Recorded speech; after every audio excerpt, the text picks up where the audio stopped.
At the age of 20, following his triumph over Voldemort, Harry Potter finds himself in an extraordinary predicament. Due to a magical mishap, he is transported back to the time when Voldemort was merely 10 years old. The young Tom Riddle, at the tender age of 10, encounters the 20-year-old Harry Potter, who harbors intentions of ending his life. Yet, Harry refrains from taking action, guided by the principles of justice and kindness. As he contemplates his departure, a disturbance in the fabric of time and space ensues, leading him and the 10-year-old Tom Riddle to the realm of the ethereal. Within this enigmatic domain, Harry explores and accompanies Tom Riddle throughout his formative years, acquiring knowledge of the spirit world. Upon Tom Riddle's 20th birthday, the duo embarks on an adventure that propels them back to their original timeline. This corresponds to the year 1936, when Tom is 10 years old, while Harry reverts to the timeline of Tom's return at the age of 20, in the year 2000. 64 years of waiting commenced with Harry's birth, a vigil for someone who ultimately is not the person he yearned for. Although he bears an uncanny resemblance, he is not the one Harry longed to see. He has sustained injuries, and, at the age of 20, Tom Riddle approaches Harry's bedside. With a heart full of longing, he gazes at the 20-year-old Harry Potter, identical in appearance. Why is he not the one? Why indeed? As Harry opens his eyes, he is greeted by the sight of the cloaked Tom Riddle, who remarks, "You seem to have aged a bit." Chapter 1. Rivals in the interstitial space of time. The rain in London carries an indelible chill that lingers, even within the subterranean hall of the Ministry of Magic, constructed of shimmering bronze and enchanted lights. Harry Potter perceives the subtle tremors in the walls and the faint scent of mildew in the air, signaling the dampness of November upon the ground. 2 years have elapsed since the war's conclusion, and the remnants of smoke and sorrow that once permeated the Hogwarts battlefield appear to have been quietly sealed away by time, replaced by the intricate bustle of reconstructing order within the magical realm. As a rising star in the Auror Command, Harry's existence is consumed by an avalanche of reports, interrogations, patrols, and encounters with the lingering forces of dark magic. Exhaustion envelopes him, a weariness deeply embedded in his very bones, far beyond the remedy of a single night's sleep. It is etched in the faint shadows beneath his eyes, manifesting in his habitual gesture of rubbing his temples, where the iconic lightning-shaped scar resides. Despite being merely 20, his gaze often betrays a somber depth that transcends his years, a testament to the multitude of deaths and farewells he has witnessed. Friends like Hermione and Ron frequently urge him to rest, yet Harry understands that to pause would grant him more time to reminisce, to recall Fred's cheerful laughter, Lupin's gentle guidance, Sirius's fleeting yet fervent companionship, and the shadow of Voldemort, the snake-faced, bald figure that haunts every nightmare of his childhood. At this moment, he stands in the innermost sanctum of the Department of Mysteries, in a place typically forbidden to enter, the Hall of Time. Just a few hours prior, a grave incident involving a time-turner transpired in this very location. A reckless researcher endeavored to operate a profoundly unstable and antiquated time converter, inadvertently triggering a localized temporal vortex that rendered the flow of time in several adjacent rooms utterly chaotic. Harry's mission was to assist in stabilizing the scene and assessing potential risks. The time chamber remained as enigmatic as the haunting visit he had endured in 5th grade. Countless clocks ticked rhythmically on the walls, ceilings, and even within the air, their sounds converging into a disconcerting cacophony of discordant symphony. Various forms of timekeeping devices, ranging from exquisite hourglasses to colossal auras, operated at a tumultuous pace. In the center of the room, the ancient time converter that had instigated the incident was temporarily restrained by isolation spells, yet the surrounding space rippled with ominous, visible distortions, akin to the surface of water disturbed by a thrown stone, embodying a miniature, highly unstable eye of a temporal storm. "Potter, be cautious," warned an elderly silent figure, his expression grave. The temporal structure in the core area remains fragile. Any fluctuation of magical energy could trigger a secondary collapse. Harry nodded, gripping his holly wand tightly. He cautiously approached the distorted region, attempting to analyze its stability with detection spells. The tip of the phoenix feather wand emitted a golden beam of probing light, plunging into the very center of the rippling disturbance. In that instant, an unforeseen transformation occurred. The ancient time converter seemed to be provoked by Harry's magic, erupting with a blinding, indescribably vivid light. This radiance was not merely bright. It exuded an overwhelming sense of all-consuming void. Simultaneously, the ticking of all surrounding clocks sharply escalated, morphing into a piercing, shrill shriek, as if time itself was voicing a lament of agony. Harry felt an irresistible force constricting his entire being, not merely on a physical level, but on a far more fundamental one. His very existence was being torn asunder. This is bad. He barely had time to contemplate before attempting to apparate, yet the space had been irrevocably locked and disordered. That force abruptly hurled him upward before violently slamming him down. He felt akin to a leaf caught in a tempest, tumbling and plummeting amidst bizarre hues and shattered fragments of time. The familiar sights of the Ministry of Magic faded away, replaced by a whirlwind of incomprehensible imagery. The towers of Hogwarts flashed past, followed by the oppressive cupboard of number 4, Privet Drive, and then the silent streets of Godric's Hollow at night. Ultimately, all images amalgamated and warped, succumbing to a suffocating darkness. A resounding thud jolted him back to reality. It felt as though his innards had been displaced. A metallic, sweet iron taste surged in his throat.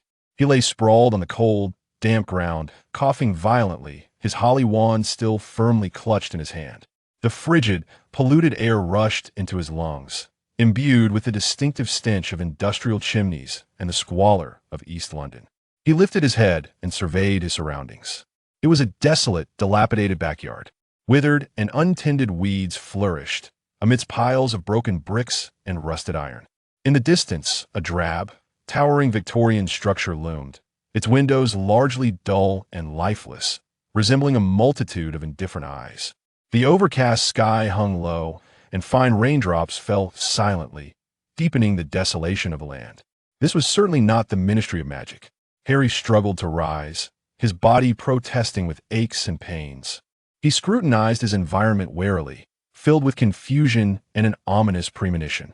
Just as he attempted to discern his bearings, a subdued voice, tinged with cries and threats, drifted from behind a nearby pile of debris.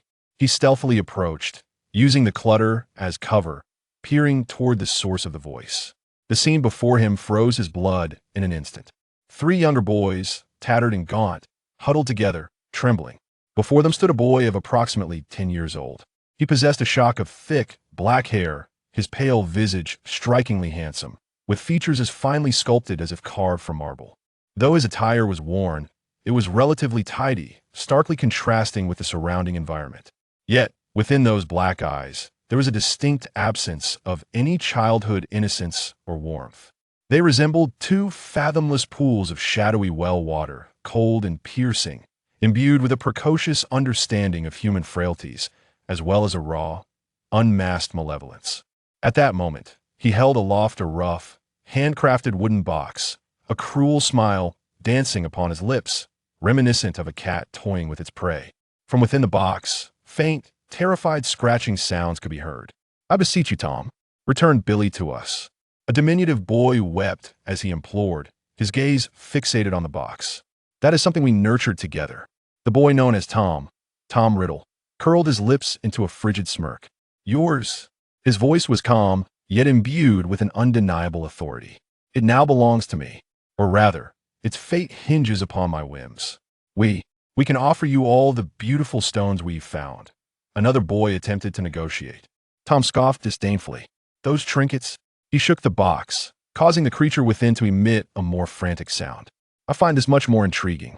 Observing its fear is quite entertaining, wouldn't you agree?" The cruelty in his words churned Harry's stomach. This was not merely bullying among children. It was an appreciation of suffering and fear, a desire for dominion over life itself. Harry immediately recognized that gaze, the one that regarded others as mere playthings and insects. Even though it was currently set in a youthful visage, it was already intertwined with the source of his nightmares in his memory. Tom Riddle, the young, 10-year-old Lord Voldemort. A chilling wave of murderous intent surged from Harry's feet to the crown of his head, more piercing than London's winter rain. His hand tightened uncontrollably around his wand, the knuckles blanching from the pressure. His heart thundered wildly within his chest, not from fear, but from an overwhelming impulse steeped in hatred and opportunity. Right here, at this very moment, this future demon, destined to create countless tragedies, tear apart the magical world, murder his parents, and obliterate his childhood, was still merely an unarmed child. All it would take was a single incantation, a swift and simple killing curse. Everything could be brought to a close. All suffering would be snuffed out in its cradle. Fred would live, Lupin would live, Tonks would live, Sirius. Perhaps he could lead a wholly different life. This thought bore a devilish allure, nearly consuming his reason. He raised his wand, aiming at the slight, black figure with its back turned to him. The tip of the holly wand quivered slightly, as if sensing the tumultuous conflict raging within its master. In the air, magical energy began to coalesce uneasily. As if attuned to this unabashed intent to kill, Tom Riddle suddenly spun around.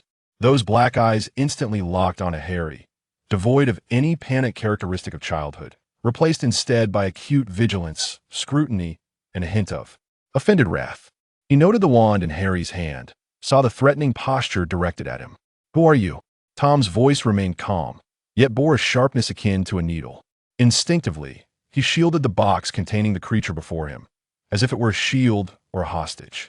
The three bullied boys seized the opportunity to flee in a frantic scramble, yet neither Harry nor Tom diverted their attention towards them.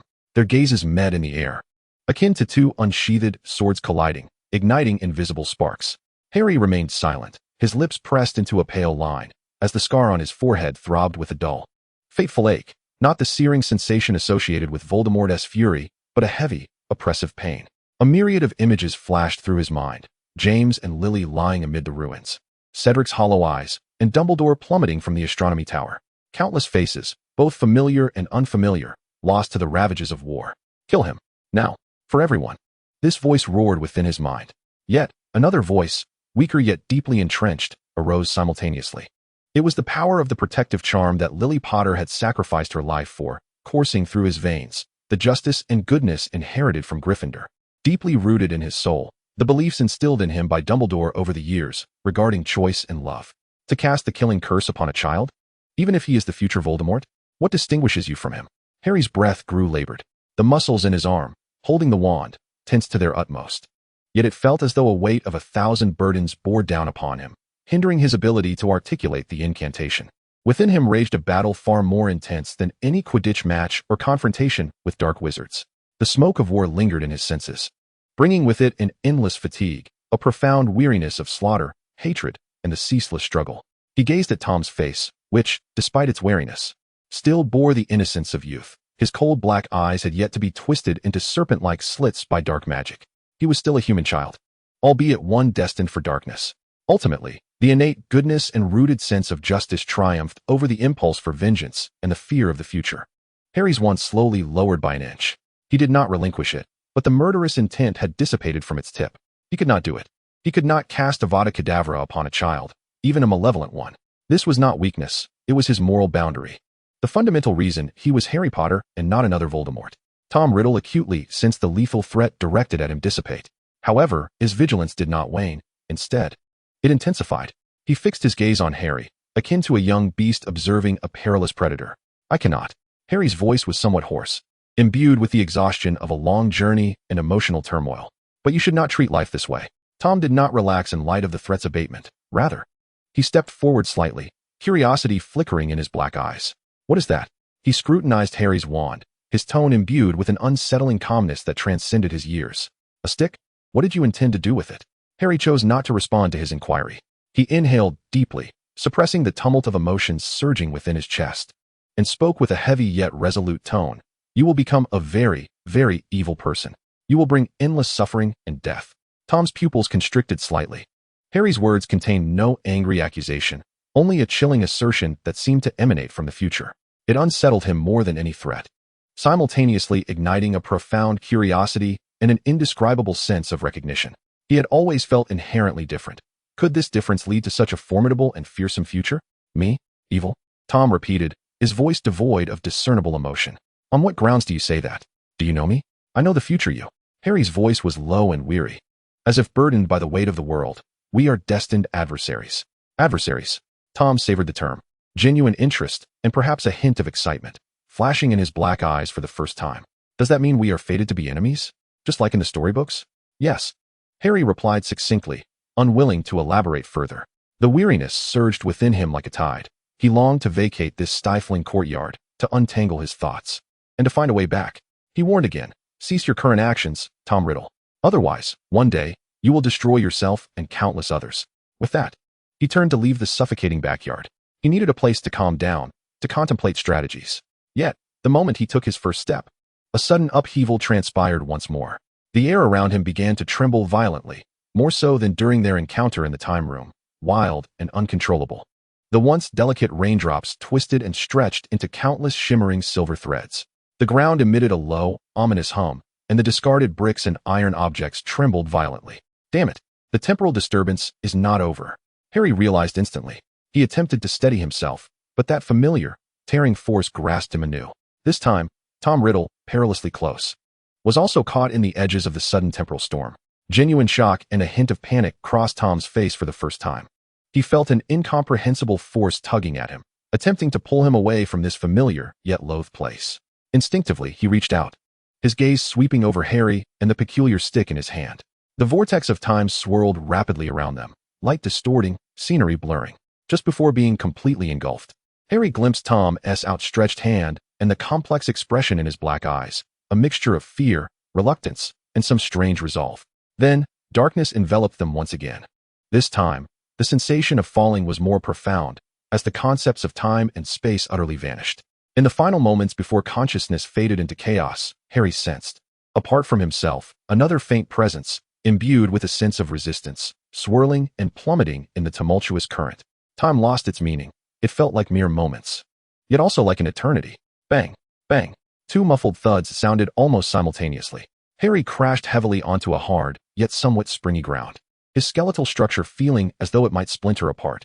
Struggling, he lifted his head, only to find himself no longer in the gloomy backyard of the London orphanage, but in a clearing shrouded in a faint mist, populated by bizarre, luminescent plants. The air was thick with a rich, magical essence he had never encountered before. Fresh and ancient, infused with the sense of earth and unknown flora. Not far from him, the young Tom Riddle also struggled to sit up. His pale face smeared with dirt, his black eyes wide with shock, bewilderment, and a flicker of secret excitement ignited by this incomprehensible experience. He surveyed his surroundings, ultimately fixing his gaze upon Harry, filled with an unprecedented scrutiny and curiosity. Harry's heart sank, feeling the unfamiliar magical aura surrounding them. He not only failed to return to his own time, but also inadvertently brought the 10-year-old Tom Riddle, who would eventually become his most formidable adversary, into an unknown realm that evidently belonged to the world of magic. The threads of destiny, in a manner he had never anticipated, bound them together ever more tightly. Ahead lay a shrouded path fraught with uncertainty and peril. Chapter 2. The Misty Forest and the Path of Fate.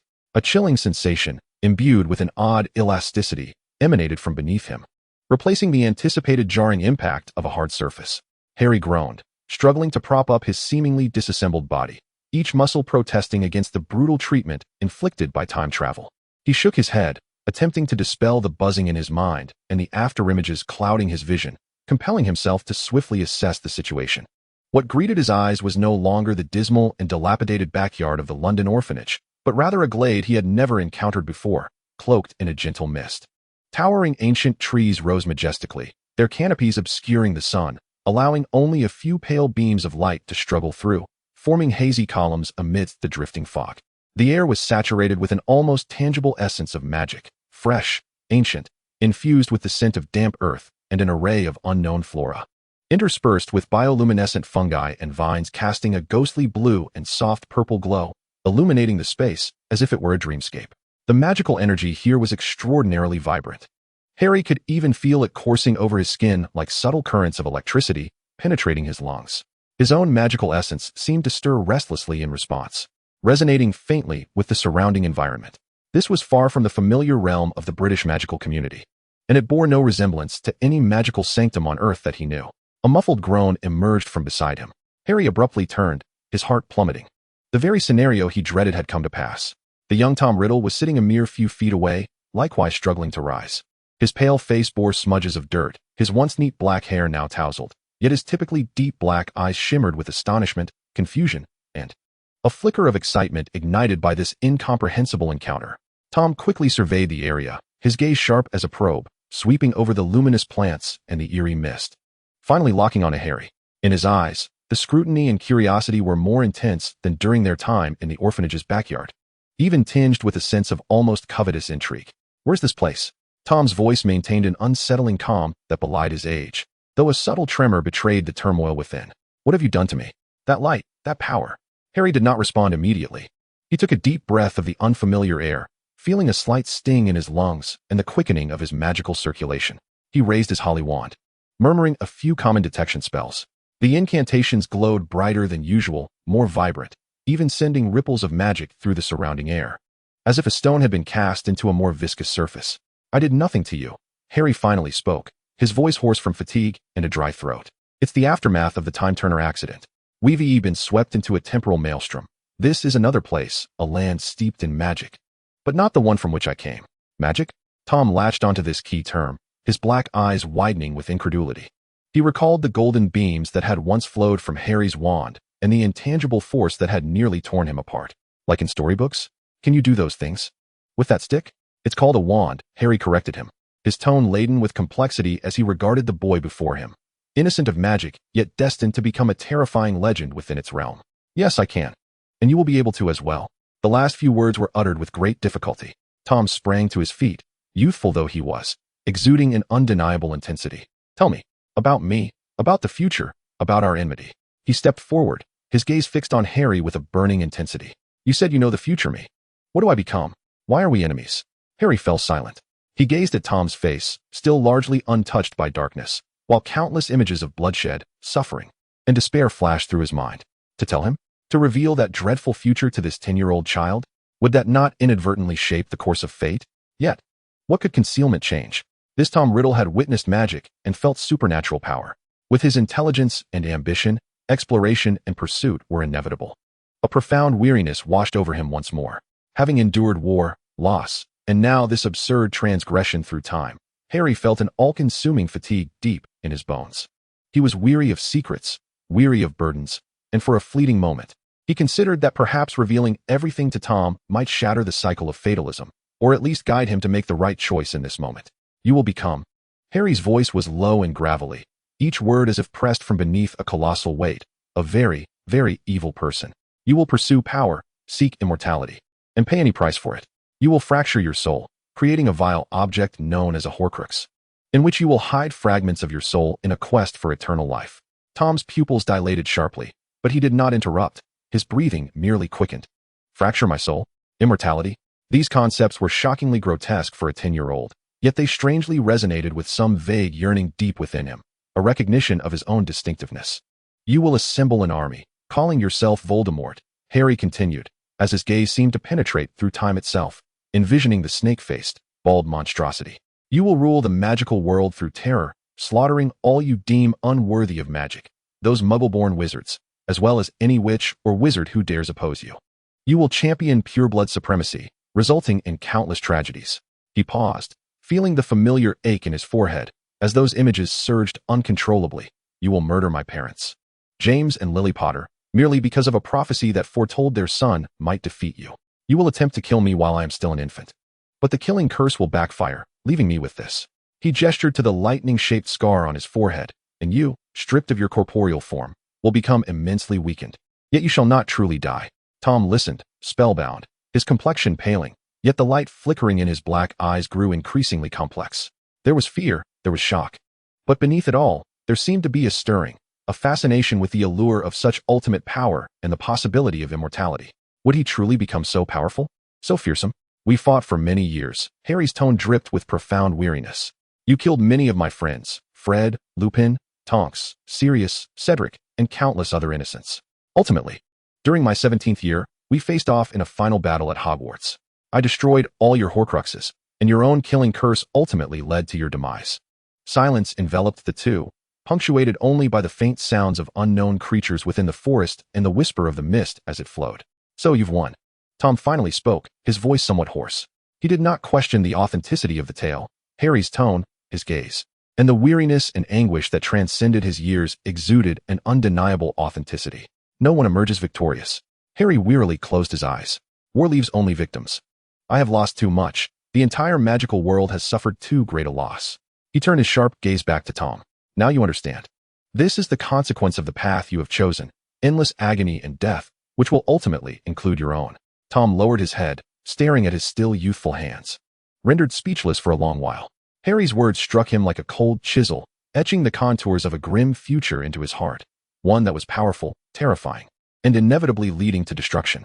This realization filled him with dread, yet strangely, it also bestowed upon him an unprecedented clarity. He had always felt he was meant for more than mediocrity, and Harry's words seemed to illuminate a predetermined path, one imbued with potent, albeit dark, ambition.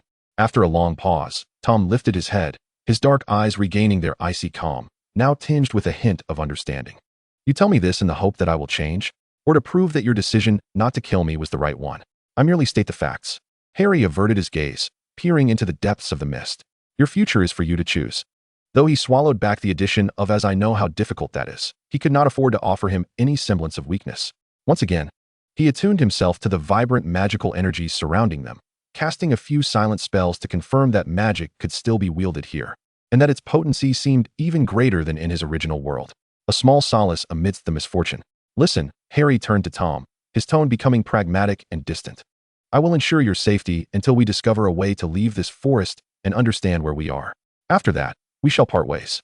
If I find a way back to my own time, or rather, to the proper timeline, I will seek you out again.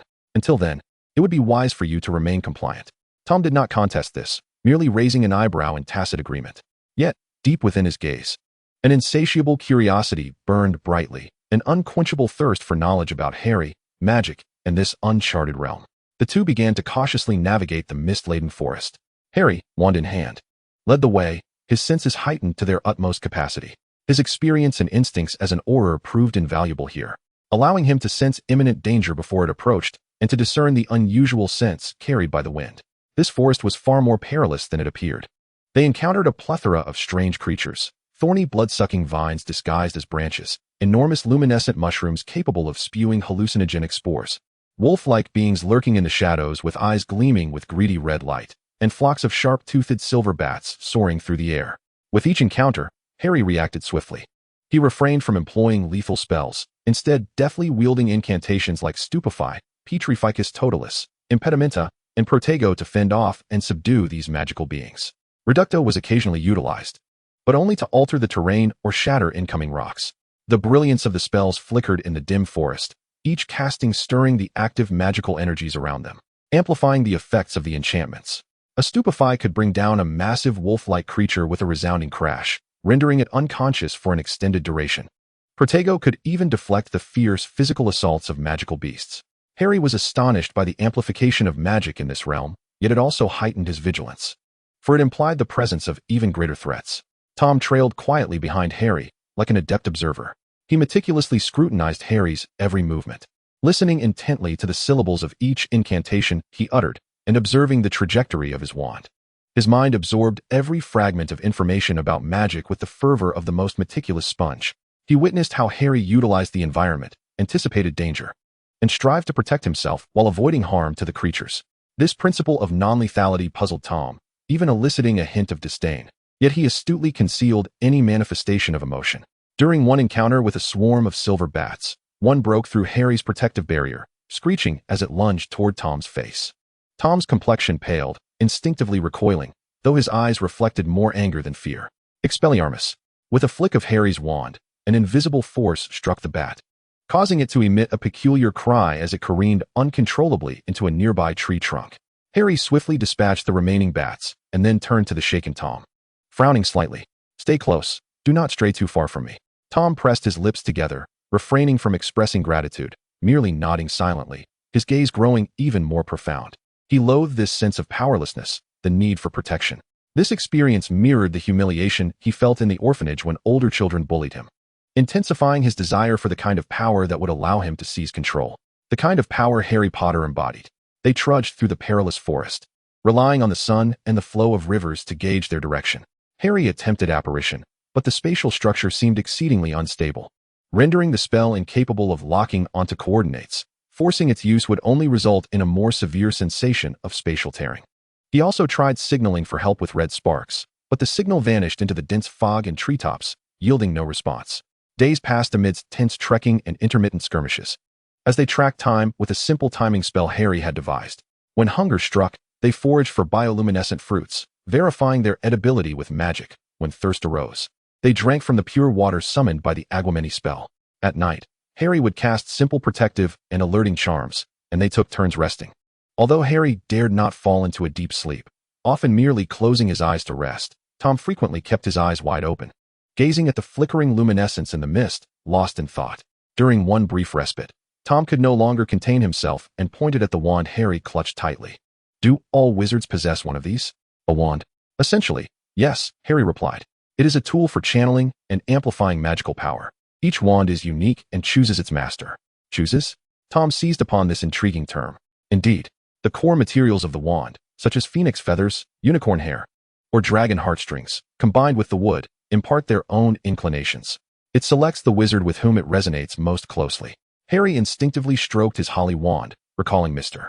Ollivander's words. What is the core of your wand?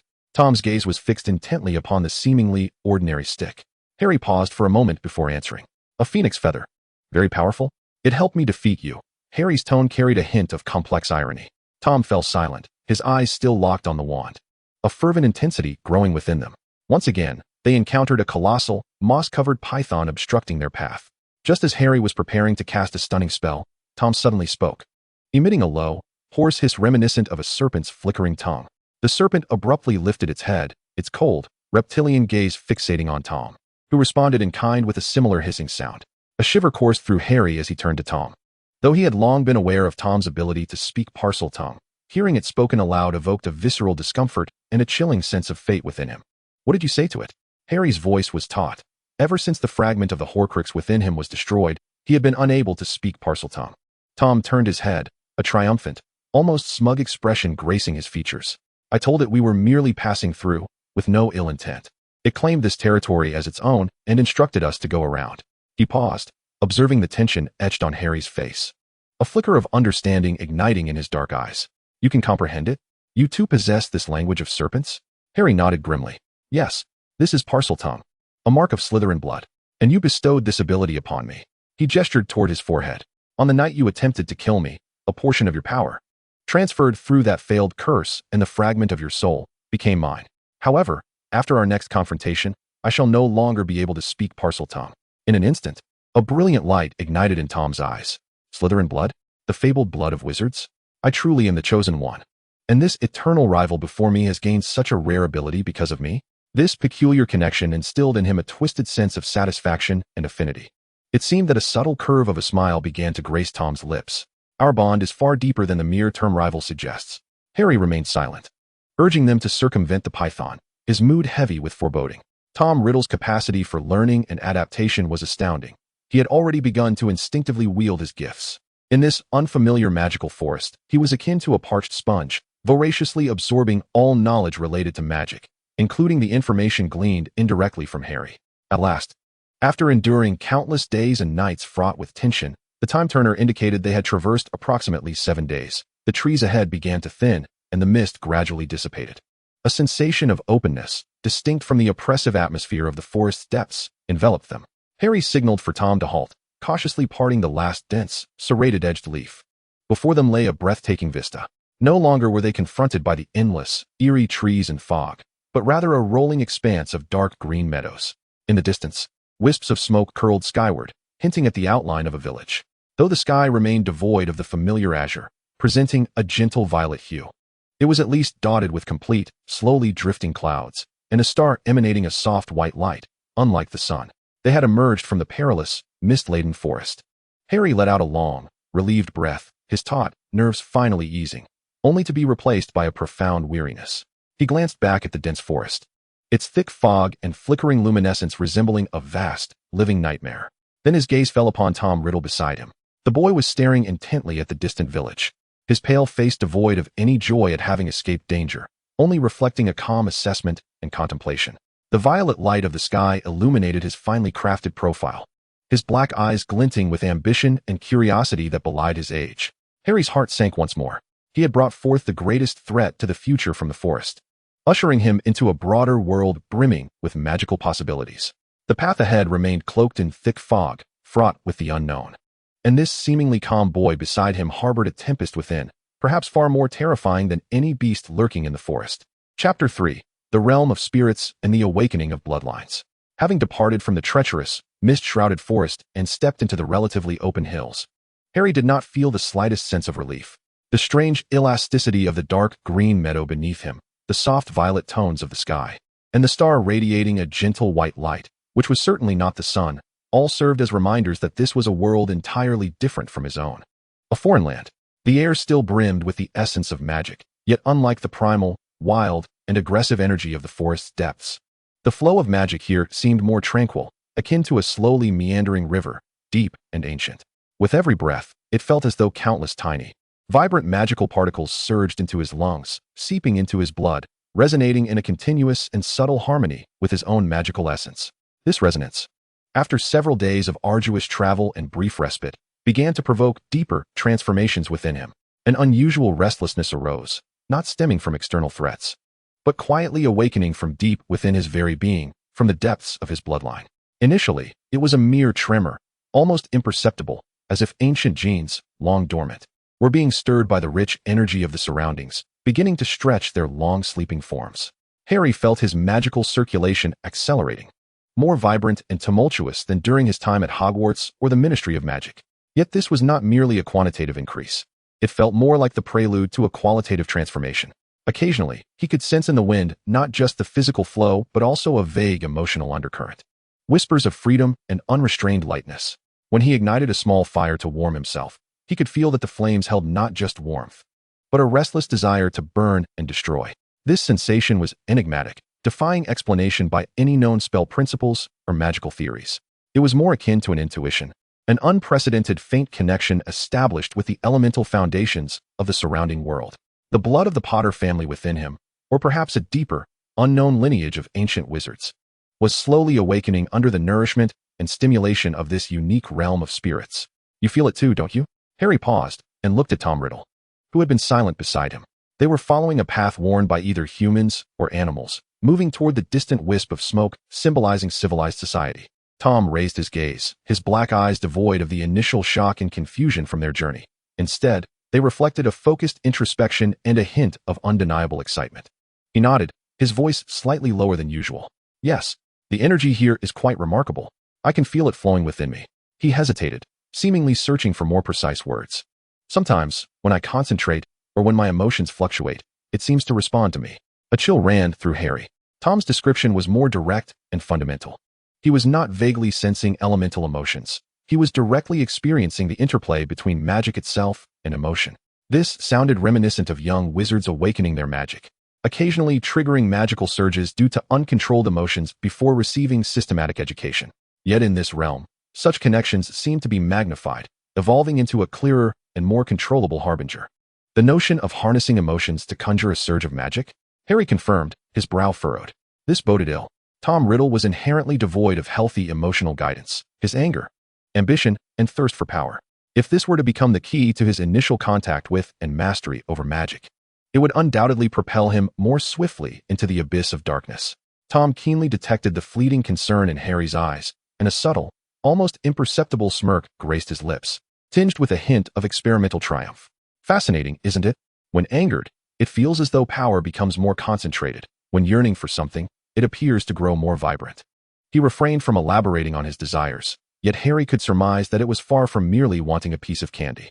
Magic is not a tool, nor a slave to emotions. Riddle, Harry intoned gravely, endeavoring to instill some semblance of correct understanding, despite knowing the futility of his efforts. True magic necessitates knowledge, focus, and willpower, rather than being led by primal impulses. Tom noncommittally hummed, his gaze returning to his own hands, evidently more engrossed in exploring his nascent power linked to emotions than in Harry's admonitions. Harry sighed internally, aware of the inadequacy of words. He could only divert more attention to Tom while hastening his steps, hoping to reach the village soon, to acquire further knowledge about this world and devise a means to stabilize the situation. As they drew nearer to the village, signs of human activity gradually emerged around them. Small plots of land, meticulously tended, though Harry recognized little of the plants, which emitted a faint magical aura, appeared, and occasionally one could glimpse peculiar creatures darting through the underbrush, casting curious or wary glances at the two before vanishing swiftly. At last, they stood at the entrance of the village.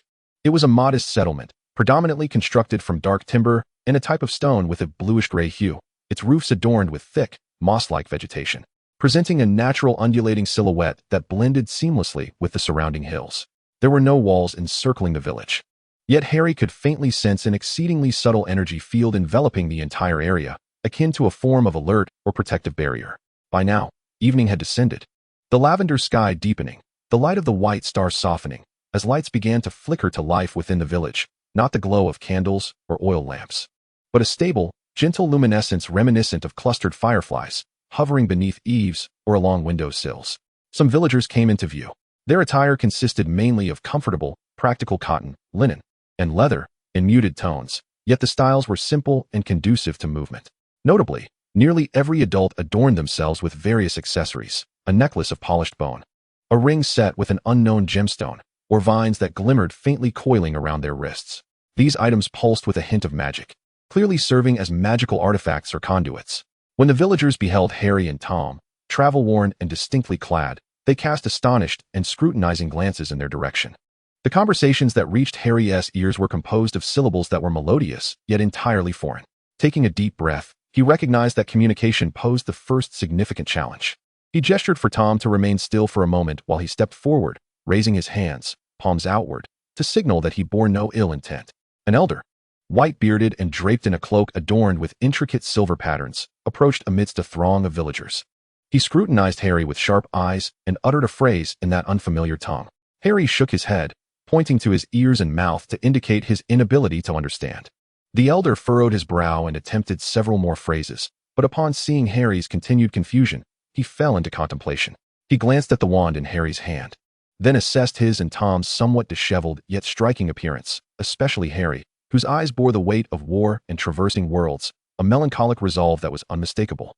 Seemingly weighing his judgment, Harry realized he could not afford to wait any longer. He needed to master the language of this place swiftly. He recalled the magical principles Hermione had once mentioned for rapid language acquisition, typically involving advanced linguistic magic combined with memory spells and cognitive acceleration, exceedingly complex and demanding of the caster. However, in the realm of elemental spirits, the active magical factors surrounding them might provide assistance. He indicated to the elder, then pointed to his temple and slowly raised his wand, articulating a spell he had devised to enhance understanding, memory, and cognitive connections in an exceedingly slow, clear manner. This was not a standard incantation, but rather an attempt he had crafted based on the rapid information processing techniques and magical principles he had encountered during his Auror training and the years of war. A gentle, moonlight-like silver luminescence flowed from the tip of his holly wand, enveloping him. A trace of surprise flickered in the elder's eyes as he raised a hand to still the murmuring villagers behind him, seemingly comprehending Harry's actions. He awaited quietly, his gaze imbued with scrutiny and a hint of curiosity. Harry closed his eyes, channeling every ounce of focus from his mental shielding techniques to maintain clarity, while amplifying his perception to its utmost, capturing every syllable wafting through the air, observing the villagers' lip movements, facial expressions, and body language as they conversed. The silver glow swirled around him, the surrounding magical factors converging like attracted fireflies, accelerating his understanding and memory process. He felt his mind absorbing, analyzing, and reconstructing this unfamiliar linguistic system with the efficiency of a sponge. Vocabulary, grammar, idiomatic expressions surged into his consciousness like a tidal wave. This process endured for approximately 15 minutes. When Harry opened his eyes once more, a flicker of fatigue crossed his features, yet more prominent was a sense of comprehension. He dispelled the enchantment, and the silver glow dissipated. He attempted to communicate with the elder in the local tongue, still somewhat awkward but with considerably accurate pronunciation. Esteemed elder, we harbor no ill will. We are lost, having come from a distant land. Upon uttering this, not only did the elder wear a look of astonishment, but the villagers behind him also exhibited expressions of shock. They began to murmur among themselves, their gazes toward Harry now tinged with curiosity and even a hint of reverence. Rapid language acquisition was not impossible, yet for someone like Harry to attain a basic level of communication in such a short span clearly surpassed their expectations. The wrinkles on the elder's face unfurled slightly. He nodded and responded in a slow, clear tone, seemingly accommodating Harry's nascent comprehension. Travelers from afar, welcome to Greenstone Village. I am the village elder, Morgast. You say you are lost? Given your attire and the manner in which you learned the language, you certainly do not resemble the inhabitants of nearby settlements. His gaze swept over Harry's wand again. You are a magus? Magus? Harry echoed this new term, shaking his head. I am a wizard. He employed the original English term, uncertain if this world possessed a corresponding concept. Wizard? Elder Mog paused thoughtfully, as if searching through the recesses of his memory, yet he found nothing of significance. However, there were legends of spellcasters from distant realms who guided their own magical energies with staffs. It had been many years since there was any news of your kind. He did not exhibit excessive hostility or rejection. Rather, he seemed more curious. And what of this young one? He glanced at Tom, who had remained quietly positioned behind Harry, observing everything intently. He is my companion. Harry carefully selected his words, choosing not to divulge the complexity of their relationship just yet. Tom nodded slightly, revealing a composure beyond his years, though his dark eyes continued to scan the surroundings with sharp vigilance. It seems you have weathered quite a few trials, Elder Mog remarked, noting the tattered garments and weariness etched upon their faces. Let us advance to the village, where you may rest and partake of some nourishment. You appear to have grasped the basics of the language. With more listening and speaking, you will gain proficiency more swiftly. Under the curious gazes of the villagers, Harry and Tom followed Elder Mog into the village of Qingshi. Inside, the village exuded a vibrancy of life that contrasted with its exterior. The roads were clean and orderly. Children frolicked and chased one another, occasionally conjuring small, colorful orbs of light in their hands, a clear testament to the integration of magic into daily life here. The air was infused with the enticing aroma of food and the crisp scent of some burning herb. Elder Mog led them to a spacious stone dwelling, seemingly the village's guest chamber and the elder's residence. He instructed for food and fresh water to be brought forth. The meal consisted of a baked flatbread, reminiscent of bread but imbued with a nutty fragrance, accompanied by some plump purple fruits unknown to Harry. The fresh water was served in wooden bowls, clear and sweet. Seizing the opportunity, Harry leaned closer to Tom and whispered a mixed incantation he had recently learned. Focus your mind. Attempt to listen to their thoughts as they speak, aligning with their mouth movements. The magical environment here is unique. Perhaps it will aid your understanding. When he had cast his spell earlier, he had sensed a faint ripple of magical energy emanating from Tom, as if he were attempting to mimic or resonate with his magic, prompting Harry to help Tom in mastering the language as well. Tom glanced at Harry, nodded in silent agreement, and promptly closed his eyes, furrowing his brow as he immersed himself in the perception of the surrounding sounds and magical fluctuations. His innate formidable mental strength and the awakened magical perception in this world came into play. Harry could see a faint, almost imperceptible energy swirling around Tom, interacting with the magical particles permeating the air. Elder Mog observed Tom's focused state with renewed surprise, but refrained from interrupting, continuing instead to converse with Harry at a leisurely pace, introducing the village and its surroundings, inadvertently providing Tom with a wealth of linguistic samples. Through their dialogue, Harry learned that this world was indeed referred to as the spirit realm. Its magical system differed significantly from the spell-driven magic he was accustomed to, emphasizing communication, resonance, and guidance with the elemental spirits that exist within nature. The adornments worn by the villagers served as mediums to sense and guide specific elemental spirits. Powerful individuals were known as spirit masters or summoners, capable of directly wielding formidable elemental powers or forging pacts with ancient elemental spirits. This explained why both Harry and Tom could sense the emotions of the elements and the stirrings of their bloodlines. Perhaps the Potter lineage harbored an ancient affinity for elemental power, and in the spirit realm, this potential had been thoroughly awakened. Tom, too, bore the bloodline of Slytherin, and his manner of drawing upon magic through emotion seemed to directly evoke the most primal and chaotic elemental energies. While this approach yielded swift results, it was fraught with instability and peril, easily resulting in backlash. Approximately an hour later, when Tom reopened his eyes, his complexion was somewhat pale, clearly drained from exertion. Yet, his dark eyes sparkled with excitement and understanding. He attempted to express gratitude to Elder Mog with a series of stilted yet clear phrases. Thank you for the food. This place is wonderful. Elder Mog nodded in approval, an astonishing talent. Both of you are extraordinary. He turned his gaze to Harry, inquiring, what are your plans moving forward? Harry pondered for a moment before replying. We need to learn more about the spirit realm. We did not intend to intrude upon this place, and we must find our way back. Elder Mog responded. You may journey to the Celestial Academy.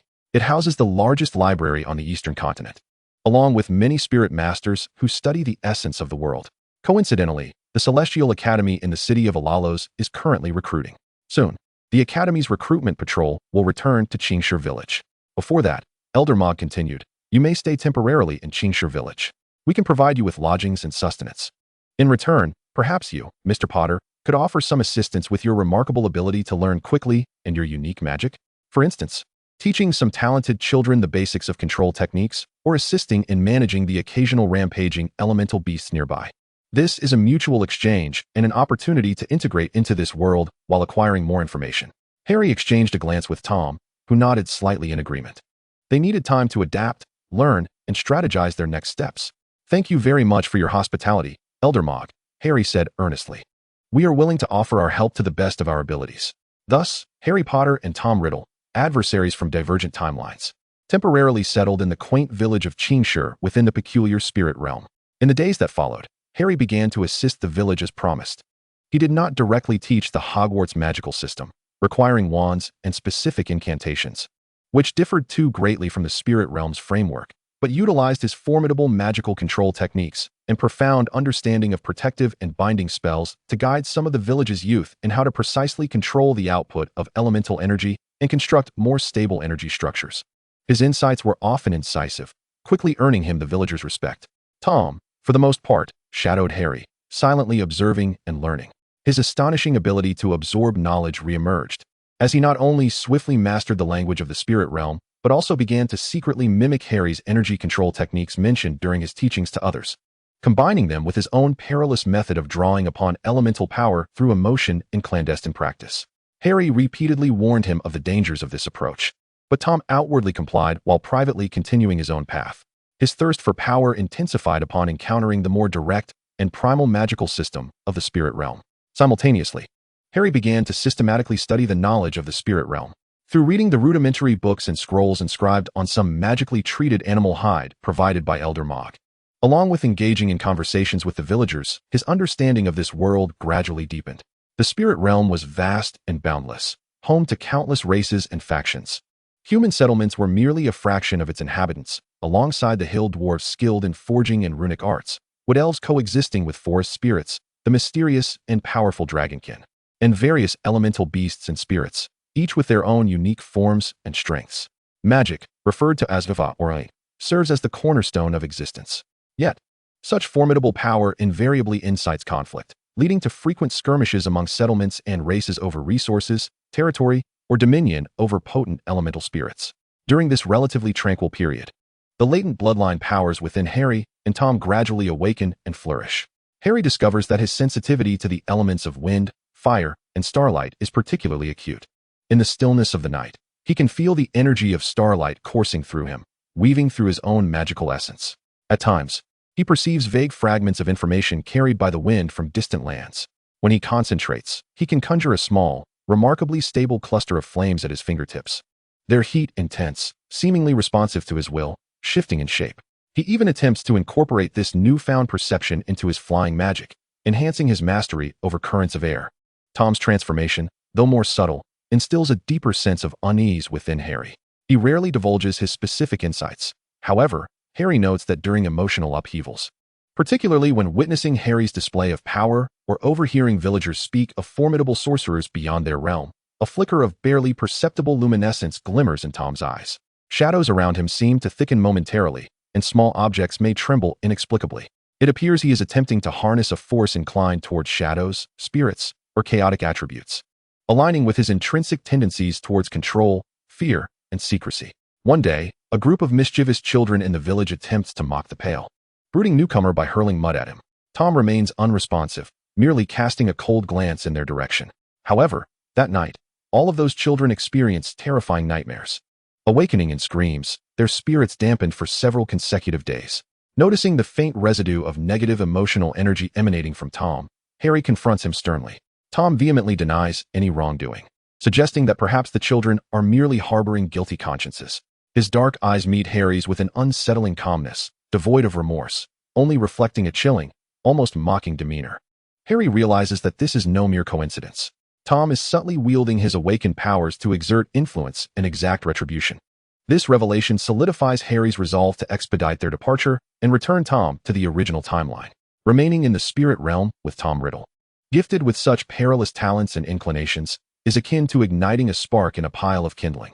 Elder Mogul speaks of the recruitment patrol from the Sky Dome Academy in the city of Alalos, renowned for its 1,000 towers, arriving in Bluestone Village. Chapter 4, Star Eyes and Feathered Serpent, a new chapter for the Academy. Bidding farewell to the village that sheltered them for days and offered initial protection and understanding. Harry Potter and Tom Riddle follow the recruitment patrol of the Sky Dome Academy on their journey to the legendary city of Alalos. Elder Mogul stands at the village entrance, his cloak adorned with silver embroidery fluttering gently in the breeze, his gaze profoundly fixed upon the two travelers from another world. He earnestly entrusts the patrol leader, a composed and upright middle-aged sorcerer named Kyle Windrunner, with the care of these exceptionally gifted visitors. Captain Kyle nods steadily in acknowledgement, his eyes scanning Harry and Tom with a mixture of scrutiny and subtle curiosity. Clearly, Elder Mogul has conveyed Harry's remarkable aptitude for language acquisition and the extraordinary qualities that subtly emanate from both boys. As they depart from the faint yet comforting protective barrier of Bluestone Village, the surrounding elemental energies seem to grow more vibrant and unpredictable. The patrol is small in number, just over a dozen, including Harry and Tom. Apart from Captain Kyle, several seasoned sorcerers serve as guards, their magical accessories radiating a stable aura of energy, their sharp gazes perpetually vigilant of their surroundings. The remaining members comprise youths of similar age to Tom, some slightly older, recruited from various villages along the way, identified as having potential for sorcery. These children wear expressions mingling reluctance to leave home, aspirations for the future, and the excitement and apprehension of their inaugural journey. The voyage is not without its trials. The vastness and peril of the elemental realm reveal themselves vividly over the course of 2 months. While they no longer face the constant threat of deadly magical creatures as they did in the Misty Forest, various challenges still arise. At times, they traverse the Sleepy Vale, imbued with languorous energy that induces mental fatigue and magical sluggishness. Captain Kyle instructs everyone to maintain close formation, while several sorcerers take turns conjuring a resonant aura of encouragement to ward off the intangible erosion. Occasionally, they encounter sudden elemental turbulence, whether it be an unheralded gale laced with sharp debris or searing flames erupting from the ground. In such moments, Harry's role as an assistant, temporarily bestowed upon him by Captain Kyle, proves invaluable.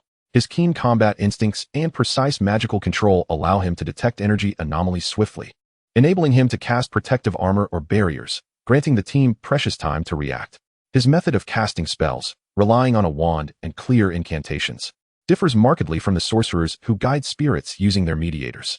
Yet, the formidable protective power he unleashes in those moments, alongside his exquisite mastery of magic, earns him the respect of the patrol members. Tom Riddle, on the other hand, remains as silent and observant as ever. He seldom interacts with the other novices, who, instinctively sensing the aloof and potentially dangerous aura emanating from this strikingly handsome yet cold boy, tend to keep their distance. Tom pays little mind to this. His focus is entirely devoted to learning.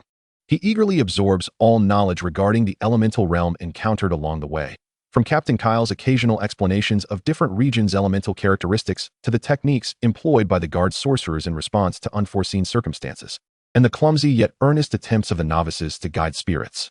He continues his clandestine emotional manipulation exercises.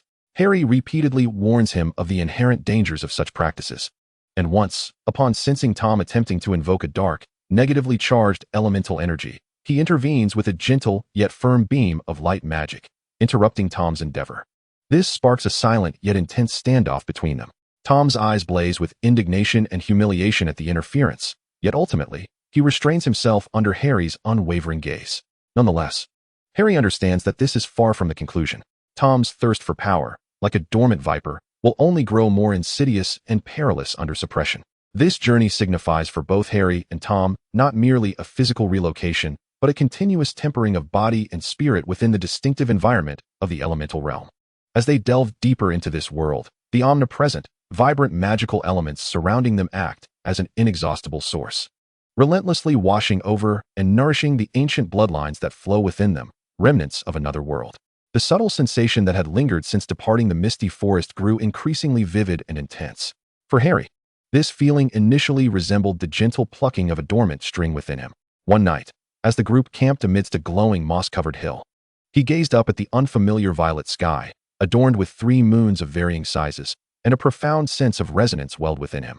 He felt as though his vision had expanded, allowing him to perceive distant starlight with clarity, even catching a hazy glimpse of the faint energy auras swirling around the celestial bodies. Simultaneously, his awareness of wind and fire ascended to an extraordinary level. In moments of deep concentration, he could hear the wind element whispering playfully around him, and he could sense the vibrant pulse of the flames dancing in the campfire. On one occasion, while fervently attempting to summon pure water, a small burst of pristine, softly glowing flame unexpectedly erupted from his fingertips, burning steadily without causing him harm, instead conveying a sense of warmth and protective reassurance. In contrast, Tom's transformation was more subdued, yet equally unsettling. He became increasingly adept at manipulating the elemental spirits, relying on emotions, yet his fluctuations grew more elusive and controlled. Harry observed that when Tom was deep in thought, the shadows surrounding him appeared denser than usual, as if they were autonomously consuming light. When his gaze swept across malevolent creatures, they instinctively recoiled in fear, hastily fleeing. It seemed he possessed an innate affinity for the elemental energies associated with mental influence, shadow manipulation, and the chaotic, destructive aspects of spirit power. On one occasion, the group encountered a pack of irritable, mind-afflicting ferrets. Tom merely stood still, his black pupils narrowing slightly, as an invisible yet bone-chilling mental pressure emanated from him, causing the previously chattering ferrets to fall silent, panic-stricken, as they scattered in disarray, with several even fainting on the spot. Captain Kyle regarded Tom with newfound seriousness for the first time. 2 months of travel had quietly elapsed amidst tension, learning, and the silent metamorphosis of their bloodline. When the silhouette of countless towering spires emerged on the distant horizon, resembling a forest, the entire group erupted in jubilant cheers. Even the stoic magical guardians displayed expressions of relief and pride. That was Elaros, the city of 1,000 towers. Captain Kyle pointed toward the horizon, speaking to Harry and Tom, his voice imbued with a barely perceptible excitement. As they drew nearer, the full grandeur of Elaros gradually came into view. It was not merely a cluster of stone towers. Myriad uniquely shaped towers rose from the ground, some piercing the violet sky like swords, others spiraling like ancient trees. Some adorned with flowing magical runes, while others sported enormous, slowly rotating crystals at their summits.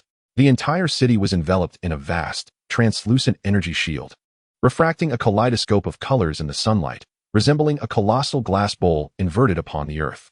Surrounding the city, one could observe a ceaseless flow of people and various peculiar vehicles, some drawn by tamed elemental beasts, others utilizing anti-gravity magic to hover forth. The air was thick with the essence of magic, nearly suffocating yet oddly orderly, as if it were being organized and restrained by some immense magical array inherent to the city itself.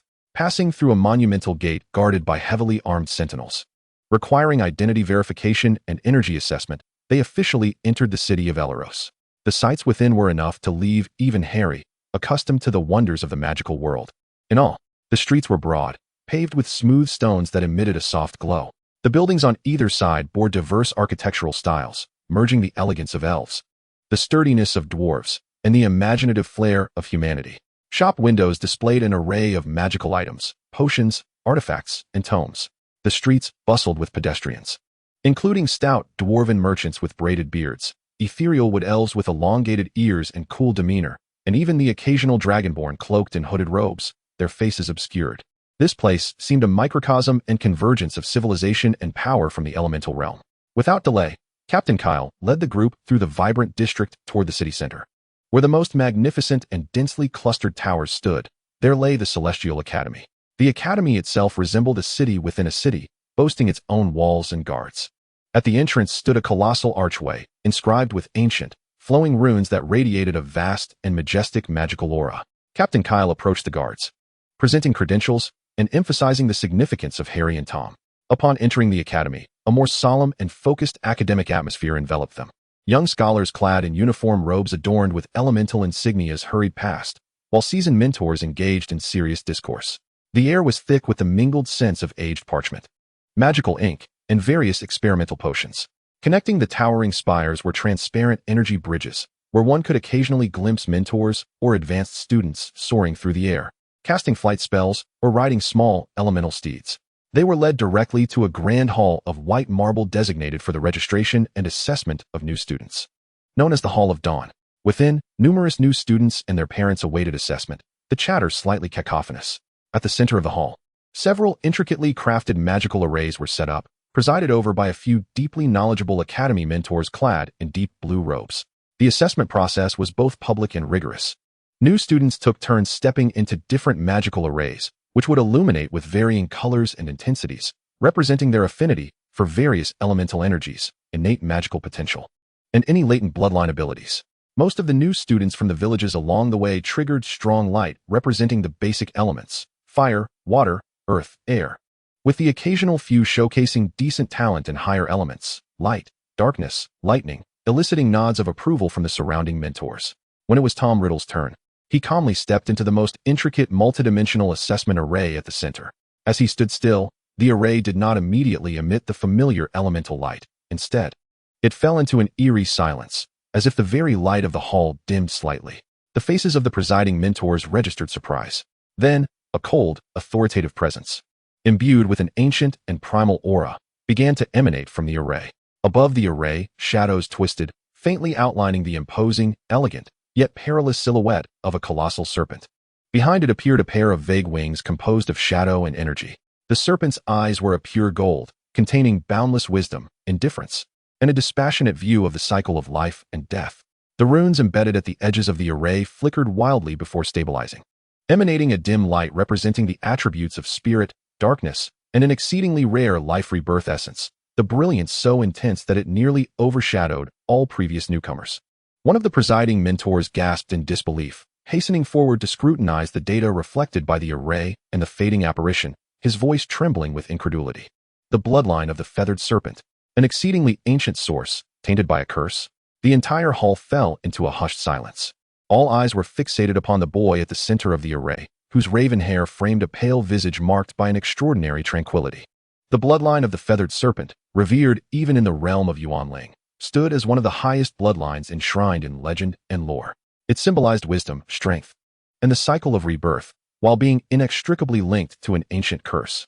Its emergence heralded boundless potential, yet also foretold immense uncertainty and peril. Tom sensed the astonished, reverent, and even slightly fearful gazes enveloping him, and he subtly lifted his chin.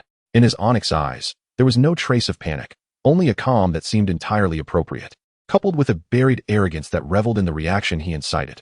Next came Harry Potter, following the shockwaves triggered by Tom. The anticipation surrounding this visitor from another world reached a crescendo. Harry inhaled deeply and stepped into the same magical array, in stark contrast to Tom's suffocating stillness. The moment he entered, the array resonated with a melodious hum.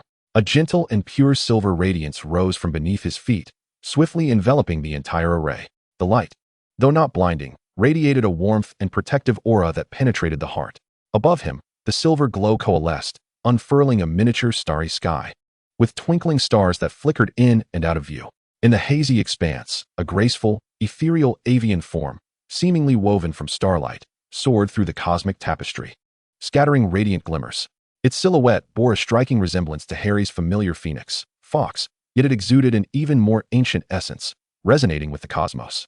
Simultaneously, the runes at the edges of the array, representing the elements of light, fire, and wind, blazed with unparalleled brilliance, particularly the light, whose purity and intensity vastly surpassed that of ordinary beings. Furthermore, a unique star pattern, emblematic of protection and prophecy, ignited at the center of the array, harmonizing beautifully with the celestial apparition. "Star-eyed guardian," exclaimed an elder female mentor, her voice tinged with excitement as she gazed at Harry, her eyes brimming with awe. This was an ancient bloodline, long thought to be nearly extinct, said to resonate with the stars and endowed with the most formidable protective magical aptitude. Inherently attuned to sacred beings like the phoenix, tracing back to the ancient ancestors of the Potter family. Could it be that you truly hail from the source of this bloodline? Harry himself was taken aback. He had not anticipated that the Potter lineage would possess such a distinguished origin and name in this world. The title of Star-Eyed Guardian seemed to perfectly elucidate why he experienced an extraordinary sensitivity to starlight, wind, and fire, along with a profound instinctual drive to protect. The revelation of their respective bloodlines stirred a maelstrom of excitement. One awakened the legendary feathered serpent bloodline, imbued with a curse, while the other resurrected the Star-Eyed Guardian bloodline. Long regarded as myth, these two travelers from another realm instantly became the focal point of the Academy's upper echelons. After urgent deliberations, the administration reached a decision. Due to Harry Potter's unique knowledge of foreign magic, formidable combat prowess, and the awakening of the Star-Eyed Guardian bloodline, he was appointed as an assistant professor of ancient magical defense at the Academy of Celestial Vaults. This appointment served as both recognition of his capabilities and a means to better observe, guide, and, if necessary, regulate him and the arcane knowledge he brought with him. Simultaneously, he was granted permission to systematically study the bloodlines and elemental magic of the Yuanling realm under the tutelage of his mentors. As for Tom Riddle, he was undoubtedly admitted as a special student, assigned to the Shadow Tower, which focused on the study of mental, shadow, and the deeper principles of elemental magic. The Academy's attitude towards him was exceedingly complex. They valued his unprecedented feathered serpent bloodline and astonishing talents, yet remained vigilant regarding the curse entwined within his lineage and his prematurely mature, aloof demeanor. He was assigned a dedicated mentor, tasked with both teaching and monitoring him. The awakening of their bloodlines also brought subtle changes in their appearances. Harry's emerald green eyes, seemingly unremarkable at first glance, would shimmer with flecks of silver, reminiscent of stars. Whenever he cast magic or became emotionally charged, bestowing upon him an air of mystery and authority. He needed to master this power, lest, at certain moments, small luminous orbs of starlight spontaneously dance around him, drawing attention. In contrast, Tom's feathered serpent bloodline leaned towards concealment and reserve, not bestowing upon him any overt physical alterations. However, his features appeared more exquisitely handsome, his skin almost translucent, and his black eyes grew ever more profound, instilling a chilling sensation in those who met his gaze, as though he were peering into the innermost secrets of their souls. Standing before the window of his temporary residence allocated to the assistant professors at the Academy of Celestial Vaults, Harry overlooked the bustling, illuminated city of Aleros, where towers soared into the night sky.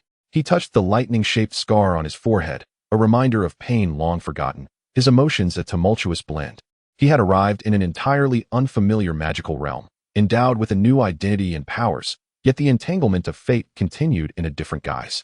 Here, he was to learn and work as a professor, while his destined rival lurked as a student, hidden within the shadows of the same academy.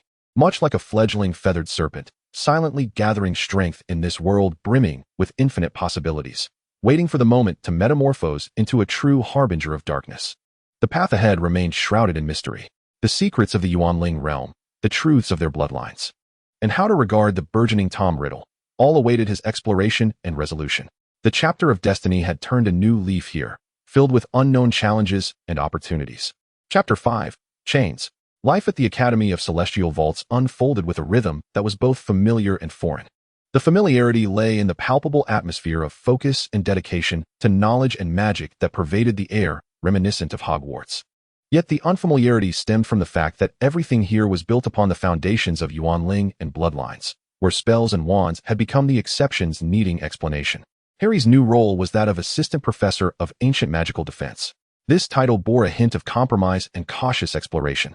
The Academy's higher-ups acknowledged his combat skills and unique knowledge from another realm. Yet it was evident that fully trusting a mysterious individual from a vastly different power structure would not be an easy feat.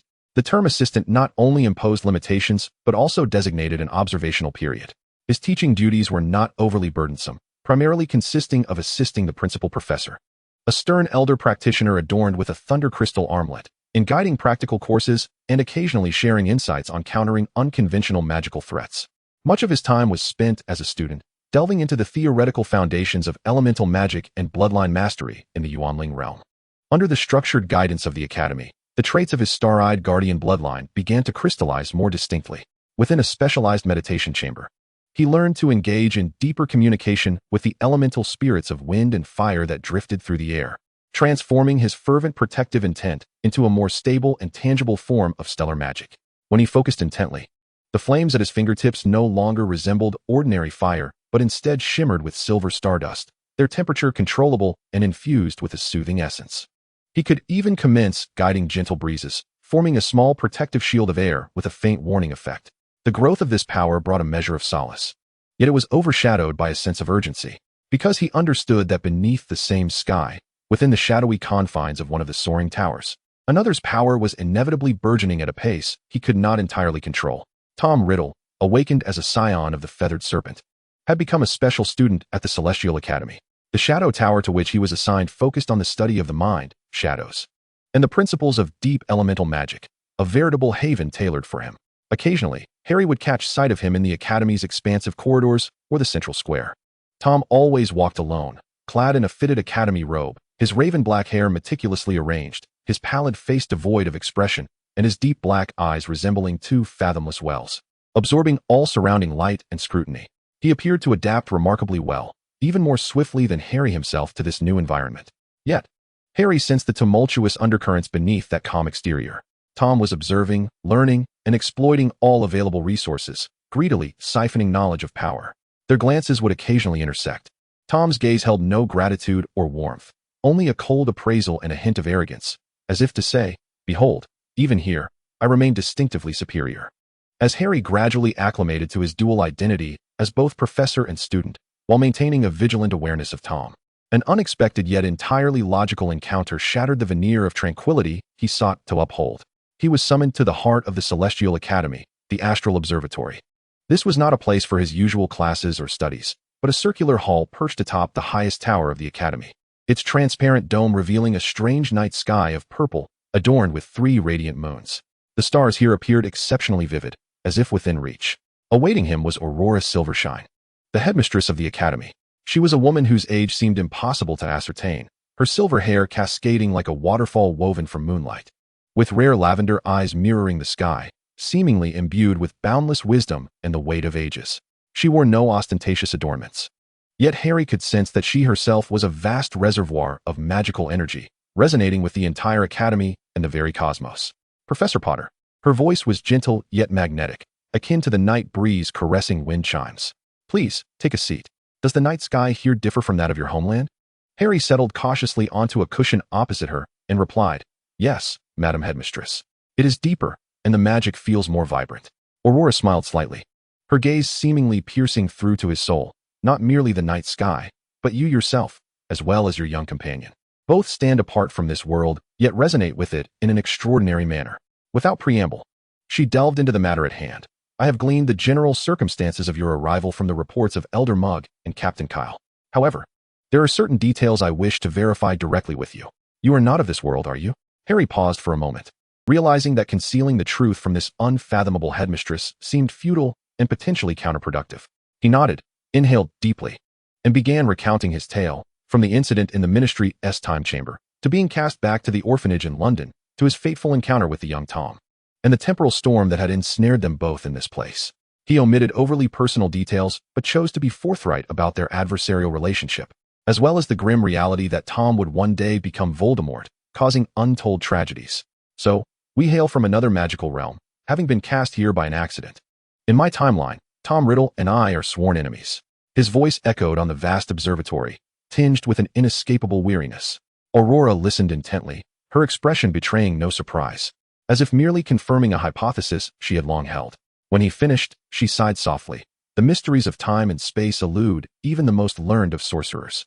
Your experiences are remarkable, or perhaps catastrophic." Her gaze shifted to the twinkling lights of the academy below, focusing on the distant shadow tower. "And what of Tom Riddle? This child burdened with the legendary blood of the feathered serpent, yet cursed by it. Professor Potter? What is your assessment of him?" Harry's heart tightened. "He is an exceedingly dangerous presence, Headmistress.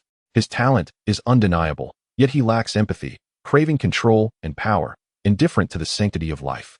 In my world, he ultimately succumbs to an irrevocable darkness." He sensed the gravity in Aurora's tone. The blood of the feathered serpent symbolizes both wisdom and the duality of power and rebirth. Ancient texts record it as accompanying a curse of choice. It may lead to guardianship and transcendence, or descend into dominion and destruction. The essence of this child's lineage is steeped in shadows. His mind is prematurely closed and warped. She turned to face him, her lavender eyes locking onto Harry's. "According to our observations and regulations, underage students, particularly those in his unique situation, require a definitive mentor to guide their power while also restraining their behavior. In this world, he is utterly alone. Professor Potter, you are not only a familiar figure from his past, but also the sole individual with whom he shares a profound connection. More importantly, your awakened star-eyed guardian bloodline, at its core, embodies protection and guidance, serving as a counterbalance to the shadow of the feathered serpent as foretold in ancient prophecies." Harry's heart sank. He instinctively sensed the impending words. "Thus, I formally ask you, Harry Potter," Aurora's voice was clear and earnest, "are you willing to serve as Tom Riddle's guide within the realm of the ethereal?" The absurdity of the proposition inundated Harry in an instant. To have him, Harry Potter, act as the guide for Voldemort, even at the tender age of 10? It felt like the cruelest jest ever conceived by Merlin. He nearly blurted out a refusal. His greatest desire upon entering this world was to disentangle himself from Tom Riddle and find a way back, or at the very least, prevent him from repeating his dark path here. To become his guide, that would entail a deeper entanglement, a direct responsibility, and an unending cascade of troubles and dangers. Yet, just as the words of rejection were poised to escape his lips, a different vision flickered through his mind. No longer did he see the monstrous visage of the snake-faced, bald creature, but rather the pale, gaunt boy in the orphanage's backyard, cloaked in cruelty to mask an inner void. It was the child who had plummeted alongside him through the temporal maelstrom, his eyes reflecting a flicker of fear for the first time. It was the slender silhouette that trailed silently behind him through the forest, though quiet, always present. He was merely 10 years old. Regardless of the inherent darkness of his soul, or the foreboding path that awaited him, he was, at this moment, undeniably just a 10-year-old child, a child severed from his familiar world, thrust into an entirely alien environment. Deep within Harry, a profound sense of kindness and compassion stirred, rendering it impossible to harden his heart against such an existence. Dumbledore's words echoed in his ears. Our choices reveal far more about who we are than our abilities ever could. Should he choose to reject, casting Tom entirely into the embrace of the Academy and towards the Shadow Tower that is evidently more suited to his dark talents? Would he not be hastening his descent into the abyss of fate? Conversely, if he were to accept, even if it were to exert the most minuscule influence, even if it merely etched a vague mark of right and wrong in his reclusive inner world, granting him a fleeting moment of hesitation in future choices, would that not constitute a victory? A feeble rebellion against destiny? I am aware of the irony, Harry's voice dry and laced with self-mockery. To guide him? To lead my greatest adversary? I am more acutely aware than anyone of how difficult it is to alter the essence within him. He lifted his gaze to Headmistress Aurora, and in his emerald eyes, flecks of silver stars involuntarily emerged, shimmering with a complex and resolute light. Yet, yes, I shall consent. I am willing to be Tom Riddle's guide. He hesitated, adding, more as if speaking to himself, I do not wish to mold him into my likeness. I know that is impossible. I merely wish to see if I can impart to him, during the formation of his complete understanding of this world, what is good and what is right. He may scoff, he may choose to reject it, but at the very least, I have made an effort to enlighten him. For in this world, I might be the only one who comprehends his darkness yet does not wish to witness his complete descent into it. Headmistress Aurora gazed at him for a long while before slowly nodding, a glimmer of admiration and compassion crossing her features. This is a difficult and courageous decision, Professor Potter. The Academy shall respect and support your role. The pertinent documents regarding your authority and responsibilities will be sent to your residence shortly. Remember, you are not alone. The Academy will serve as a collective support for both you and him, and, of course, a necessary oversight. The news of Harry becoming Tom Riddle's guide rippled through the halls of the Academy like a stone cast into a tranquil lake. Harry did not delay. On the very evening the official documents were delivered, he arrived at the Shadow Tower. Tom's dormitory was a single room, a privilege afforded to special enrollees. The room was exceptionally sparse, adorned with almost no personal belongings, save for the standard furniture and a few fundamental magical tomes. Tom sat at his desk, engrossed in a hefty tome with a cover crafted from some dark beast hide, and upon hearing the knock, he did not lift his head but coldly bid the visitor to enter. As Harry stepped through the threshold, Tom finally raised his eyes. His gaze first fell upon the parchment document in Harry's hand before slowly ascending to meet his gaze. There was no surprise in those dark eyes, only a chilling mockery that seemed to pierce through everything. What a rare visitor, Professor Potter. He elongated the title with a tone dripping in sarcasm. What wind has blown you into my shadowy corner? Here to preach your tedious platitudes about the value of life, once more? Harry paid no heed to his provocation, gently placing the guardianship appointment document on Tom's desk, nudging it toward him. Take a look at this. Tom lowered his eyelids, his gaze swiftly scanning the contents of the parchment. The muscles in his face tightened imperceptibly for a moment before returning to calm. But when he lifted his gaze once more, the mockery intensified, almost transforming into tangible ice shards. A guide? He let out a brief, humorless laugh. How unexpected. Have you not always sought to rid yourself of me? From the filthy orphanage's backyard to that accursed forest, and now to this academy filled with curious eyes. Your gaze upon me is forever laced with wariness and disdain, like that of a serpent. What is it? He tilted his head, dark hair falling over his brow, his eyes sharp as knives. Now, in a fit of benevolence, you wish to assume the role of a guide? Is it a command from that silver-haired headmistress? Or has your laughable starry guardian bloodline compelled you to feel a sense of duty to save me? His words lashed out like a whip, striking at the very heart of Harry's hidden conflicts. Harry felt a surge of irritation, but forced himself to remain composed.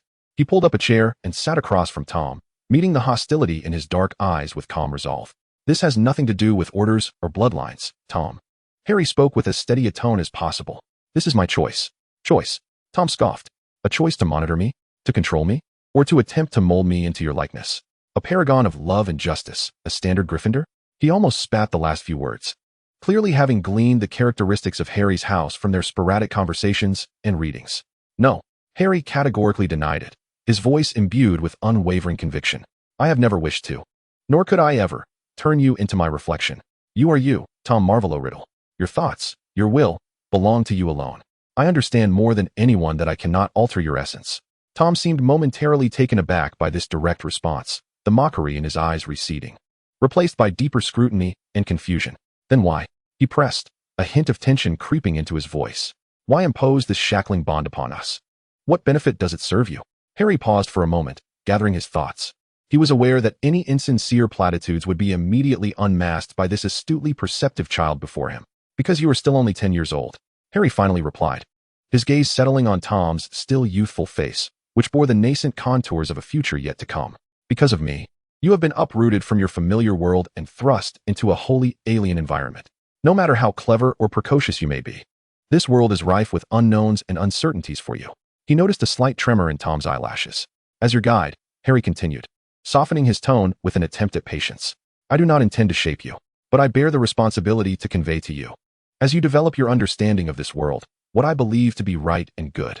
For instance, respecting life. Not only of formidable magical beings, but also of the weak, like the creature in your box. Or that the essence of power lies in protection rather than reckless domination and intimidation. Or that collaboration and trust can sometimes achieve goals more effectively than solitary control.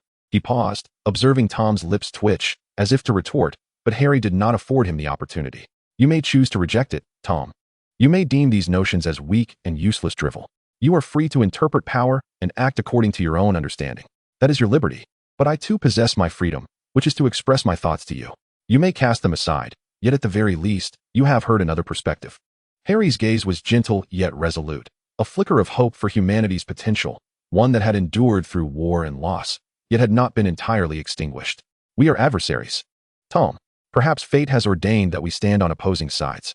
Yet because of this, I may be the one who understands your terrifying potential better than anyone else in this world. I cannot bear to watch you, still a child, glide unhesitatingly towards that abyss I know, without any other voice to remind you. Even if my efforts prove ultimately futile, at least I have tried. The room fell into a prolonged silence.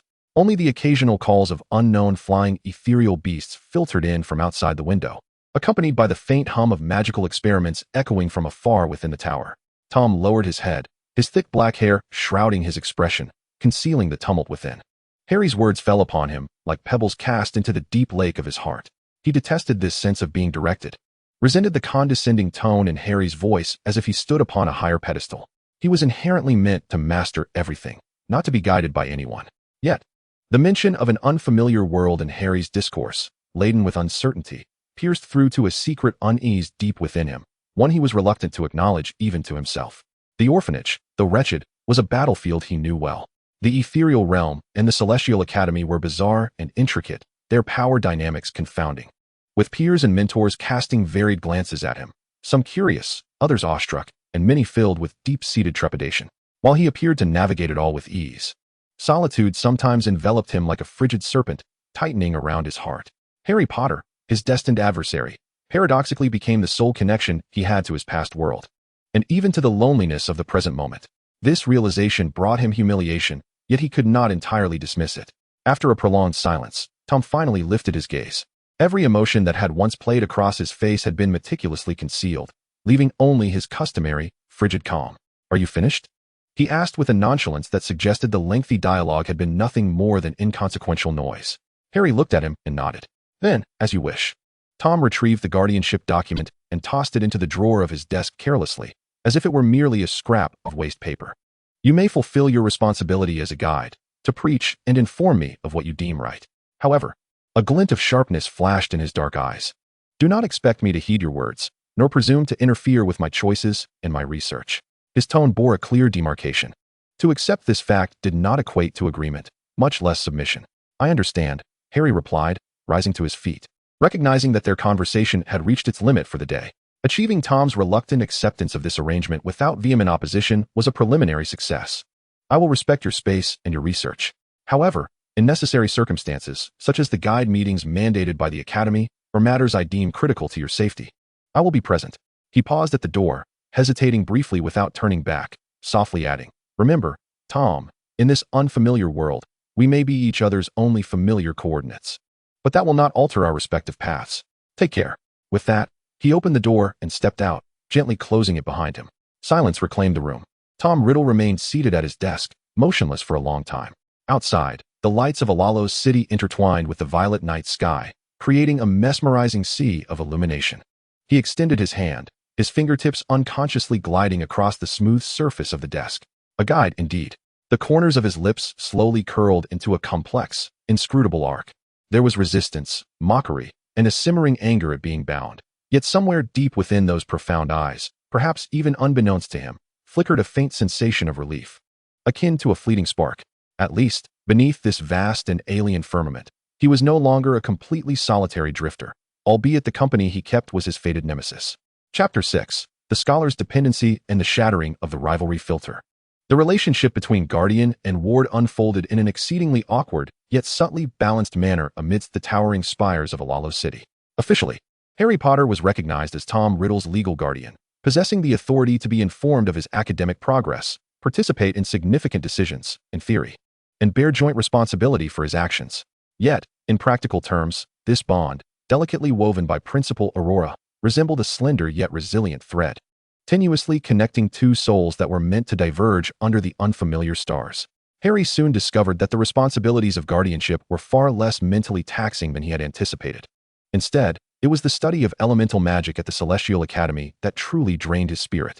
The magical framework of the ethereal realm diverged drastically from the education Harry was accustomed to at Hogwarts. There were no levitation charms, transfiguration, or standard spell courses. Instead, the curriculum consisted of fundamentals of ethereal resonance, introduction to elemental channels, and bloodline origins and potential activation. Most strikingly, and profoundly shocking for Harry, was the unique magical meditation technique of the ethereal realm.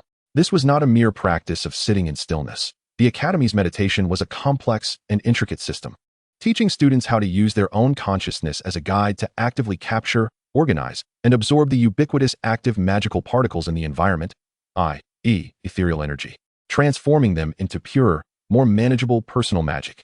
It emphasized a dynamic, interactive form of meditation, requiring practitioners to establish a continuous energy cycle with their surroundings. For Harry, who had grown accustomed to channeling magic through incantations and wand movements at Hogwarts, this was akin to learning a completely new language. His mind had been molded by fixed patterns like Wingardium Leviosa and Expelliarmus. Yet now he was tasked with understanding how the whispers of wind elementals resonated with his own magical circuits, and how to guide rather than suppress the tumultuous will of fire elementals, abstract concepts that felt alien. Each meditation class found Harry seated among a group of first years who were potentially much younger than he, striving to follow the instructor's guidance. He could sense the vibrant, ethereal energy around him. His star-eyed guardian bloodline even granted him a clearer perception than most. The airy leaps of wind elementals, the fervent agitation of fire elementals, and the tranquil depth of starlight energy all resonated within him. Yet, translating these perceptions into stable, controllable growth of magic proved to be a conundrum. His consciousness habitually sought the switch of incantations, the convenient method to activate magic, rather than patiently establishing connections and fine-tuning his magical frequency to align with the ethereal realm's requirements. It was akin to asking someone accustomed to driving an automatic car to suddenly learn how to manually operate a completely different steampunk machine, each step fraught with clumsiness. "Professor Potter, your mind is too tense," remarked the instructor responsible for the foundational meditation course, a gentle-spirited wood elf adorned with a bracelet of verdant vines, who often lingered near Harry, offering soft guidance. "Do not attempt to command the ethereal beings. Instead, try to invite them, to resonate with them. Your bloodline is innately attuned to them. Trust your instincts rather than the rules you learned in the past." Harry endeavored to comply, though progress was slow. The surge of magic within him was largely dependent on the rich energy environment of this world and the natural enhancement brought about by his awakened bloodline, rather than the efficient results of his active meditation. This left him feeling a twinge of frustration. The war hero, the savior who had vanquished Voldemort, found himself in this new world's foundational magic course, akin to a clumsy novice. In stark contrast, Tom Riddle's studies within the Shadow Tower could only be described as a seamless glide. He had not been initiated into the arcane knowledge of the wizarding system, nor the magical framework of the spirit realm, particularly the aspects concerning the guidance of spirit, will, and emotion, as well as the manipulation of deep energies, which seemed almost tailor-made for him. His perilous gift, which had begun to manifest in the forest through the emotional invocation of the primordial spirit's power, was not stifled under the systematic guidance of the academy. Rather, it was refined, becoming more efficient and discreet. Unlike Harry, who struggled to comprehend and resonate with such concepts, he possessed an innate intuitive mastery over the essence of energy. For him, meditation was not about learning to communicate with the primordial spirits, but rather about mastering and consuming them with greater finesse. His magical prowess grew at an astonishing rate. The esoteric tomes from the Tower of Shadows on shadow manipulation, mental infiltration, and the essence of the soul posed no barriers to his understanding, allowing him to draw parallels effortlessly. Occasionally, Harry would receive vague feedback from Tom's mentor. Mr. Riddle displayed an extraordinary aptitude for energy control, with an understanding of the deeper characteristics of primordial spirits that far surpassed his peers. Yet the mentor's tone always carried an inexplicable gravity. Harry understood that the greater Tom's advancements, the higher the latent risks. This contrast stirred a complex turmoil within Harry. He touched the now calm scar on his forehead, self-deprecatingly thinking, if only Hermione were here. She would undoubtedly grasp these principles immediately and might even pen a few papers. I have never been an academic prodigy. Indeed, at Hogwarts, Harry's magical accomplishments relied more on his courage, intuition, practical experience, and a touch of, well, luck. Hermione Granger was the true scholar, the diligent and dedicated genius. Harry had long since accustomed himself to seeking Hermione's counsel at the first sign of theoretical challenges, relying on her encyclopedic intellect. Now, in this unfamiliar world, as he found himself bewildered by the discussions on phase conflicts and harmonization of different attribute spirits in Introduction to Elemental Currents, an absurd yet entirely natural thought emerged. He needed to find an academic ally. Scanning the entire Celestial Academy, among those he knew, who resembled that academic stalwart, the answer was self-evident. Thus, one afternoon, after concluding yet another frustrating practical lesson, wherein he attempted to simultaneously guide the spirits of wind and fire to form a stable shield, resulting instead in a minor elemental upheaval that nearly singed his robe, he approached the door of Tom Riddle's dormitory, clutching a hefty stack of notes and tomes filled with perplexing symbols. Tom opened the door, visibly taken aback at the sight of Harry, book-laden, brows furrowed, and still bearing a hint of smoke. He assumed Harry was there to conduct some routine guardianship duty or deliver a warning. What is it? Tom's tone remained icy as he stepped aside to let Harry in, his gaze briefly scanning the pile of evidently academic materials in Harry's arms, tinged with a subtle curiosity. Feeling somewhat awkward, Harry cleared his throat and directly placed the open introduction to elemental currents on Tom's desk, pointing to a complex diagram and formula concerning the stability calculations of multi-spirit energy circuit nodes. Tom, could you take a look at this? Harry's tone was remarkably casual, even carrying a hint of the assertiveness he usually adopted in seeking knowledge in Hermione's absence. I can't understand the principles of energy load distribution at this node. According to the book's calculations, my model consistently collapses at the third node. Tom stood there, silent for a full 5 seconds. His deep black eyes first regarded the intricate diagram Harry indicated with disbelief, then slowly lifted to meet Harry's face, which was etched with genuine confusion, even tinged with a hint of expectation. The air seemed to solidify. For the first time, Tom's mind, a precise, efficient instrument constantly calculating benefits and threats, experienced a momentary lapse. Was he asking me for help with a learning issue? A boy who had once defeated, as he claimed, the future Dark Lord Voldemort, who wielded numerous Horcruxes and immense power. A rival whom he regarded as fated and worthy of serious consideration? Now, holding a foundational theory book, with such an unguarded, almost shameless attitude, he sought counsel from a mere 10-year-old, theoretically his ward, regarding the fundamental principles of elemental magic? Absurd, ridiculous, incomprehensible. Tom felt the worldview he had constructed in the orphanage, one where power, threat, and the dynamics of human interaction were solely based on utility and antagonism, along with the grand, dark narrative he had built around Harry as his fated adversary, shattered at this moment by Harry's simple act of seeking assistance. You. Tom's voice came out hoarse, struggling to find the appropriate words to articulate his feelings in that instant. You're asking me? Yes, Harry nodded, almost instinctively leaning closer, pointing at the page. Look here. After substituting this formula, the energy flow during the simulated run will accumulate here, and then he gestured, attempting to elucidate his predicament. Tom instinctively took a half step back, as if Harry bore some incomprehensible contagion. He scrutinized Harry, searching for any semblance of pretense, mockery, or any hint of the insincerity that might accompany the rivalry between foes. There was none, only a pure thirst for understanding and a disarming, non-aggressive perplexity that left him feeling profoundly unfamiliar. The palpable malice he had sensed in the orphanage's backyard. The resolute gaze burdened by a heavy past he had glimpsed amidst the temporal chaos. The precise and formidable combat instincts displayed in the forest. These elements that constituted his perception of Harry Potter as an adversary were now obscured by this seemingly ordinary, albeit awkward, figure seeking knowledge. A profoundly strange emotion began to burgeon within Tom. It was neither anger nor derision, but rather a sensation of collapse. Is this how I was defeated? The future him, the Voldemort who possessed Slytherin blood, created Horcruxes, ruled over the British wizarding world, and unleashed a tide of bloodshed. Ultimately succumbing to a lad who could not even grasp the basics of elemental theory and would come to inquire of someone a decade his junior?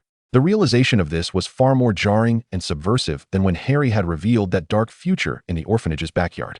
Look here, Tom finally spoke, more out of an instinctive drive to correct an evident error than a desire to assist Harry. His long fingers pointed to a corner of the diagram, his voice regaining its usual calmness, though a subtle, nearly imperceptible sense of helplessness lingered beneath. You have misunderstood the significance of this symbol.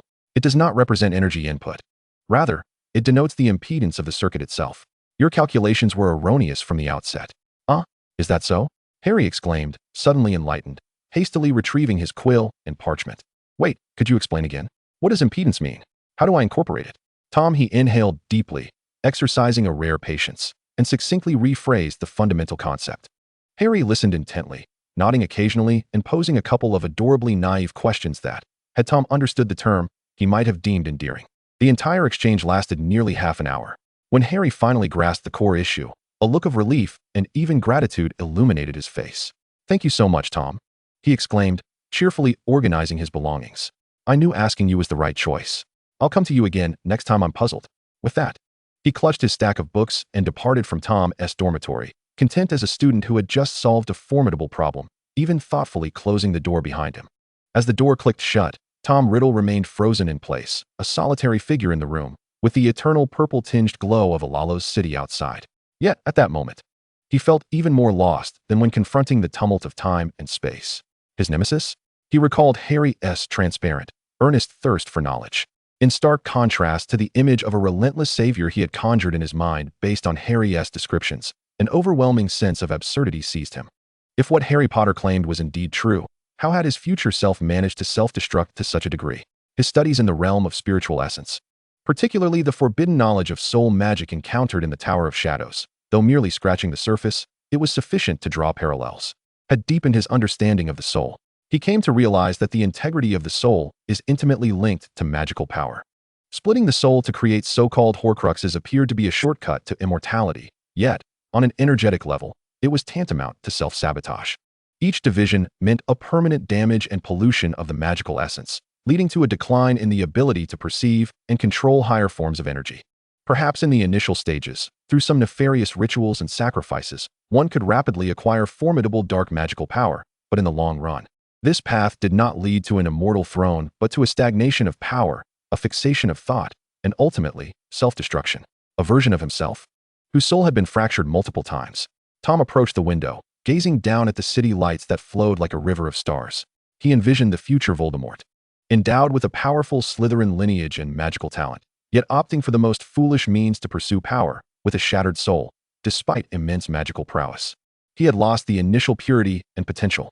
Ultimately, he would be vanquished by an opponent who needed his assistance even with the most fundamental magical theories. Not because the opponent was too strong, but because he had grown too weak enough to be unable to contend with such a foe. This conclusion sent a chilling shiver through Tom, accompanied by an indescribable sense of humiliation. He had always regarded Harry Potter as a formidable adversary deserving of serious attention. This regard, to some extent, satisfied his sense of being unique and destined for greatness.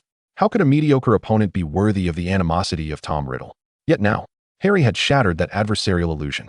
Tom recognized that while Harry might indeed excel in practical intuition, courage, and certain specific magical talents, in the most fundamental, systematic understanding of magical knowledge and theoretical learning, he was perhaps quite ordinary, even somewhat dull. Furthermore, he showed no qualms in seeking assistance from his nemesis. Such a person. Tom closed his eyes, for the first time scrutinizing the future as described by Harry with startling clarity. It was not a grand, evenly matched, fateful confrontation. Rather, it resembled a madman who had strayed down a dark path, self-weakened to the utmost, being gradually cornered by a fortunate, intuitive, and somewhat adept ordinary wizard. Along with his friends, Harry had mentioned Hermione Granger and Ron Weasley. Just how pathetic had he become after the eventual tearing of his soul? This question crept into Tom's mind like the coldest venom, beginning to erode his once proud heart. He no longer viewed that future as a symbol of strength and dread, but rather as a testament to foolishness and failure. He gazed at his own pale, slender hands, brimming with vibrant magical potential. The blood of the feathered serpent coursed quietly within him, laden with infinite possibilities and the curse of choice. I shall never become like that.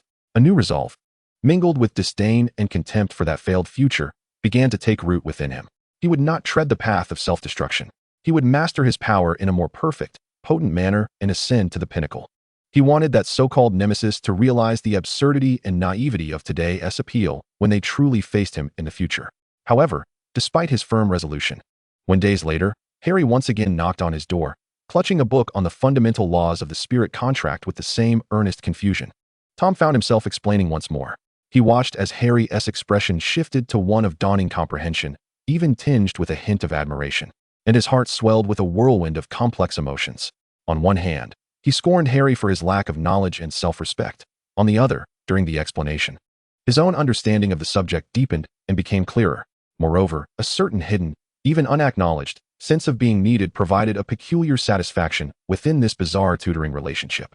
In this entirely unfamiliar world, despite being adversaries, in a certain sense, they were each other's only acquaintances.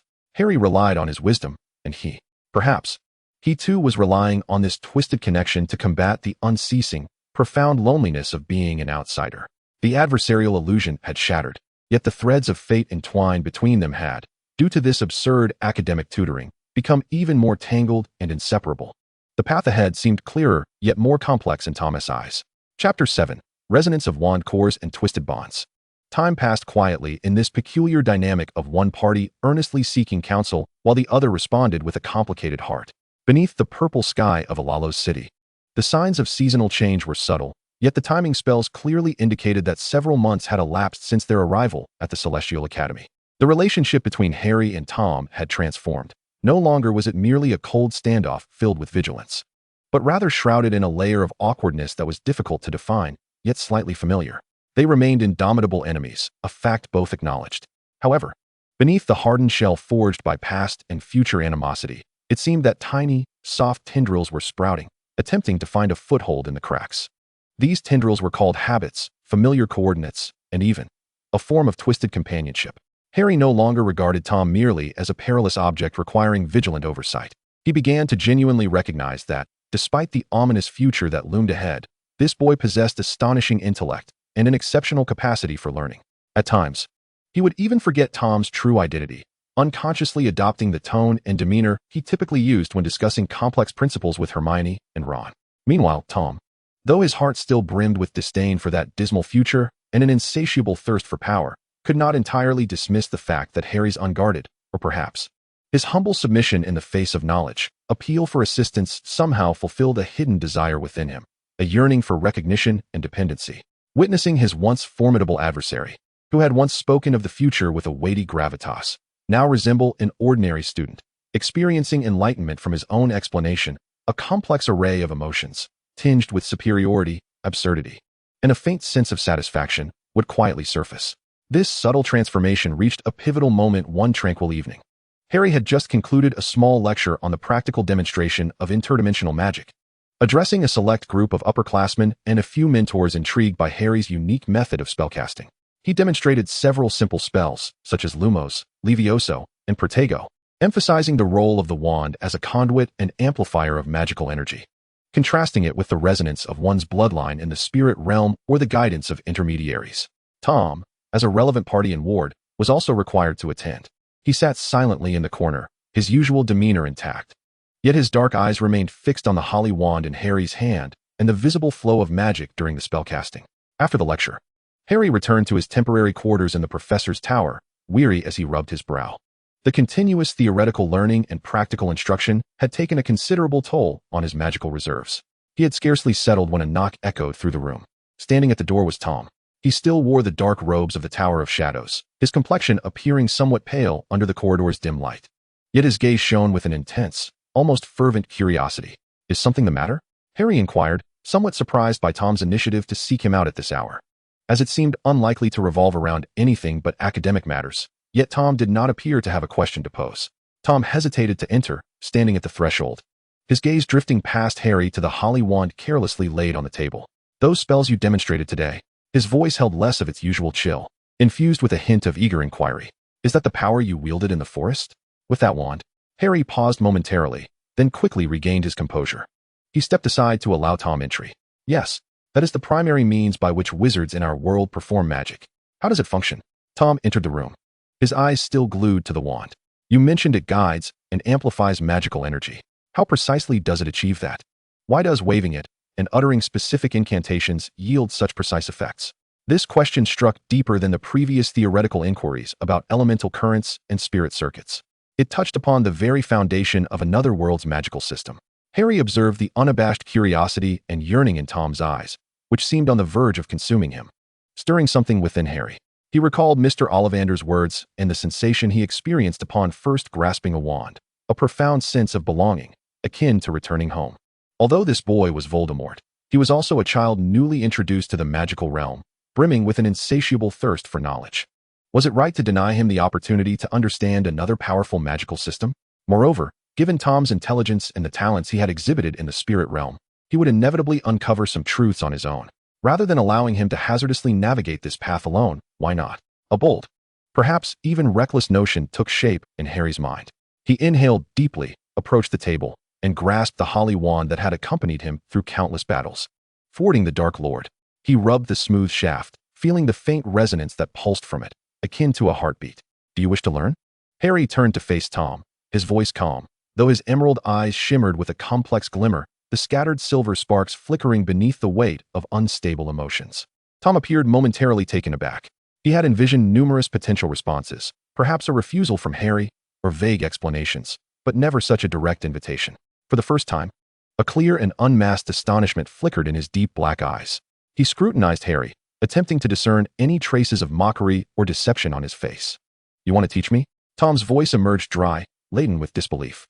"Teach me how to wield a wand." "Indeed," Harry nodded affirmatively. "Theoretically, you possess formidable wizarding potential, enabling you to use a wand. Moreover," he paused, his gaze drifting to the wand, as though peering through it into a distant past intertwined with extraordinary destinies. "Do you recall what I told you about the core of my wand?" Tom's breath hitched almost imperceptibly. He certainly remembered Harry's words, delivered with a complex tone of irony in that perilous forest, a phoenix feather. "It helped me defeat you." "A phoenix feather," Tom echoed softly. "Correct." Harry's lips curved into a subtly enigmatic, fateful smile. In that wizarding world, or rather, in the tapestry of destiny, coincidences and entanglements abound. He stepped forward, slowly extending the holly wand toward Tom. "We are adversaries, Tom. Yet, our connection runs far deeper and more intricately than mere enmity." Harry's gaze seemed to transcend time and space, imbued with a weariness that spoke of understanding fate. "The core of my wand, and the core of your future wand, or rather, Voldemort's wand, originates from the same phoenix." Tom's pupils constricted suddenly, like a startled serpent. He fixated on the wand, which was now perilously close, as if it were a living, dangerously alluring forbidden object. "The feather of the same phoenix? What does that signify?" "In the ancient laws of wand lore, this is referred to as brother wands." Harry's voice resonated softly, echoing in the stillness of the room. "There exists a special bond between them, one that can even influence each other. It is precisely because of this connection." He paused, locking eyes with Tom's astonished gaze. "My wand possesses an extraordinary affinity for you. Theoretically, you could wield it." The air seemed to freeze. Tom felt his heart racing violently within his chest, not from fear, but from an ineffable mixture of excitement, absurdity, and a certain thrill of destiny tightening around his throat. His future wand and the wand of this adversary stood as brothers, and now he was invited to wield this wand, one that rightfully belonged to his nemesis, yet was intrinsically linked to his future power. This was the very apex of irony and distortion of the term enemy. He gazed at the wand Harry extended, a seemingly ordinary stick that, in this moment, appeared to hold boundless power and secrets. A yearning surged within his veins, almost threatening to shatter the calm composure he had always prided himself on. Yet, his inherent suspicion and caution held him back from reaching out immediately. Why? Tom lifted his gaze, his dark eyes regaining their customary scrutiny and sharpness. Why bestow this upon me? Are you not afraid that I might wield it against you or stir up a tempest in this world? Observing his guarded demeanor, Harry suddenly let out a low chuckle, infused with boundless exhaustion and a semblance of resigned clarity. Use it against me? With my own wand. He shook his head. Tom, I comprehend this wand better than you do. It has chosen me, pledging its loyalty to me. Even if you could wield it, you could never use it to harm me. That is the wand's intrinsic will. As for stirring up a tempest in this world, his gaze swept across the towering spires and the violet night sky outside. You have awakened the bloodline of Quetzalcoatl, learning forces more closely aligned with the source in this world.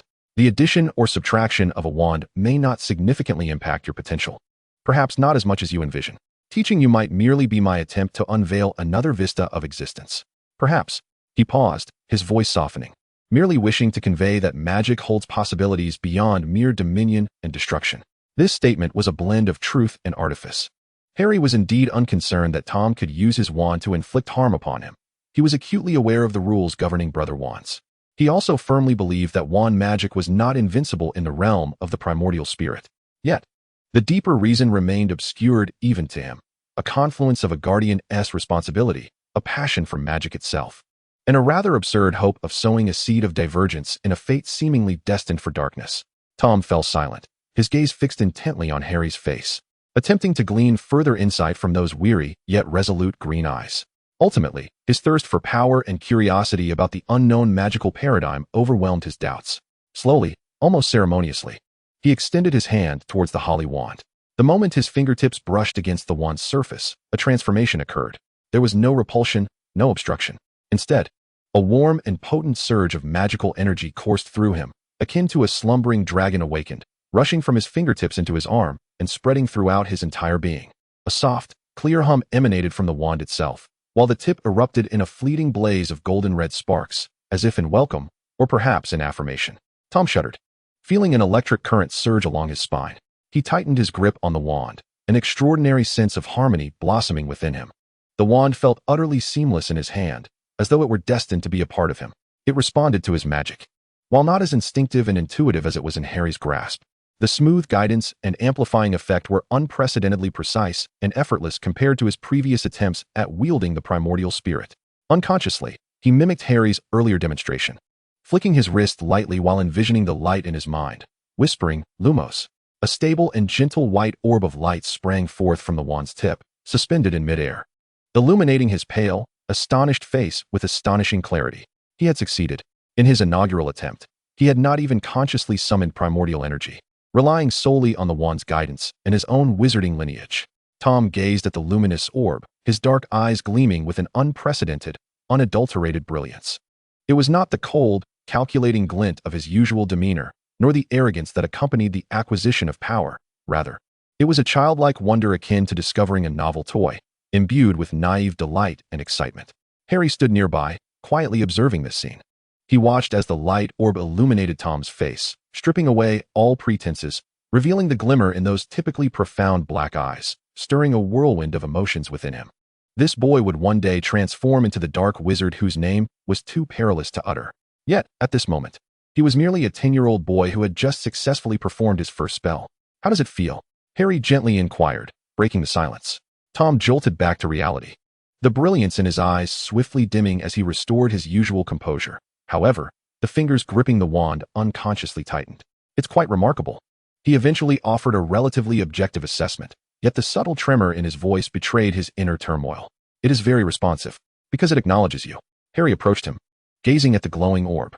"The bond of brother wands, coupled with your innate magical talent, has prompted it to respond to you. But this is merely a rudimentary illumination charm. The intricacies of wand magic are profound and demand extensive practice and precise control." From that day forth, their previously one-sided academic mentorship quietly evolved into a dualistic, intriguingly reciprocal learning arrangement. Harry continued to clutch the theoretical tomes of the primordial realm, seeking Tom's assistance whenever he encountered a challenging conundrum.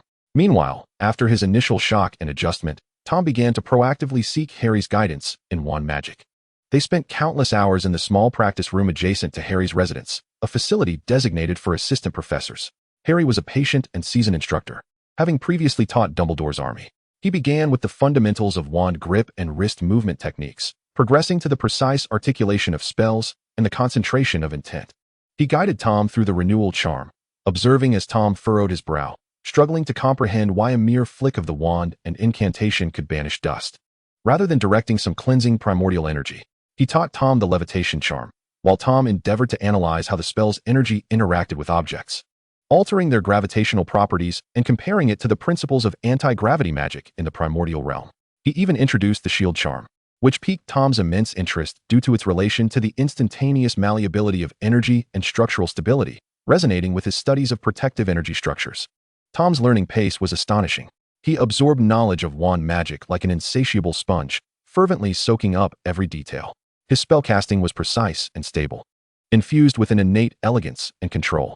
Soon, he mastered all the foundational spells Harry had taught him, even venturing to attempt slightly more complex ones, such as the repair charm and the summoning charm. Throughout this process, their interactions grew increasingly intricate. At times, Harry found himself exasperated by Tom's overly pedantic inquiries regarding certain theoretical concepts, unable to resist exclaiming, "Merlin's beard, Tom, sometimes you don't need to know why it works. You just need to believe that it does, just as you don't need to fully comprehend the digestive system to eat your meals." Tom would regard him with an expression of bemusement. Ignorance and blind faith are the hallmarks of the weak. Understanding the principles allows for better mastery and improvement. Occasionally, when Harry faltered while practicing a complex primordial spirit guiding technique, emerging disheveled and covered in dust, Tom would coolly interject, incisively pointing out the flaws in his control over energy nodes, his tone laced with the usual sarcasm, yet the content remained remarkably precise and effective. It was as if they were constructing a precarious yet palpable bridge between two disparate magical paradigms. As Harry gazed across the bridge, he perceived in Tom not only the coldness and ambition that defined him, but also a remarkable intellect and an unadulterated pursuit of knowledge. Conversely, Tom, looking back at Harry, discerned beneath the halo of the savior and the instinct for combat a certain mediocrity in theory, coupled with an almost obstinate adherence to life and justice. The Holly Wand, linked by the same phoenix tail feather, became the most peculiar and profound bond between them. When Tom wielded it, he could distinctly feel the warm, steadfast magical imprint belonging to Harry, imbued with a strong protective intent emanating from the depths of the wand. This sensation unsettled him, yet he found it inescapable, as if it served as a silent reminder and an insidious encroachment. Meanwhile, as Harry observed Tom channeling magic through his wand, a complex and ineffable turmoil stirred within him. The very companion that had stood by him through life and death was now effortlessly casting spells in the hands of his most perilous adversary, an absurdity that felt surreal. Yet, he could oddly sense that the wand bore no animosity towards Tom. Rather, it seemed to harbor a subtle acceptance. This revelation deepened his comprehension of the brother wands and their intertwined fates, igniting a premonition about the uncertain future of the boy before him. This extraordinary exchange of learning unfolded beneath the eternally violet sky of Alalo City. They were both mentors and students to one another, destined adversaries, yet the only ones in this foreign realm able to fathom each other's origins. The ropes of destiny, intertwined through this wand, and their distorted pedagogical relationship, grew tighter and more chaotic. Chapter 8. Birthday Flames and Shadows of Heritage. The sky over Alalo City was perpetually drenched in a mysterious lavender hue, rendering the passage of time seemingly nebulous. Only Harry, driven by an obsession with his homeland, had crafted a rudimentary alchemical clock that faithfully recorded the passage of time in this alternate dimension. When the runes on the clock subtly indicated a certain hour, Harry froze. It distinctly revealed that according to the time in his original world, December 31st was fast approaching. Tom Riddle's birthday. This date, like a brand, was indelibly etched in Harry's memory, tightly bound to the enrollment list of Hogwarts, the chilling files of Voldemort, and the inception of his own destiny. He had never anticipated that one day he would be compelled to ascribe a celebratory significance to this date. His emotions were a tangle of complexity and contradiction. On one hand, the vigilance rooted in his soul screamed, reminding him of the heinous crimes this boy would one day commit. Celebrating the Dark Lord's birth was absurd in the extreme. On the other hand, watching Tom grow increasingly silent in the Tower of Shadows, his aura deepening and becoming more inscrutable, the sense of responsibility that belonged to a guardian, coupled perhaps with a flicker of compassion for a solitary individual, one that even he was reluctant to scrutinize, began to surface. He was merely 11 years old, Harry reminded himself. Regardless of what the future held, at this moment, he was simply an 11-year-old child, uprooted from his homeland, ensconced in a wholly unfamiliar world. A child who perhaps had never truly experienced a heartfelt birthday celebration. This thought ultimately prevailed. Harry resolved to do something. On the day of his birthday, Harry deliberately requested a half-day leave from the academy.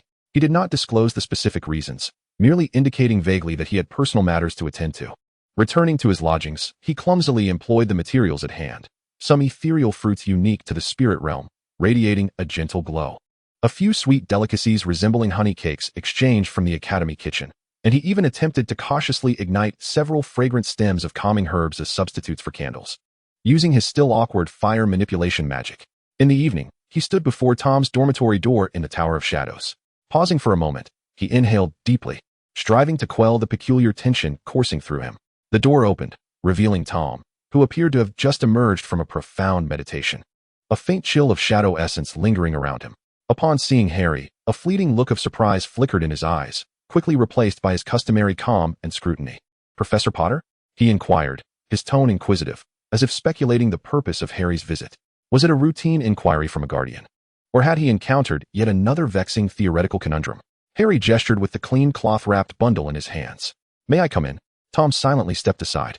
As he watched Harry unveil the modest, if not somewhat crude, birthday arrangement, he visibly faltered. The glowing fruits were arranged in a rough circle, with a small cake at the center and wisps of smoke from the burning calming herb stems wafted upwards, carrying a soothing fragrance that danced in Tom's suddenly narrowed pupils. "What is this?" Tom's voice bore a rare and genuine confusion. He surveyed the items again, then turned his gaze to Harry, his brow furrowing as if deciphering an exceedingly intricate ancient rune. "Happy birthday, Tom," Harry said somewhat awkwardly, the words rolling on his tongue before emerging with a hint of clumsiness. Having spent nearly a year in the spirit realm, he had long since ceased speaking English, let alone uttering this phrase. "According to the time in my world, today is December 31st, your birthday. You are 11 now." "Birthday," Tom repeated the word softly, as if savoring a distant and unfamiliar term. His gaze returned to the flickering candlelight, where something within the depths of his dark eyes trembled ever so slightly. The orphanage had never celebrated birthdays. It was merely a date recorded in cold files, yet another testament to his strangeness and difference. He had never contemplated that someone might remember and attempt to do something for him. An odd sensation, akin to a faint electric current, surged unexpectedly through his cold heart. It was neither joy nor emotion. Those were too superficial. It felt more like a slight crack had been pried open by some unseen force, revealing a sensation he could not immediately define or process. Instinctively, he straightened his back, a defensive mechanism activating to shield him from this inexplicable disturbance. He opened his mouth, unsure of what to say. Should he question Harry's motives? Mock the futility of this gesture? Yet, the words turned in his throat, failing to escape immediately. He simply stood there, watching the flickering light, feeling the warm aroma that clashed with the chill of the Tower of Shadows. Harry, observing Tom's silence, felt a resurgence of that Gryffindor-esque, rough-hewn courage. He scratched his head, attempting to lighten the atmosphere. "Given our limited circumstances, this is the best I could do. In our world, birthdays must have some semblance of ceremony. Before blowing out the candles, one can make a wish, though I don't know if it holds any weight here." He paused, adding with a hint of nostalgia, "If you were in our world, you would likely receive your acceptance letter from Hogwarts today." Hogwarts. Tom seized upon this key term, his attention momentarily diverted. He had always harbored a complex curiosity about the magical school Harry had mentioned multiple times. What is that school like? As Harry spoke of Hogwarts, his gaze softened, the emerald depths of his eyes seemingly reflecting the warm glow of the castle's lights. It was ancient, vast, and brimming with secrets. The moving staircases within, the mischievous poltergeist, and the myriad of magical creatures lurking in the forbidden forest. Oh, and the Whomping Willow. Notoriously irritable, ready to lash out with a single touch. Not to mention the Black Lake, home to mermaids and a giant squid, which would freeze over in winter. His tone was imbued with an involuntary nostalgia and warmth, painting a vivid picture of a magical world teeming with life and wonder, starkly contrasting the cold towers of the spirit realm. Tom listened quietly, refraining from interruption. He observed the unabashed, almost childlike reminiscence on Harry's face, the flicker of light in his eyes brightening with memories. This pure expression of emotion was a far cry from the vigilant, weary, or troubled Harry he usually encountered. A subtle emotion began to blossom within Tom. He realized that Harry Potter, his nemesis, could reveal such a tender side when speaking of home. "It sounds lively," Tom ultimately offered in a neutral tone, yet his gaze remained fixed. "Indeed," Harry sighed gently, his smile fading, a hint of melancholy creeping into his brow. "I miss home." The whisper was barely audible, yet it felt like a small stone cast into the quiet lake between them. Tom chose not to respond to this sentiment. He remained silent, his dark eyes deeply scrutinizing Harry, the usual cold detachment in his gaze replaced by a complex, inscrutable intensity. In that moment, they appeared no longer as adversaries, but as two souls ensnared in a foreign land, longing for their homeland. Shaking his head as if to dispel the sudden wave of sentimentality, Harry revitalized his spirit and offered Tom a smile. "All right, let us not dwell on that. Once more, Tom, happy birthday. And, oh yes, Merry Christmas." He recalled the upcoming holiday, extending his well wishes. Though the spirit realm did not celebrate Christmas, the words, symbolizing reunion and blessings from his world, seemed to carry a soothing power in this moment. However, this blessing acted as a key, swiftly unlocking a tightly sealed box in Tom's mind. His expression sharpened abruptly, the subtle atmosphere dissipating instantly, replaced by a chilling rationality. "Birthday," Tom began slowly, his voice regaining its usual calm, laced with an edge of inquiry. "How do you know my birthday?" "The exact date." Harry's smile froze in an instant. He realized he had inadvertently let slip a detail he had never disclosed. In the original world, Tom Riddle's birthday was public knowledge, recorded alongside his crimes. Yet here, he had never revealed to Tom that he was aware of such specific details. Harry's mind raced, seeking a plausible excuse, but any deception would falter under Tom's penetrating gaze. He finally sighed, opting for a partial truth. His tone tinged with resignation. "We are adversaries, Tom. My understanding of you may far exceed your expectations." He gestured to the scar on his forehead, adding, "Some knowledge has become a part of my life alongside this." This explanation did not satisfy Tom. Instead, it ignited deeper suspicions within him. Adversary? Understanding? The feeling of being thoroughly scrutinized while knowing so little about the other provoked a profound discomfort and a simmering anger within him. Yet he suppressed this emotion, redirecting his inquiry to a more fundamental, weighty question. "Do you know about my parents?" Tom's voice was soft, yet carried an unyielding insistence, his black eyes locking onto Harry's as if seeking to unearth the deepest secrets of his soul. "Tell me." The air became thick with tension. Harry felt a constriction in his throat, acutely aware of the implications behind the question. It was the root of all Tom Riddle's tragedies and darkness, the breeding ground of Voldemort. To reveal it, to lay bare the ugly, cold truth, rife with deceit and betrayal, before this 11-year-old boy. He gazed at Tom's youthful face, already showing hints of sharpness, and into those dark eyes that mingled stubbornness, longing, and a barely perceptible fragility. To refuse? To protect him under the guise of guardianship? But Harry knew Tom Riddle was no ordinary child. Concealment and deception would only deepen his suspicions and might hasten his descent into the destined future. It was a perilous choice. Harry's heart thudded heavily in his chest. Ultimately, he inhaled deeply and confirmed in an unusually grave tone, "Are you sure you want to hear?" "Tom, some truths may not bring you solace." "I am certain." Tom's response came without a hint of hesitation. He needed to know the origins, to understand where he came from and why he was different. Even if that truth was poison, he would have to swallow himself. Harry fell silent for a moment, seemingly organizing his thoughts, searching for a way to narrate this tale as gently as possible. Yet he quickly realized that no gentle version of this story existed. He began to recount, his voice low and steady, as though narrating an ancient and sorrowful tale unrelated to himself. He spoke of the fallen, obsessive Slytherin lineage of the Gaunt family. He recounted the tale of Merrippy Gaunt, the pitiable woman overshadowed by her family, devoid of magical talent, scorned by her father and brother. He described her obsession with the handsome, wealthy Muggle gentleman, Tom Riddle. "She used a love potion," Harry articulated, honing in on the pivotal point, his gaze fixed on Tom's reaction. "A powerful magical love potion. She enchanted your father, compelling him to love her, or rather, to love the illusion crafted by the potion. They eloped, and shortly thereafter, she became pregnant with you." Tom's face remained expressionless, resembling a pale statue, with only his eyes, dark as the deepest night, absorbing all light and concealing every emotion. "The effects of the love potion cannot endure," Harry continued, each word weighing heavily like stones. "When she believed she had won his love, perhaps out of compassion or some other reason, she ceased to use the potion. The magic faded." He paused, noticing Tom's hands at his side, fingers tightening slightly. "Your father awakened."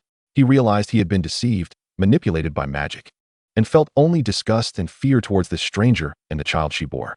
He abandoned her, returning to his previous life. Harry refrained from detailing how Merrippy subsequently gave birth alone, in poverty, despair, and heartbreak, or how she perished at the orphanage's doorstep. Yet he sensed that Tom had pieced together the tragic conclusion. She died, Tom stated, his voice eerily calm, a declaration rather than a question. At the orphanage. Left me there. Harry nodded heavily. The next part was even more brutal. Harry understood that he could not evade the truth. He recounted how, years later, Tom Riddle, now a student at Hogwarts, traced the origins of his lineage, discovered the Gaunt Mansion, and learned the reality from his deranged uncle, Morphin Gaunt. You cannot accept this fact. You cannot accept that your magical prowess stems from a lineage you despise, a declining pure-blood family, while your father, a figure you once envisioned as noble and gentlemanly, turned out to be a muggle who loathed magic and abandoned his wife and child. Harry's tone bore a profound weariness as he spoke of the Riddle house. There. He fixed his gaze upon Tom's eyes, articulating each word with deliberate clarity. You killed them. Your father, your grandparents. You obliterated their existence to erase the half of you that you deemed filthy, tainted by muggle blood, to unleash the fury of abandonment. To assert your power and dominion over fate. The room fell into a deathly silence. Even the faint magical hum that often permeated the air of El Rallos seemed to dissipate. The only sounds were the faint crackle of the calming herb igniting and the oppressive, almost suffocating atmosphere that enveloped the two. Tom remained motionless, yet his pallor had intensified, as if all the blood had congealed within him. In the depths of his dark eyes, a tempest brewed, raging yet forcefully suppressed beneath a veneer of icy calm. His inner world was besieged by a cataclysmic tsunami. Words like love potion, abandonment, and murder swirled in his mind, akin to the most malevolent curses. He had always believed he was a genius, thrust apart from the world of ignorant muggles by circumstance, his uniqueness a birthright of nobility. Yet the reality was that his very existence was a blunder, a grotesque amalgamation of magic, deception, and weakness. His life commenced with a lie. His bloodline intertwined with the repulsive filth of muggles and the disgrace of the Gaunts. A bone-chilling dread surged forth from the darkest recesses of his heart, mingled with a tempestuous rage and a profound self-loathing. He felt an overwhelming impulse to annihilate something, to make the world feel the same agony and absurdity he was enduring at that moment. He could vividly envision the scene, locating that so-called father, witnessing the terror etched across his face, and exacting a price in the most excruciating manner. This thought, laden with dark temptation, made him tremble. Separated by a world, unrealizable? This realization sliced through his fraying sanity like a blunt knife. Harry observed his silent, taut silhouette, acutely aware of the palpable darkness emanating from his frail form. With concern, he softly inquired, Tom, are you all right? Those words pierced through a critical threshold. Tom abruptly turned, and the unmasked chill of murderous intent and distorted fury that erupted from his obsidian eyes caused Harry's heart to momentarily falter. That gaze, for an instant, astonishingly mirrored the monstrous visage of the snake-faced, bald creature from his memories. Yet this horrific aura receded as swiftly as it appeared, supplanted by a deeper, colder tranquility. Tom turned away, no longer regarding Harry or the extinguished birthday candles. His voice was unnaturally composed, even carrying a hint of deliberate detachment. I am fine. You may leave. Harry wished to utter something more, comfort, guidance, but he found that any words at that moment felt woefully inadequate. He understood the destructive power of this revelation. It could obliterate a child's most fundamental understanding of the world, let alone that of Tom Riddle, a boy already sensitive, proud, and deeply warped within. Silently, he rose, tidied his belongings, and paused at the door, glancing back at the slender figure, still rigid and facing away from him in the center of the room. If you need me, I'll be in the tower next door, Harry finally managed to say, gently shutting the door behind him. The sound of the closing door resonated sharply in the stillness of the room. Once alone, Tom Riddle's taut body quivered imperceptibly. He slowly approached the window, pushing it open to let the cold, magical-infused night air of El Rallos brush against his face. He craved this chill to temper the boiling darkness in his mind, to suppress the violent impulse threatening to erupt from his chest. Birthday, Hogwarts, love potion, abandonment, murder. Harry Potter's words intertwined with the resentful and disdainful images filling his mind, relentlessly tugging at his nerves.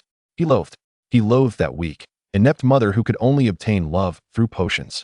He despised that shallow, foolish muggle father who abandoned his wife.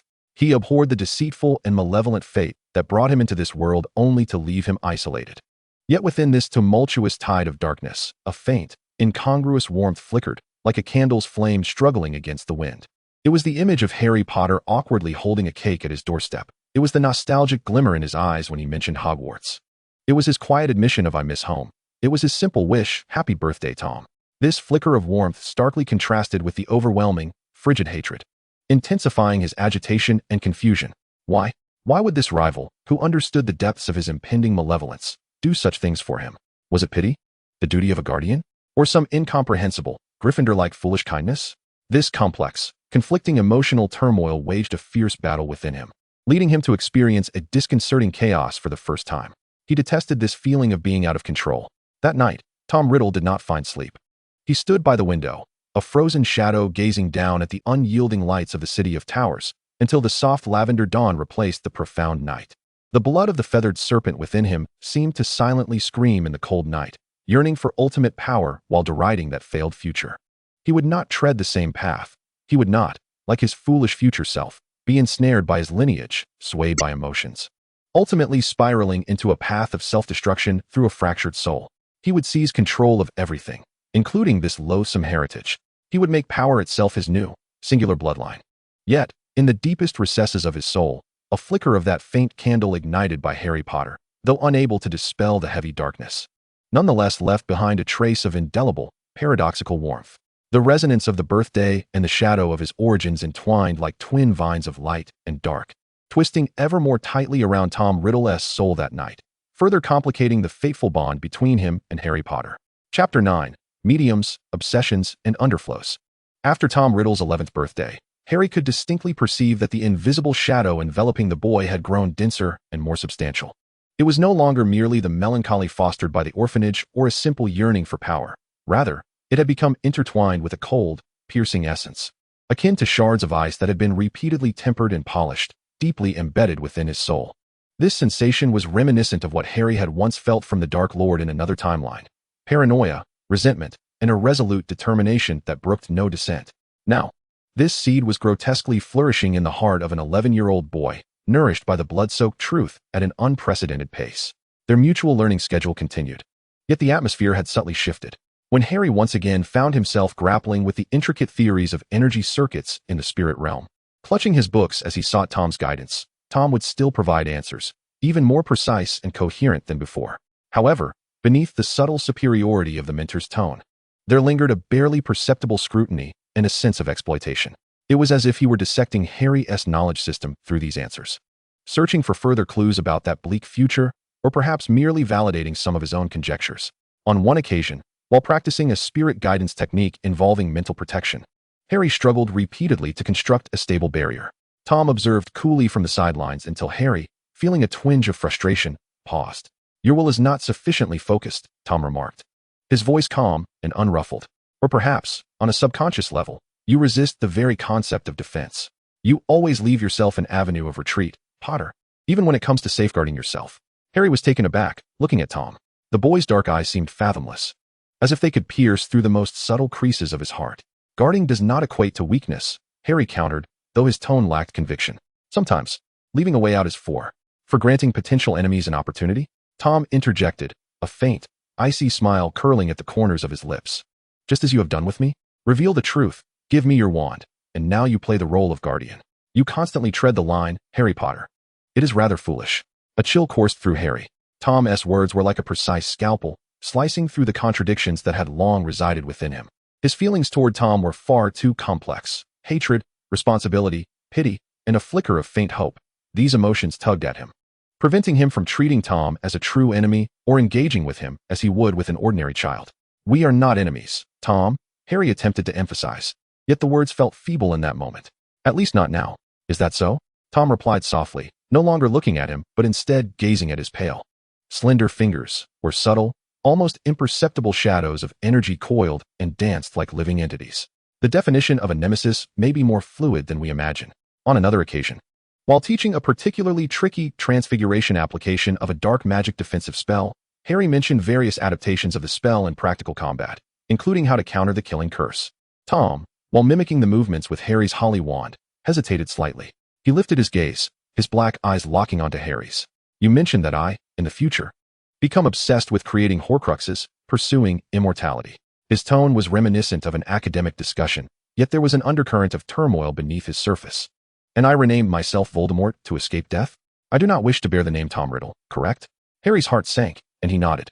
"Yes, you believe that name belongs to your filthy, muggle father, that you wish to sever all ties with your past." Tom fell silent for a moment, seemingly mulling over this statement. Then, he suddenly contorted his lips into a smile that was almost grotesque, strikingly incongruous with his handsome visage. Foolish.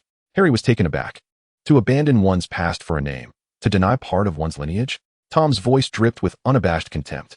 To despise one's origins and easily cast aside the very foundation of one's existence?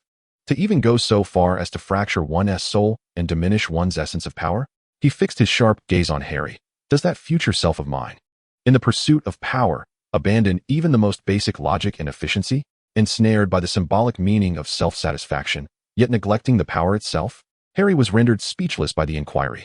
He had contemplated Voldemort's madness from this perspective before, but never had it been so clearly and coldly dissected by an 11-year-old Voldemort himself, who shared the same blood and gifts. The sensation was both absurd and chilling. He was blinded by a desire for immortality and an obsession with pure blood. Harry ultimately managed a difficult response. Tom scoffed, choosing not to pursue the matter further. Yet the disdain for his future self lingered deeply in Harry's mind. This was not a moment of realization, but rather a different form of arrogance, a belief that he would never commit such a base error, a conceit belonging to a genius. Subsequently, Tom made a decision that astonished Harry. "I do not intend to change my name," he declared, his tone calm, yet imbued with undeniable resolve. Tom Riddle. This name embodies deception, weakness, and abandonment. It is my shame. Harry gazed at him quietly, awaiting further elaboration. "I choose to retain it." Tom's eyes glimmered with a cold and obstinate light.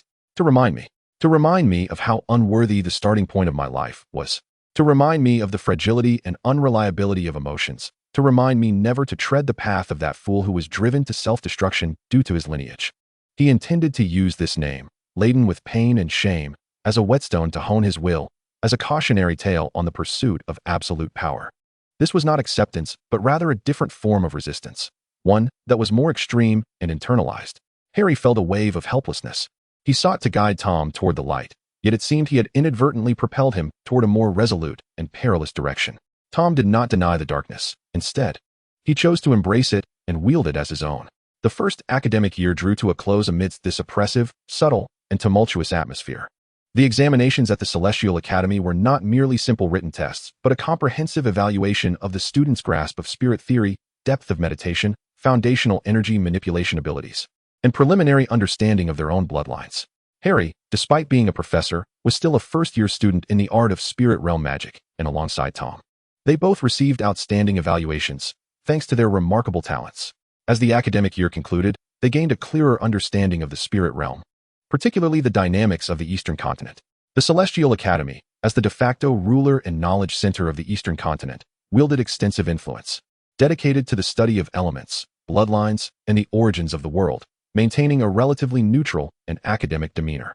The Ophidian Empire, dominating the northern continent, was renowned for its stringent imperial system and formidable military sorcerers, valuing order, discipline, and power, often clashing with the Celestial Academy, yet maintaining a facade of peace. The Sacred Church, entrenched in the Western continent, venerates the one true deity. Its system of divine arts bears a semblance to elemental magic, while it stands towards heretics and non-human races, such as wood elves and hill dwarves, is nuanced. The dissemination of doctrine is inextricably linked with expansion. In contrast, the southern continent is acknowledged as a lawless realm, where chaos reigns supreme. It serves as a haven for a myriad of renegades, exiled criminals, uncontrolled bloodline awakeners, and intrepid explorers of perilous ancient relics, an abode for adventurers, ambitious souls, and fugitives alike. With the conclusion of the academic year festivities, the official holiday commenced. However, for those poised to ascend to their second year of study, this respite was far from a mere interlude. In the second year, they would embark on systematic spellcasting practice, necessitating a crucial tool, the spellcasting medium. At the Celestial Academy, and throughout the entire realm of elemental spirits, these mediums are not standardized wands. Rather, each mage designs and crafts a unique companion tailored to their own magical attributes, elemental affinities, bloodline tendencies, and personal will. It serves as an extension of one's intent, an amplifier of magical energy, and a bridge for communion with the elemental spirits of the world. A well-suited medium, perfectly aligned with one's essence, can significantly enhance spellcasting efficiency and even unlock deeper potential. Even bloodline spellcasters like Harry and Tom, who could eventually wield their unique bloodline magic without a medium upon full awakening, must rely on a medium to effectively and reliably cast elemental magic at this stage. Thus, one of the pivotal courses in the second year is design and creation of spellcasting mediums. students must begin conceptualizing, sourcing materials, and preparing for the formal crafting in the forthcoming semester during this holiday. Following the announcement, an exhilarating yet tense atmosphere enveloped the entire academy. Young scholars congregated in small groups, discussing potential forms for their mediums: rings, necklaces, armlets, or magical artifacts. Core materials: what kind of elemental spirit crystals, magical beast cores, or special metals? And enchanting runes. Harry too began to contemplate his medium earnestly. His Starry Guardian bloodline resonated with wind, fire, and starlight, with protection at its core. He envisioned an object that could echo the stars and channel the powers of wind and fire, perhaps a ring embedded with a specific gem or a short staff inscribed with protective runes. He noticed Tom exhibiting an unusual level of interest and silent concentration in this endeavor. The boy no longer devoted all his time to theoretical study and magical practice as he once did. He started spending long hours deep within the Academy's library, poring over dusty scrolls and crystal tablets that chronicled ancient medium crafting techniques and rare materials. He frequently appeared at the Academy's alchemical workshop and materials exchange, observing the energetic reactions of various substances, occasionally inquiring about obscure knowledge regarding shadow attribute crystals, psychic conduction metals, and even delving into soul resonance, a perilous and niche domain. He seldom shared his thoughts with Harry, enveloped in an aura that discouraged approach. Deep within those black eyes burned an almost fanatical flame, driven by a clear objective. Harry attempted to inquire, "Have you formulated any preliminary ideas, Tom?" Tom merely glanced at him, his expression calm, yet shrouded behind an invisible barrier, still exploring. His response was curt and dismissive. Harry sensed that Tom was scheming something of paramount importance to him. This forthcoming spellcasting medium was far more than a mere tool in Tom's eyes. It might serve as a declaration, a means of transformation, or even the nascent form of a weapon against the world itself. This realization stirred a profound unease within Harry. He watched as Tom immersed himself in his own world, the solitude and resolution starkly contrasting with the surrounding peers engaged in excited discussions. He remained the outlier on the fringes, yet now he was more powerful and perilous. One evening during the holiday, Harry chanced upon the headmistress at the stargazing platform. Lady Aurora Silverlight stood beneath the transparent dome, gazing up at the violet starry sky adorned with 3 moons, as if she were merging with the celestial bodies. "Professor Potter," she spoke without turning, her voice wafting like the night breeze, "you and Mr. Riddle have demonstrated remarkable prowess in your first year." "Thank you, Headmistress," Harry replied, joining her to gaze at the heavens. Here, he always felt a peculiar tranquility, as if establishing a faint connection with the stars of his distant homeland. His state seemed more refined than when he first entered the academy. Headmistress Aurora's tone was serene, yet Harry discerned a deeper significance. He forced a wry smile. He was aware of everything regarding his lineage. Aurora sighed softly, her lavender eyes shimmering with wisdom and understanding. "The truth is a double-edged sword, especially for a bearer of the feathered serpent bloodline. It may herald destruction or catalyze transformation. The crux lies in how he chooses." She turned to Harry, her gaze gentle yet penetrating. "As his guardian, your perception is the most immediate. Where do you believe his choices will lead him?" Harry paused for a moment. Memories of Tom's cold gaze, obstinate declarations, and his unusual fixation on crafting mediums flashing through his mind. He is attempting to seize control. Harry finally spoke, weariness lacing his voice. To master that truth, to command that shame, to harness all the power he can obtain. He does not wish to be defined by the past. Rather, he aims to utilize it to forge a future he deems stronger. Yet this path is often accompanied by solitude and darkness. "Indeed," Headmistress Aurora replied softly. "How much of the Star-Eye Guardian's light can illuminate the shadows of his future?" Harry offered no response.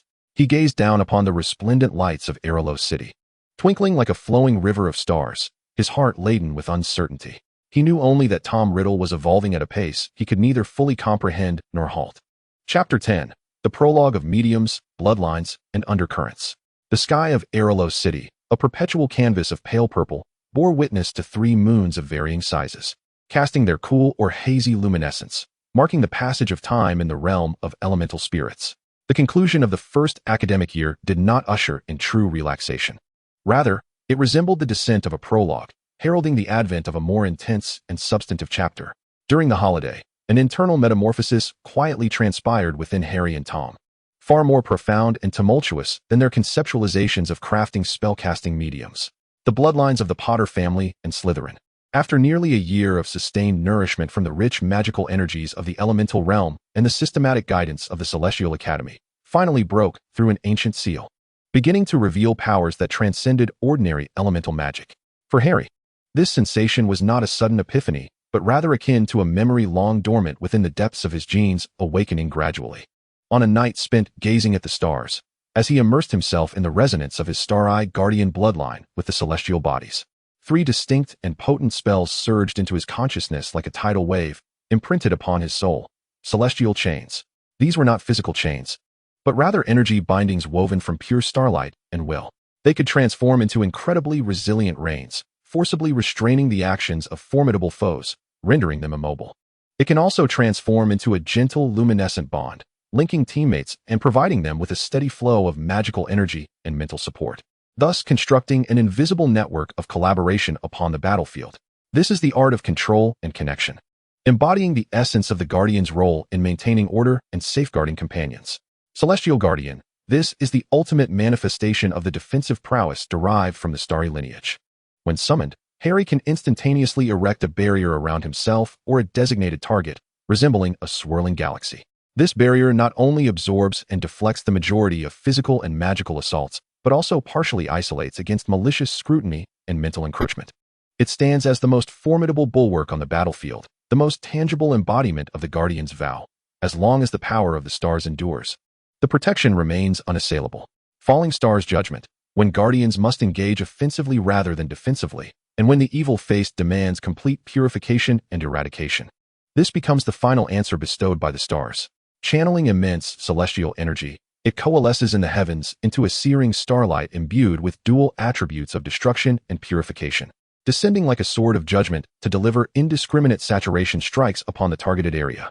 This technique wields terrifying power and exacts a considerable toll, representing the undeniable ultimate verdict a Guardian can deliver when peaceful means prove futile. The awakening of these 3 bloodline magics has granted Harry a newfound understanding of his abilities. Unlike the spells taught at Hogwarts, they are more instinctual and reliant upon the resonance of will and lineage, their might surpassing that of ordinary elemental magic.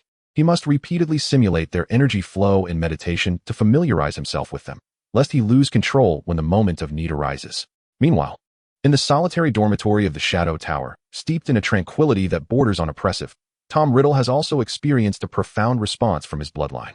The feathered serpent lineage has endowed him with powers that are not about guardianship and order, but rather more direct, concerning dominion and essence. Gaze of the abyssal eye. When he concentrates his will, his deep black eyes temporarily shimmer with a shadowy gold, akin to the gaze of the feathered serpent.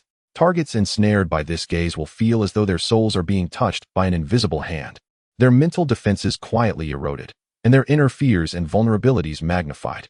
This is not a direct attack, but rather a lethal marking and groundwork, laying an invisible foundation for subsequent control and annihilation. Dance of the Fallen Feathers. This spell exemplifies the feathered serpent's manipulation of the boundaries between life and death. Tom can command the bodies of those he has recently slain or whose life force has waned, transforming them into skeletal minions or shadowy feathers under his will. These servants fear not pain and are utterly obedient, capable of forming a dreadfully formidable legion of the undead. This is a desecration of the dignity of life and an exceedingly efficient utilization of power. Metamorphosis to the Void. This is the most perilous and taboo of spells. Touching upon the essence of the soul, Tom can forcibly strip the soul fragments from dying or weakened targets, siphoning their intrinsic power for his own use. Enemies struck by this spell not only perish physically, but their soul energy becomes sustenance for Tom's strength, representing a complete annihilation of both form and spirit. This is the ultimate plunder of the soul, transforming adversaries into stepping stones on his path to supremacy. The awakening of these spells resonates perfectly with Tom's inner yearning for power, control, and transcendence beyond that failed future. He immerses himself in a frigid excitement, secretly practicing Gaze of the Abyssal Eye in the still of night, feeling the subtle yet undeniable growth of his mental fortitude. He does not rush to experiment with the latter 2 spells, but their principles swirl in his mind, corroborating the forbidden knowledge regarding souls and shadows he encountered within the Shadow Tower. Harry had cautiously inquired about the awakening of Tom's bloodline, to which Tom vaguely alluded to an enhancement of mental strength, deliberately omitting the specifics of Dance of the Fallen Feathers and Metamorphosis to the Void. Harry was well aware that Tom's awakened powers undoubtedly leaned towards shadows and control. He could only reiterate that the essence of power is determined by the choices of its wielder, even though he understood how hollow such counsel must sound to Tom. Against this backdrop of surging internal power, The second year officially commenced. The atmosphere within the academy had shifted markedly. The naive curiosity of the new students was supplanted by a palpable sense of purpose and tension. The paramount task was undoubtedly the creation of their own magical conduits. Design and crafting of magical conduits became the core curriculum. The instructor emphasized in the first lesson, the conduit is an extension of your will, a beacon of magical energy. A unique language through which to converse with the world. It must resonate entirely with your essence, one of a kind. A well-crafted conduit can exponentially enhance your path in elemental magic and even awaken deeper potential. All students poured immense enthusiasm into their endeavors.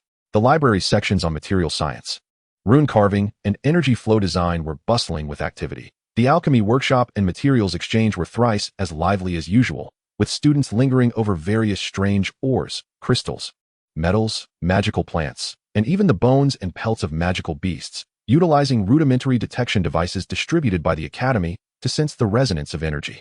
Harry quickly determined his direction. His starry-eyed guardian bloodline was attuned to wind, fire, and starlight, with the core essence being protection. He needed a vessel that could simultaneously echo these three elements and maximize his intent to safeguard. After much contemplation and referencing ancient guardians from the spirit realm, he resolved to craft a short wand. This wand would not merely serve as an independent conduit, but also as a connection to his past, to that Holly wand. He planned to use the Holly wand as the core framework of the short wand, with its powerful phoenix feather core acting as the energy nucleus and amplifier of the entire conduit.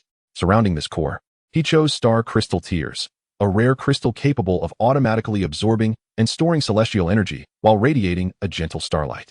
Additionally, he selected a fire stone, a red gem encasing stable high-temperature fire energy, to serve as the primary outer material. As for the ink to inscribe the energy pathways, he opted for a special spirit ink crafted from the powdered essence of a century-old gale grass, aiming to channel the lightness and swiftness of the wind element. The entire crafting process was intricate and meticulous. He needed to carefully meld the star crystal tears with the firestone in the alchemy workshop, shaping and encasing the Holly wand without damaging it in the slightest. Subsequently, he employed a specially designed carving knife, dipping it in the gale grass spirit ink, and in a state of utmost concentration, inscribed a complex array of composite runes embodying guidance of the stars, control of fire, acceleration of wind, along with the essence of his core protective intent, meticulously etched upon the wand's surface. With each stroke, he infused his magical energy and will, attuning himself to the subtle resonance between the materials and his bloodline. When the final rune was completed, the short wand suddenly illuminated. The star crystal tears flowed with a silver radiance, the firestone pulsed with a warm golden-red glow, and the azure patterns of the gale grass appeared to animate across the wand's body. A profound sense of unity and connection with his bloodline surged within him. This short wand was no longer merely an external object. It had become a part of him, a perfect manifestation of his starry-eyed guardian's power on the elemental plane. With it, Harry felt an immediate enhancement in his sensitivity and manipulation of the surrounding wind and fire elements, enabling him to wield elemental magic with greater ease and significantly reducing his energy expenditure. Tom's choice epitomized his characteristic simplicity, restraint, and peril. Without the slightest hesitation, he resolved upon a ring as his medium. Its form was unadorned, easily concealable, and intimately close to the body, facilitating constant communication and energy guidance. His choice of material was even more extreme. The band was crafted solely from a rare metal known as shadow iron, sourced from realms of profound darkness. This metal naturally resonates with shadows and negative energy, adeptly conducting and amplifying the magic of darkness and the mind. The ring's face was even more astonishing, featuring a solitary soulstone. Unlike naturally occurring minerals, a soulstone is a crystal forged from the fragmented souls of powerful beings, human sorcerers and formidable spirit beasts who have perished under extreme anguish or specific curses. Their essence congealed with energy from unique environments. It harbors remnants of the original owner's soul power and memories, making it a premier material for crafting mediums of mental control and curses. Albeit exceedingly unstable and perilous, misuse could easily lead to soul backlash or mental corruption. The Celestial Academy imposes stringent regulations and scrutiny on the use of soulstones, leaving one to wonder how Tom managed to secure one or whether he possessed alternative avenues of acquisition. The process of crafting Tom's ring was far less ostentatious than Harry's. He forged the elegant band from cold shadow iron within the confines of an alchemical workshop, then meticulously set the dark purple soulstone, radiating an ominous allure, as if it could devour the surrounding light, into its mount. He eschewed elaborate runes, instead imprinting several ancient symbols representing dominion, absorption, and concealment within the band using his formidable mental prowess and the oppressive force of his feathered serpent lineage. When the finished ring adorned his pale index finger, no cataclysmic phenomena ensued. Instead, the shadows around him seemed to deepen, and light warped and dimmed in his vicinity. The soulstone upon the ring spun silently like a miniature black hole, exuding an unsettling chill. Upon seeing the ring, Harry's inner alarm bells rang loudly. He could distinctly sense the subtle pull it exerted upon life, force, and soul. Tom, the soulstone is far too dangerous, he could not help but warn. Tom merely raised his hand, admiring the ring upon his finger, his tone devoid of emotion. It is quite obedient. He paused, casting a glance at Harry, his dark eyes betraying no tumult. Moreover, what I require is not assistance, but resonance, a vessel. In truth, with Tom's astonishing and nearly instinctual mastery of magic, combined with the dominance of his feathered serpent bloodline, he could command shadow elements directly without reliance on any medium, potentially achieving effects surpassing many students dependent on such tools. The soulstone ring, rather than being a necessity, served more as a declaration, an amplifier, a vessel prepared for the more taboo powers he might wield in the future. It symbolized his choice of a path starkly divergent from Harry's, a descent into the essence of shadows and souls. The second year unfolded amidst this cadence of busyness and internal growth of power. As Harry adapted to the elemental magic enhancements brought forth by the new medium, he diligently immersed himself in the study of the 3 bloodline spells, particularly honing the precision of the stellar chains and the instantaneous activation of the stellar guardian. In his role as an assistant professor, he was also tasked with guiding younger students in foundational practices, providing him with a more grounded understanding of the magical system of the spirit realm. Tom, on the other hand, became increasingly taciturn, dedicating nearly all his time to the pursuit of profound knowledge within the Tower of Shadows and the exploration of his own powers. The soulstone ring seemed akin to an abyss, continually absorbing his experimental magical inputs and mental imprints. Their meetings diminished, yet with each encounter, Harry could sense an increasingly profound, abyss-like aura emanating from Tom. The fragile bond maintained through their guardianship and mutual learning appeared to tighten further as their paths of power grew more distinct. The shadows of the tower in Eloloro's city danced beneath the violet night sky, resembling a vast web woven by fate. Harry gripped his starlight-imbued short staff, feeling the protective power it contained. Meanwhile, in the depths of the Tower of Shadows, beyond the reach of his gaze, Tom Riddle caressed the cold surface of the soulstone ring, his black eyes filled with an absolute focus on power and a silent defiance against the predetermined future he so despised. The medium was forged, the bloodline awakened. The stage of the spirit realm awaited these 2 fated children from another world to herald the next chapter, whether tumultuous or fraught with peril. Chapter 11, Undercurrents and Starlight. The curtain of the second year was drawn silently beneath the ever-present, soft violet glow of Eloloro's city. The city of towers stood tall as ever, its energy shield radiating a spectrum of colors, yet as Harry Potter traversed its expanse, he felt a weighty worry replace the initial wonder of his arrival. This anxiety did not stem from the unfamiliar magical system of the spirit realm or potential threats, but rather from the distance growing between him and Tom Riddle, the one who had fallen alongside him into this realm, now seemingly drifting further away. As the semester commenced, a subtle estrangement silently unfurled between them. This unfamiliar sensation left Harry profoundly unsettled. In the initial days of the Misty Forest, during their temporary stay in Chingstone Village, and even throughout their first year at the Celestial Academy, despite mutual wariness and clashing ideologies, they had been each other's sole anchor in this strange world. Shared language, common origins, and an inextricable fate intertwined them tightly. However, as this academic year began, that invisible tether appeared to loosen. Tom had become utterly absorbed in his Tower of Shadows, the cold, consuming magical fluctuations emanating from it like a living entity, causing Harry to feel a pang of dread each time he passed by. He knew that Tom was delving deeply into the lore of his cursed feathered serpent bloodline and the abyssal power of the soulstone ring. Harry's own path, conversely, veered in a different direction. His starlight staff constantly resonated with the whispers of his star guardian bloodline. He discovered that this staff not only significantly amplified his affinity for wind and fire elemental magic, but also resonated deeply with the protective power awakened within his lineage. He devoted considerable time to the stargazing platform and elemental training grounds, striving to meld the medium with the power of his bloodline to develop more intricate composite spells. As an assistant professor, he also consciously integrated the concept of protection into his teachings while instructing younger students on the foundational theories of spirit realm magic. He spoke of how to construct magical barriers to shield allies, how to guide elemental forces to defuse crises, rather than merely pursuing destruction. His earnest teaching, laced with an otherworldly accent, alongside the occasionally showcased protective magic that diverged from the spirit realm's magical system but proved effective, garnered him the respect and curiosity of more students.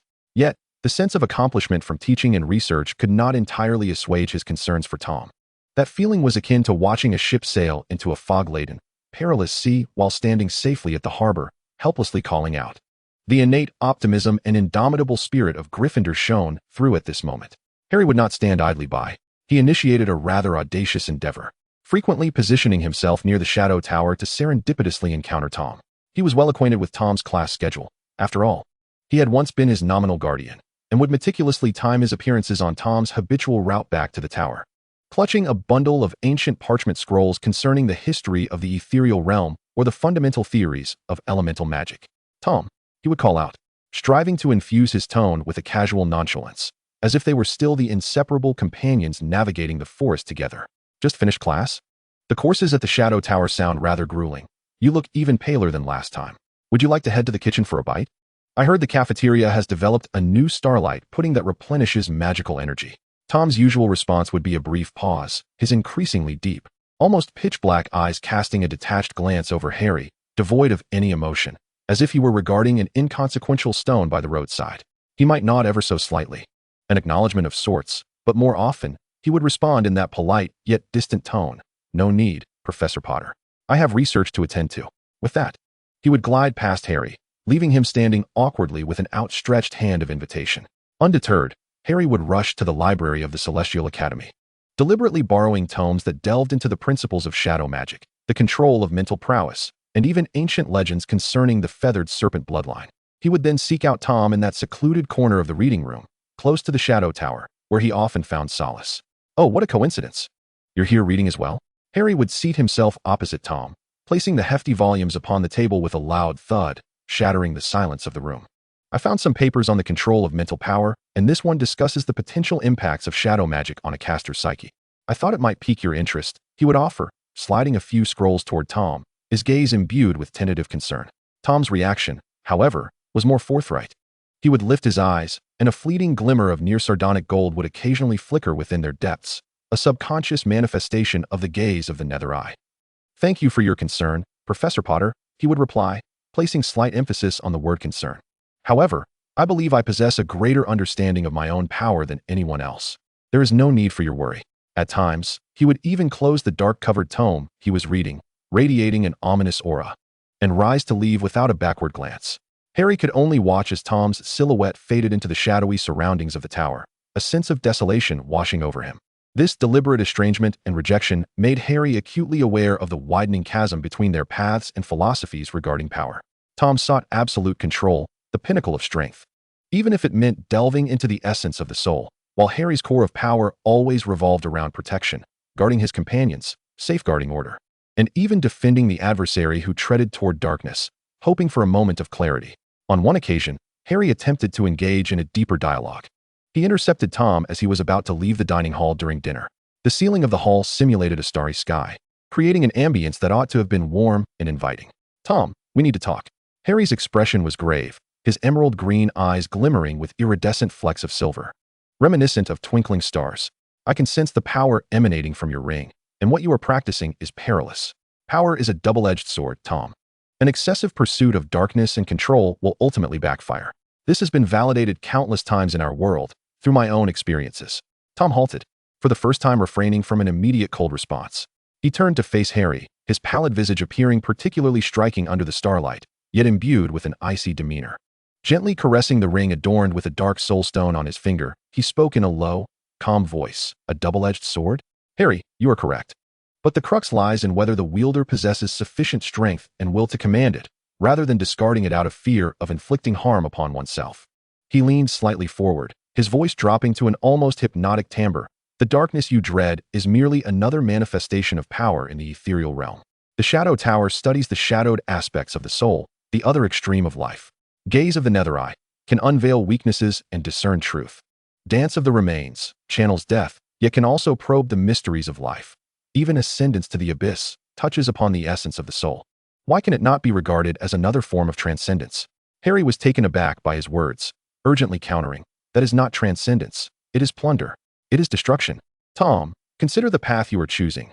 Hiding, restraining, controlling, plundering. This is not the future you desire." He abruptly ceased speaking, yet the name Voldemort seemed to echo between them. Tom's lips curled into the faintest, most frigid semblance of a smile. The one who fractured his soul in pursuit of immortality, ultimately rendering himself a grotesque abomination? "I believe I have articulated your point quite well," he interjected, his tone dripping with unabashed disdain. "I have stated before, I will not tread the path you once walked. That is a foolish self-diminishment. I aspire to traverse a purer, more powerful route. The ethereal realm has granted me the opportunity. The feathered serpent bloodline has bestowed upon me the potential. Why do you persist in attempting to bind me with the correctness of your world? I am not binding you. I wish to protect you." Harry blurted out, a hint of frustration lacing his voice. "I do not want to witness you repeat the same mistakes." "Protection?" Tom echoed the word as if it were a curious notion. "Harry, stow away your excessive, Gryffindoresque instinct for guardianship. I do not require it." He cast one last glance at Harry, his expression inscrutable, tinged with mockery, a hint of barely perceptible irritation, perhaps even something deeper, all submerged beneath an unfathomable darkness. "Mind your own affairs, Professor Potter. My path is mine to tread." With that, he turned once more, the hem of his black cloak slicing through the air with precision as he melded into the shadows beyond the dining hall, leaving Harry standing alone amidst the clamor of mealtime chatter, feeling an inexplicable solitude.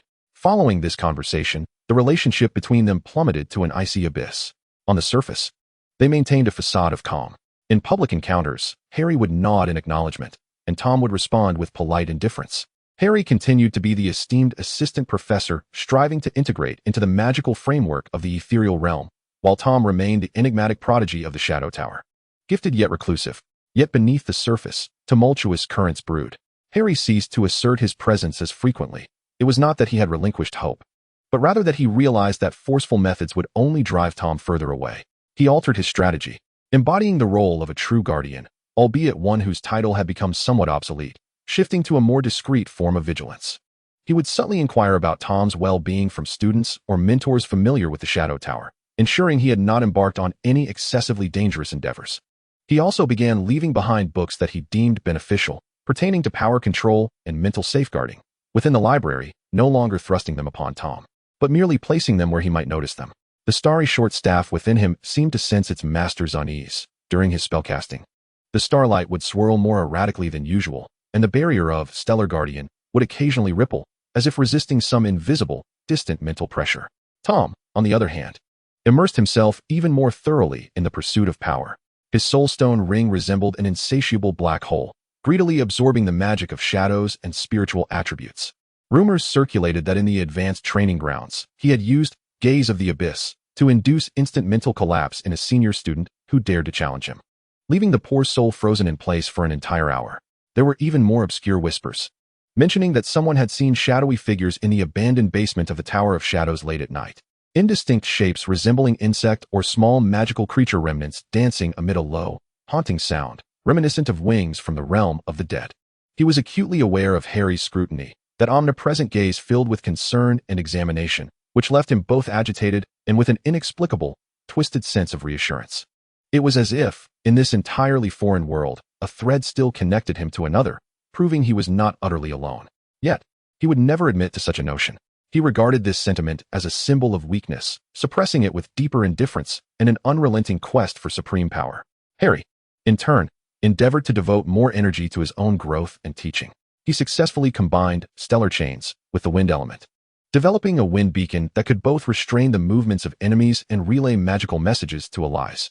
During a public class, he demonstrated how Celestial Guardian could deflect a runaway elemental force, safeguarding all present students, earning him resounding applause. However, with each increase in power and every successful act of protection, a heaviness would settle upon his gaze as he glanced towards the Tower of Shadows. He sensed that the darkness was steadily growing, becoming deeper and more perilous. They were akin to stars operating on divergent trajectories. One radiated a warm and steadfast light, attempting to illuminate the way ahead, while the other was engulfed in its own shadows, collapsing inward and accumulating destructive power. Chapter 12. The Trials of the Secret Realm and the Shadow of the Feathered Serpent. In that indescribably awkward atmosphere, the second academic year quietly drew to a close. The pale purple dawn of Alalo's city remained eternal, yet the relationship between Harry and Tom seemed to be permeated by the unyielding chill of the Tower of Shadows, solidified into a fragile and frigid equilibrium. The holiday was brief, time flowed on, and the curtain for the third academic year was set to rise in the city of 1,000 towers. At the onset of the school year, the traditional focal project of the Celestial Academy, the illusory Maze Secret Realm Exploration Assessment, was officially launched. This served as an excellent stage for evaluating the students' learning achievements over the past 2 years, their adaptability in real combat situations, and their spirit of teamwork or independent survival. It was also a significant opportunity for younger students to shine, while older students solidified their positions. Principal Aurora specifically summoned Harry before the assessment. The observatory atop the academy, where the principal's office was situated, was adorned with a transparent dome reflecting the shimmering stars, yet the atmosphere was far from the lightheartedness of the past. Harry, Principal Aurora's voice remained gentle, yet bore an undeniable gravity. The illusory maze is about to commence. I need you to closely monitor Tom Riddle's movements in the capacity of an invigilator. Her profound gaze seemed capable of penetrating the soul, resting upon Harry with a hint of barely perceptible concern. You are aware of his potential, and you understand the peril that resides within him. The variables within the secret realm will increase, and I fear he may undertake actions that transcend the ordinary. Your lineage as a Star Eye Guardian makes you sensitive to anomalous energy fluctuations, and given your unique connection with him, it is most fitting for you to oversee this. A chill ran through Harry's heart. His emerald eyes sparkled vividly beneath the starlight, the flecks of silver within them glimmering faintly. He understood the principal's worries and the weight of the responsibility behind them. He solemnly nodded. I understand, Principal. I will keep a close watch on him. The illusory Maze Secret Realm is a semi-dimensional space collaboratively constructed and maintained by the powerful figures of the Celestial Academy throughout the ages. Its internal environment simulates various perilous regions of the Origin Spirit Realm, featuring complex and ever-changing terrains, from the deep, soul-devouring swamps to the scorching lava fissures. From ancient ruins filled with traps to bewildering corridors of mirrors that confuse the mind, everything one could imagine is present. Wandering within the secret realm are magical creatures composed of pure magical energy, ranging from low-level elemental sprites to formidable illusionary guardians capable of rivaling advanced students. Moreover, various clever or cunning magical traps are scattered throughout, testing the intruder's perception, wisdom, and reflexes. Defeating and successfully eliminating a competitor. The rules of the secret realm ensure that participants who face lethal threats or lose consciousness are safely transported out. Earns 1 point. Scattered throughout the realm are precious essence crystals, each formed from highly concentrated magical energy, each worth 100 points. However, these are typically guarded by powerful illusionary sentinels or sealed behind puzzles requiring high intelligence, specific knowledge, or unique bloodline abilities to solve. The goal of the assessment is to acquire as many points as possible within the allotted time. This not only pertains to personal rankings and academy rewards, but also serves as a testament to one's strength and a symbol of honor. The entrance to the secret realm is a vast, swirling vortex of energy, shimmering with an unstable glow. Students step in one by one, their forms swiftly engulfed and randomly transported to various corners of the secret realm. As one of the invigilators, Harry possessed limited authority to traverse within the realm. He held a specially crafted monitoring rune, enabling him to sense energy fluctuations and participant statuses in specific areas, and to intervene when necessary to ensure the student's safety. Throughout, his gaze subtly followed the point of light that represented Tom Riddle. Tom's performance was less about participating in the assessment and more akin to a meticulously orchestrated, efficiency-driven personal showcase. He did not engage in the brutish tactics of some more aggressive students, actively hunting and eliminating classmates to accumulate those meager 1-point scores. Such methods, in his eyes, were both a waste of time and rather vulgar. His goal was clear and direct, those essence crystals worth 100 points. Yet, every challenger who dared to contest him or vie for the same essence crystal was swiftly eliminated without exception. Through the blurred imagery provided by the monitoring rune, Harry observed Tom amidst a distorted light-shadowed jungle, facing a united blockade from 3 senior students. The trio evidently perceived the solitary Tom as easy prey, attempting to force him to relinquish the recently acquired essence crystal. Tom did not even shift his stance. He merely stood there, his pale visage betraying no emotion. Then, he raised his increasingly profound gaze. In that instant, even through the monitoring rune, Harry felt as if a chillingly cold mental force field radiated outward from Tom's very being. Within his dark eyes, a fleeting glimmer of gold flashed, gaze of the abyss. The most imposing of the 3 senior students, whose confident smirk had previously adorned his face. suddenly froze, replaced by an expression of sheer terror as his pupils dilated, his body trembling uncontrollably as if he had glimpsed the most horrifying sight imaginable. The spell model he had yet to complete disintegrated with a thunderous crash, leaving him standing motionless, emitting meaningless gasps.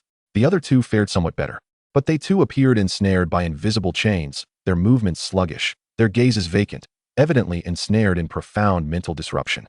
Tom did not employ any ostentatious magic. He merely lifted his hand nonchalantly, the soulstone ring on his index finger glimmering faintly. Several exquisitely condensed shadow arrows materialized from thin air, striking the three individuals with pinpoint accuracy. The blows were not fatal. Rather, they were imbued with a potent enchantment of unconsciousness and magical obstruction. The figures of the trio blurred almost simultaneously, flickered, and were then transported away by the protective mechanism of the secret realm. It was executed with a clean efficiency, devoid of any trace of chaos or emotional turmoil, as if he had simply brushed aside the dust obstructing his path rather than eliminating three competitors. Harry's heart sank at that moment. Even more striking was Tom's method of unraveling the high-scoring puzzle, before an ancient altar requiring a complex sequence of elements to unlock. While other students struggled with calculations and combinations, Tom merely swept his gaze of the underworld over the runes inscribed upon the altar. Moments later, he simulated the opposite energy sequence using shadow magic, forcibly neutralizing the seal and extracting the core. Such insight into the essence of magic, coupled with his precise control over his own power, stirred admiration among the observing instructors. His scores surged ahead at a pace that was almost despairing, leaving the second-place contestant far behind. As the supervising teacher, Harry navigated the various regions of the secret realm, addressing numerous emergencies, rescuing students ensnared by traps, healing those injured by magical creatures. He was busy fulfilling his duty as a protector, yet a significant part of his mind remained tethered to that solitary, ebony-haired youth. He witnessed all of Tom's displays, his heart rife with a tumultuous array of conflicting emotions that nearly threatened to tear him apart. On one hand, he felt an indescribable, albeit bittersweet, sense of pride in Tom's astonishing magical talent, his serene intellect, and his ability to solve problems with remarkable efficiency. Tom had not harmed anyone directly. He adhered to the boundaries of the secret realm, merely eliminating his competitors. This seemed to validate that he was not the Dark Lord who reveled in slaughter. He retained a semblance of rationality and a measure of restraint. This realization flickered like a faint star amidst Harry's heavy worries. Look, he had not entirely plunged into the abyss. He still operated within the confines of the rules, Harry almost convinced himself. Yet, on the other hand, Tom's emotionless and almost ruthlessly efficient approach to problem-solving ignited a deep, chilling fear within Harry. That detachment, viewing others as mere obstacles to be utilized or removed. That absolute mastery over power, employing any means necessary to achieve his ends, especially when he employed the gaze of the underworld and the soulstone ring, the cold, devouring magical aura that emanated from him seemed capable of consuming all light and hope in its vicinity. All of this reflected a distorted mirror, casting an image of a shadow that Harry knew all too well yet was desperate to deny. Was the young Tom Riddle, or rather, that Hogwarts prodigy yet to be feared as Voldemort, not similarly inclined? Elegant, powerful, charismatic, yet inadvertently revealing a disregard for ordinary morals and life itself. In this unrestrained otherworld, in the realm of primal forces, would this Tom, whose ideals stood in stark contrast to his own, hasten down the path of destiny he once endeavored to alter yet seemed powerless to prevent? It was as if he could glimpse the younger Voldemort rising quietly upon a grander stage, embodying a more pure and formidable essence. This fear eclipsed any dread he felt in the face of formidable magical beasts or treacherous environments, for he was not confronting a tangible enemy, but rather an ideology. A trend, a dark potential deeply embedded within Tom's soul, seemingly amplified and legitimized by the power structure of the primal realm. He envisioned a more perfect, more dangerous Voldemort being quietly forged upon another stage, while he seemed utterly powerless to intervene. As the exploration of the secret realm approached its conclusion, Tom Riddle had secured first place with an overwhelming, undisputed advantage in points. Just as the remaining students engaged in their final contest, and the supervising teachers momentarily relaxed their vigilance, a sudden anomaly erupted. Without warning, the entire secret realm began to tremble violently, resembling a glass vessel being struck. The pale purple sky became riddled with black cracks resembling spider webs, emitting a disconcerting sound of shattering. The ground twisted, heaving upward or collapsing, and the previously stable currents of magic became frenzied and chaotic, swirling into a maelstrom capable of tearing everything apart. The space was collapsing. An experienced supervising instructor gasped in alarm, the color draining from his face. This was an exceedingly rare yet dire accident in the construction of a semi-plane. All students, evacuate immediately. Gather at the exit. Principal Aurora's calm, yet urgent voice resonated magically throughout the secret realm. Panic spread like a contagion. Students emerged from their hiding places, rushing in a frenzy toward the exits that had not yet been consumed by the spatial rifts. However, the speed of the collapse exceeded imagination. Exits in certain areas abruptly extinguished, rendered ineffective due to the spatial distortions. Piercing screams rang out as some students were grazed by the edges of suddenly appearing rifts, sustaining grave injuries. Others found their footing entirely vanish beneath them, facing imminent annihilation. Rescue. Harry hesitated not for a moment. Radiating with starlight, he unleashed these starry chains, ensnaring the waist of a student on the brink of falling, yanking them back to safety.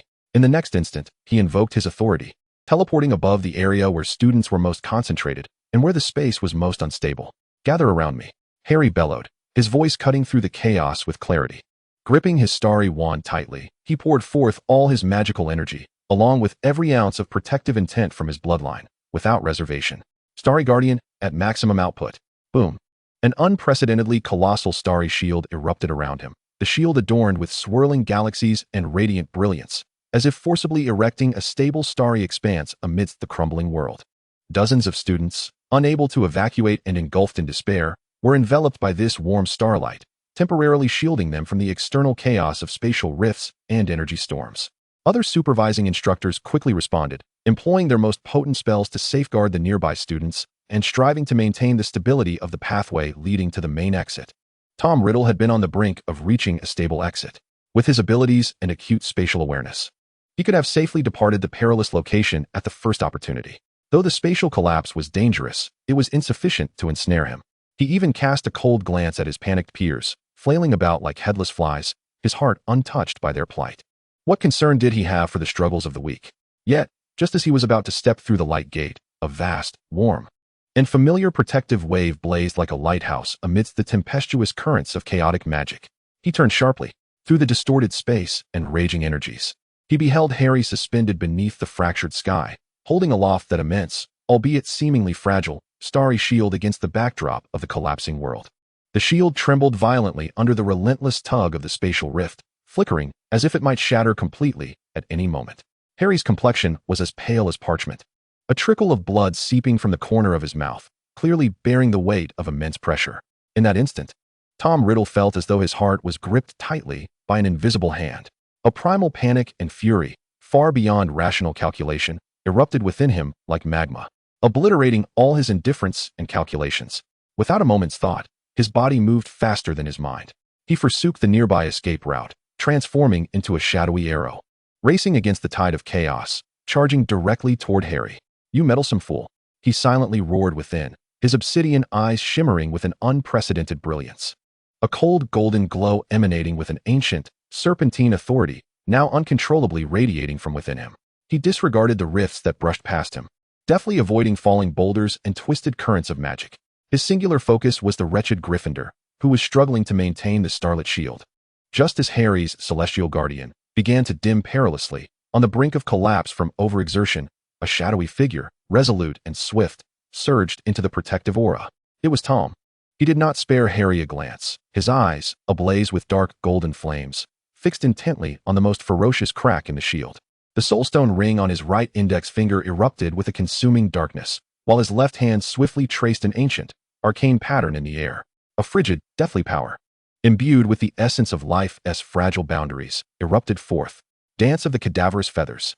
In an instant, the remnants of the magical apparitions that had perished in the spatial collapse, along with the shattered magical marks left by previous students, seemed to respond to an invisible summons, quickly coalescing into countless twisted, translucent, shadowy feathers and spectral minions.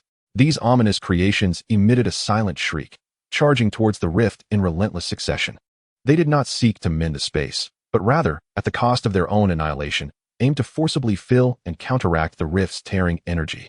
Simultaneously, Tom's gaze of the underworld was activated to its fullest extent. The icy golden slit of his eye appeared capable of piercing the weak points of the spatial structure, guiding the shadowy entities summoned by the dance of the cadaverous feathers to neutralize and wear down the rift's power with utmost efficiency. This was an exceedingly perilous method, bordering on the sacrilege of life, as it forcibly wielded death to combat destruction. Yet, at this moment, it proved to be the most effective means.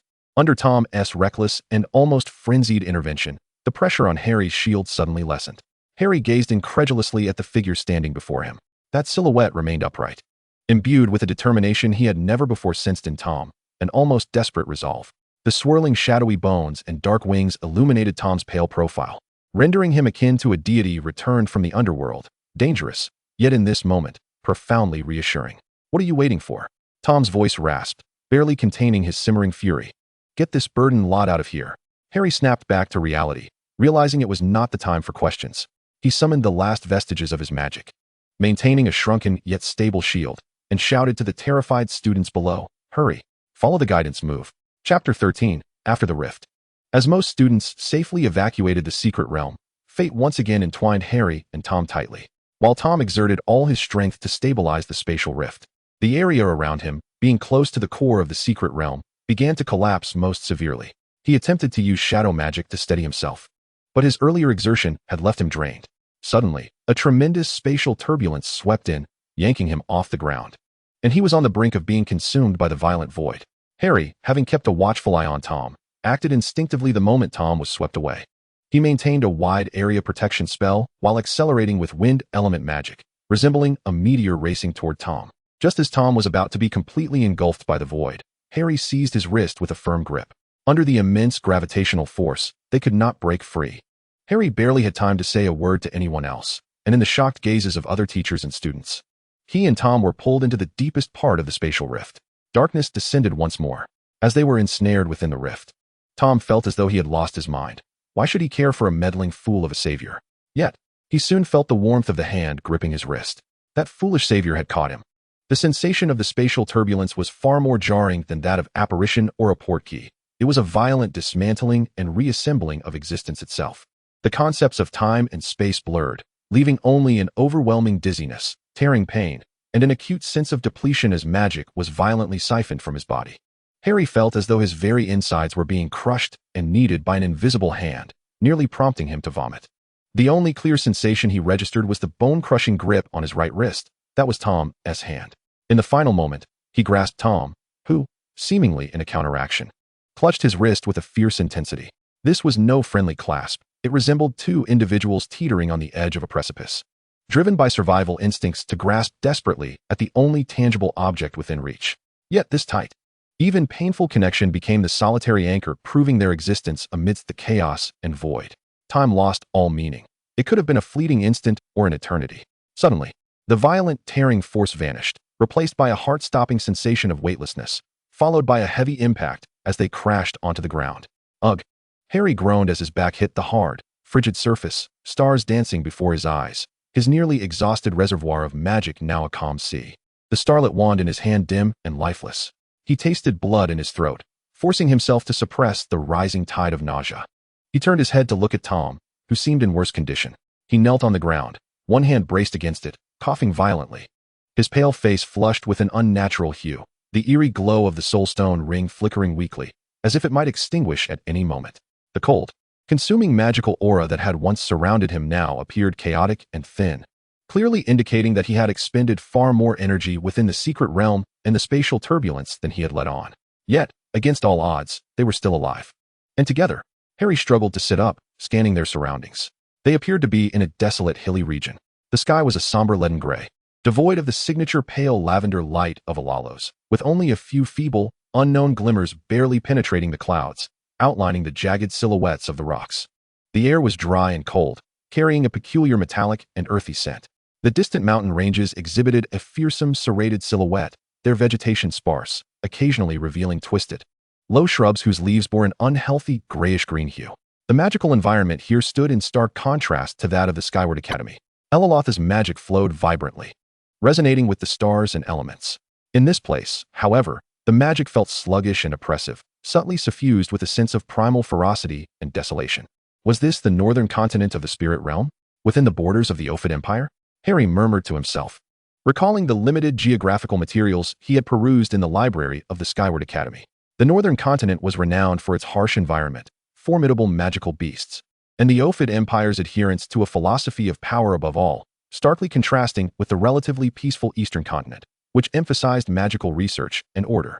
Apparently, your common sense has not been entirely submerged by impulse, came Tom's cold, somewhat hoarse voice, interrupting Harry's observations. Harry turned to meet Tom's gaze. Those black eyes remained profound. Yet the golden glint within seemed to have temporarily receded due to weakness, leaving only fatigue and a suppressed fury. "How are you?" Harry instinctively inquired, his tone laced with a concern he was unaware of. He attempted to summon a fragment of magic to assess Tom's condition, only to find his magical core as parched as a desiccated riverbed, producing merely faint ripples. Tom did not respond, merely casting him a frosty glance that implied a disdain for his meddling. He tried to rise, but faltered slightly, needing to brace himself against the ground once more. His brow furrowed, clearly dissatisfied with his current state of frailty. Harry gazed at his obstinate and pallid profile, and the memory of Tom's defiant return through the rift, forcefully stabilizing the spatial tear in a manner both perilous and sacrilegious, resurfaced vividly. The resolute silhouette intertwined with his present vulnerability, stirring a tumult of emotions within Harry. "Why?" He couldn't help but ask, his voice somewhat dry. "Why did you come back? You could have escaped safely." Tom's movements halted. He offered no reply, his silence enveloping them like a chilling mist that swiftly filled the space between them. Those black eyes, once shrouded in weakness, regained their unfathomable depth, as if they could consume the surrounding leaden light. "Why did you come back?" This question pierced through a corner of Tom's mind that he had deliberately chosen to ignore, even sought to extinguish. He himself did not know the answer, or rather, he was unwilling to confront it. In the chaos of the collapsing realm and the tearing of space, reason had clearly indicated the safest and most efficient path to immediate departure. He had always adhered to this ruthlessly logical approach, regarding the lives and collective panic of others as mere inconsequential background noise. However, when that immense, warm, and stubborn wave of protective energy surged behind him, something unraveled. It was not calculation, nor was it deliberation. It was an almost instinctual, feral impulse, akin to a beast defending its territory, or perhaps the panic of witnessing the only thing of importance on the verge of shattering. Was it a bond with his kind? Perhaps. In this entirely alien spirit realm, Harry Potter was indeed the sole individual with whom he shared memories of their past world. They were the only proof of each other's origins. Losing Harry meant severing the roots of Tom Riddle's existence in this world. He could not bear such utter solitude, such absolute isolation in terms of significance. Was it a reluctance to witness the death of this fellow being? Not entirely. If Harry were to die mundanely in some corner, Tom might merely record it with indifference, perhaps even leverage his death for some purpose. But it was not meant to be. Not watching him burn himself out in a futile effort to protect a group of inconsequential burdens, like a moth drawn to a flame, appearing so tragically and foolishly heroic beneath that shattering starry sky. That sight pierced him, reminding him of the omnipresent, anxious gazes he felt at the Tower of Shadows. Recalling Harry's relentless approaches, the papers he offered on mental control, and that exasperated remark, "I don't want to see you repeat the same mistakes." Annoying, superfluous, naive. Yet when this bothersome presence was truly on the brink of extinguishing itself for the sake of his protective ideals, Tom felt not relief, but an offended rage. "Who allows you to disappear like this? Who permits you to redefine my path, only to seek to prove your correctness through such sacrifice?" He returned, not so much to save, but to assertively declare and intervene. He demonstrated to Harry, in the most dangerous and sacrilegious manner, the potential for another kind of power, proving that even on the edge of annihilation, he, Tom Riddle, possessed the ability to turn the tide, achieving his aims through the darkness he pursued.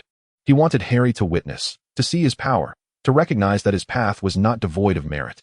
Intertwined within this was perhaps a thread of something he himself was unwilling to acknowledge. When Harry's hand clutched his wrist desperately at the final moment, the undeniable pull transmitted in that instant brought forth a subtle thrill. That sensation mirrored the instinctual grip he had on Harry's wrist amidst the chaotic spatial turbulence. A confirmation of connection amidst absolute chaos and peril. These chaotic, contradictory, and even conflicting thoughts raced through Tom's mind, yet he ultimately suppressed them forcefully, encasing them beneath a thicker layer of ice. He would never voice these sentiments, especially not to Harry Potter.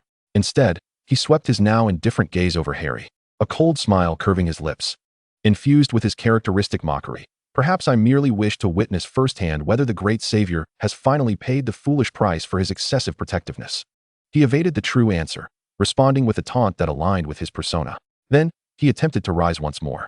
This time, he summoned the residual, feeble power from the soulstone ring, forcefully suppressing the weakness in his body, straightening up, though his complexion remained pale. There is no need to continue this discussion, Professor Potter. He interrupted any potential questions Harry might have, his voice regaining its usual calmness and detachment, his gaze sharply scanning the desolate hills. Entangled in meaningless reasons will not alter the undeniable fact that we find ourselves in this strange and perilous land, with our magic nearly depleted. Survival is the only topic worthy of discourse at present. His gaze finally returned to Harry, imbued with scrutiny and assessment. If you still have the energy to ponder such trivial matters, you might as well consider how to quickly restore your magic, or discern precisely where we are within the Ophid Empire, and how to prepare for any welcome that may arise. He emphasized the word welcome with a hint of sarcasm, clearly indicating his understanding and distrust of the Ophid Empire's power-centric ethos in the northern continent. The conversation abruptly shifted to the harsh and daunting challenges of survival. The question of why he had returned hung in the air like a stone cast into a deep pool, stirring tumult beneath the surface, yet after a fleeting disturbance, the waters settled back into a cold tranquility, leaving only deeper, unspoken currents swirling within the hearts of the two. Chapter 14. Iron Rock City and the Breath of Tempering. The leaden sky loomed above like a heavy anvil, obscuring the sun and moon, enveloped instead in an unchanging, oppressive haze. The dry, frigid air carried fine particles of dust, which stung the skin with a faint prickling sensation, mingled with the pungent scent of earth and metal, as if the very land itself were inhaling iron and blood. Harry, relying on the faint whispers of the wind element, painstakingly pieced together the silhouette of the city ahead. It did not possess the graceful, dreamlike spires of Alalo's city, but rather resembled a colossal steel beast, sprawling across the earth, silent, unyielding, and imbued with a palpable sense of strength. As they stumbled closer, the entirety of Iron Rock City gradually came into focus. The towering walls, reaching 20 meters high, were entirely constructed from some dark, brooding rock, its surface rough and marred by the ravages of weather and the marks of sharp implements. The crevices were filled with a dark red, already dried and solidified substance. Not mere paint, but the indelible stains of blood, soaked over the years from countless repulsions against the tides of monstrous incursions. The walls exuded a weighty aura, a blend of the coldness of stone, the rust of metal, and a faint metallic tang, silently narrating the harshness of the frontier. The city gate, a massive wooden construct encased in iron strips, stood ajar, yet two rows of soldiers clad in dark red leather armor, wielding curved sabers or long spears, stood sentinel. Their gazes were sharp as eagles, imbued with the vigilance and indifference born from long periods teetering on the brink of life and death, scrutinizing every soul that entered or exited. In stark contrast to the scholars or students at the Celestial Academy, adorned in flowing robes and absorbed in their studies, these soldiers radiated an unrefined, raw ferocity. The bustling throngs within the city further attested to its character. Rugged mercenaries gathered in small clusters, their leather armor soiled and torn, weapons haphazardly slung at their waists or slung across their backs, loudly discussing bounties, beast materials, and strong spirits. The soldiers of the Ophidian Empire, donned in standardized yet decidedly more pragmatic and defensive armor, marched in orderly fashion, their eyes lethal, and a few weathered merchants, their keen gazes betraying their shrewdness, navigated their laden carts, accompanied by a considerable retinue of guards. The entire city resembled a colossal amalgamation of a barracks and a marketplace, cacophonous, uncouth, brimming with unrefined power and a fierce will to survive. Individuals like Harry and Tom, despite their disheveled attire and pallid complexions, possessed an undeniable aura that rendered them starkly out of place. The lingering, pure starlight essence of a Starseer guardian that clung to Harry, alongside Tom's restrained yet unmistakable cold pressure and strikingly dark visage from his feathered serpent lineage, rendered them like two aberrant hues cast into a dreary palette, drawing numerous curious, scrutinizing, and even ill-intentioned glances. Harry instinctively shifted slightly, subtly shielding the more disheveled Tom behind him, a minor gesture that earned him a cold glance from Tom. Though he chose not to voice any objection, merely pressing his pale lips together and silently regulating his breath, attempting to regain a modicum of strength. Upon reaching the city gate, they were predictably halted by the soldiers. "Halt! Who goes there? Where do you come from? What is your purpose in entering the city?" The squad leader's voice boomed, tinged with an interrogative tone that brooked no dissent, his hand resting on the hilt of his sword as his gaze swept over Harry and Tom, sharpening further upon detecting the unusual magical aura that diverged from the common fluctuations found in the northern continent. Harry inhaled deeply, striving to render his voice steady and credible. He stepped forward with a slight nod, employing the universal tongue of the elemental realm he had learned at the Celestial Academy, albeit with a hint of an alien accent. "Good day. We hail from the Celestial Academy of the Eastern Continent. He presented the emblem, embedded with minute star gemstones, that denoted his position as an assistant professor, though its radiance appeared somewhat dim at that moment. I am Assistant Professor Harry Potter, and this is my student, Tom Riddle. The squad leader took the emblem, scrutinized it closely, then passed it to a nearby companion who seemed somewhat knowledgeable about magical artifacts for confirmation. The companion nodded, and the leader's vigilance eased, though it did not entirely dissipate.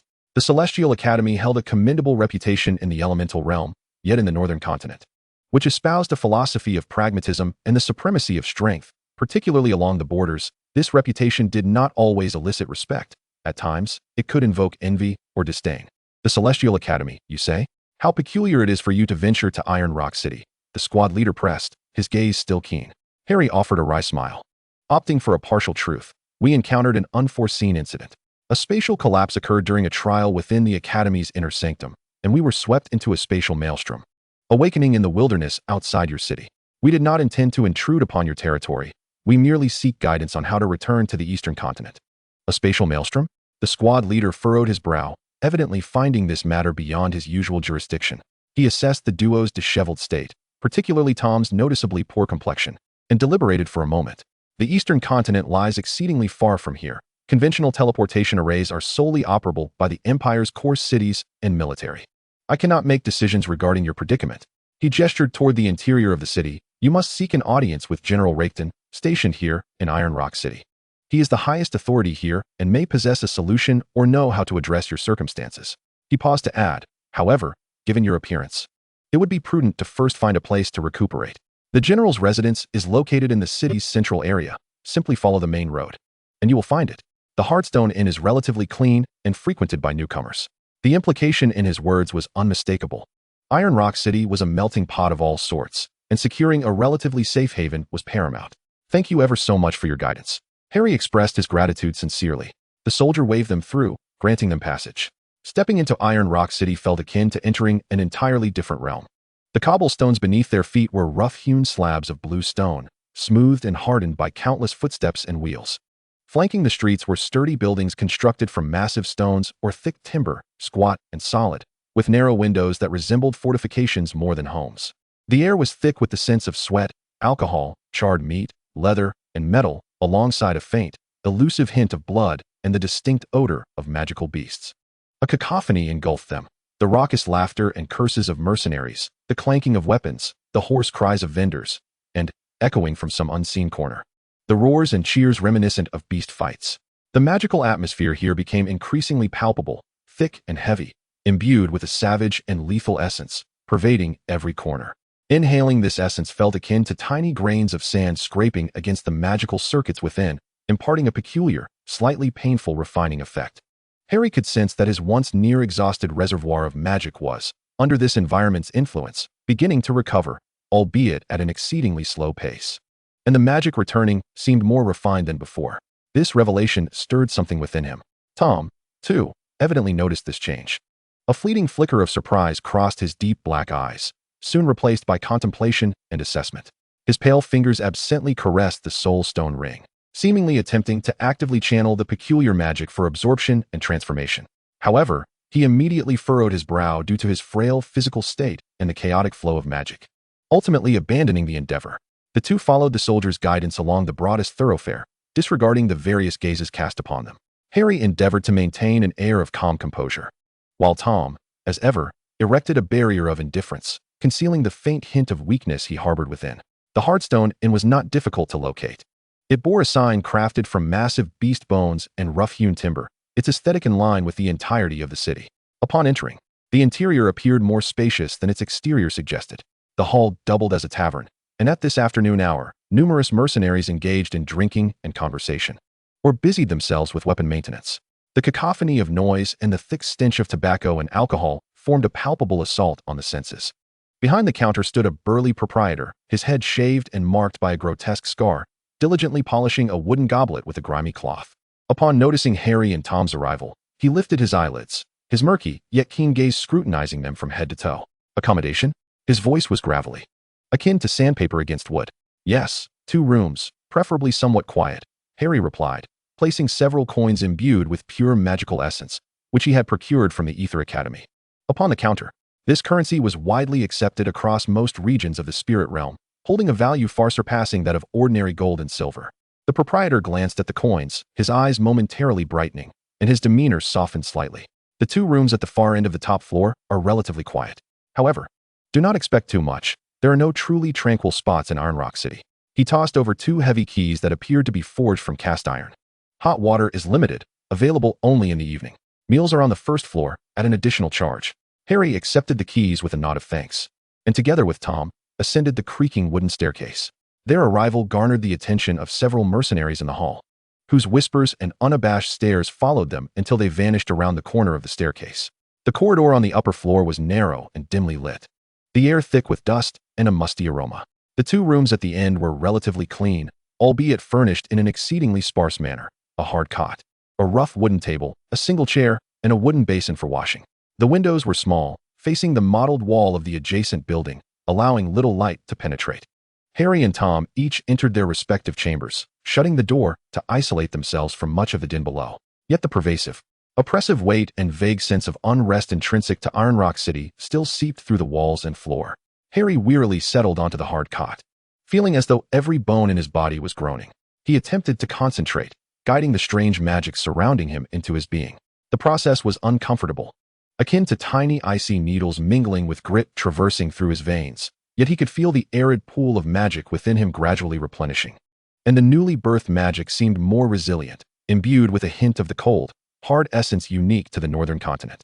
He summoned the starry wand, and the starlight upon it appeared to have adapted to its environment, no longer completely dim, but instead flickering in a more subdued and stable manner. He worried about Tom's condition.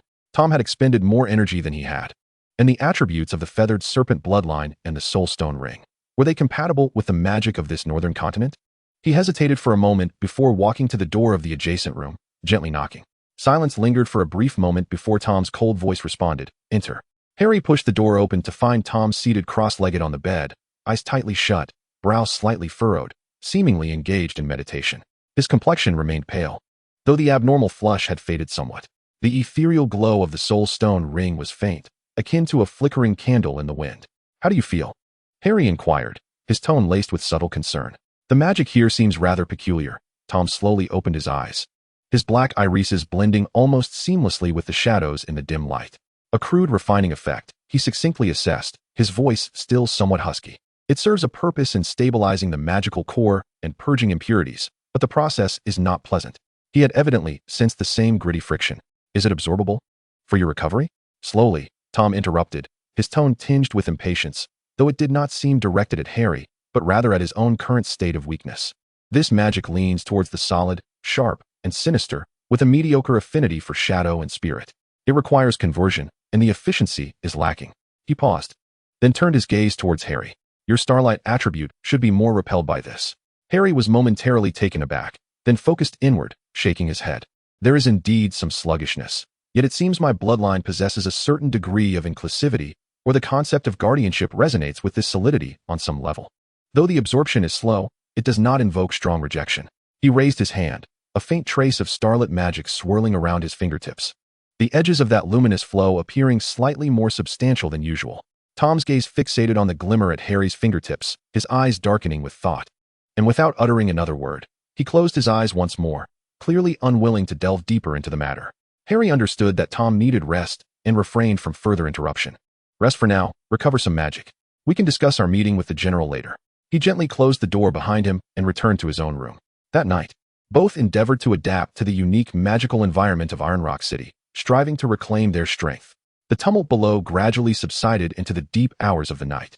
Yet the occasional clang of weapons, the low growl of magical beasts, or the bellowing of drunken men continued to remind them of their surroundings. In meditation, Harry felt as though he could hear the silent roar of the city, sensing the myriad of dangers lurking in the wilderness beyond the city walls. Every inch of land, every breath of air here seemed steeped in the will to fight and survive. His starry guardian bloodline appeared to awaken a more resilient, pragmatically meaningful instinct for protection in this environment, not merely ideational, but also physical, rooted in the very essence of survival.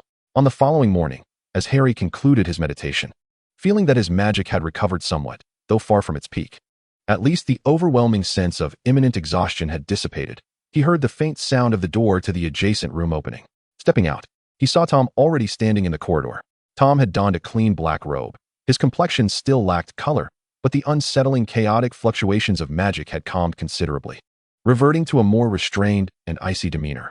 The soulstone ring remained dim, yet no longer exhibited the precarious flicker of extinguishment.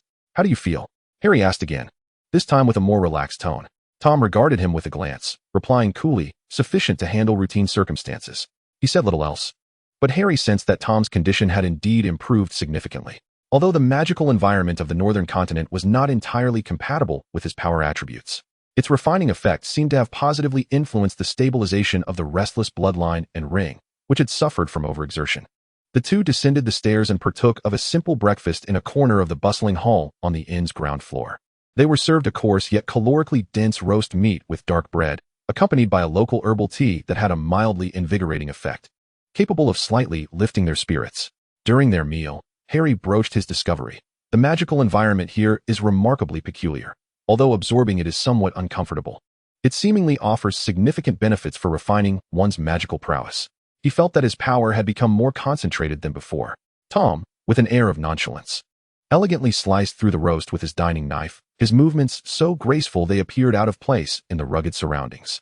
Upon hearing Harry's words, he raised his lashes slightly, his dark eyes sweeping over Harry with a glimmer of understanding. He simply responded, indicating his agreement. The harsh environment of the northern continent, rife with magical beasts, ensures that any creature capable of surviving here, be it human or beast, has undergone rigorous trials to forge its core strength.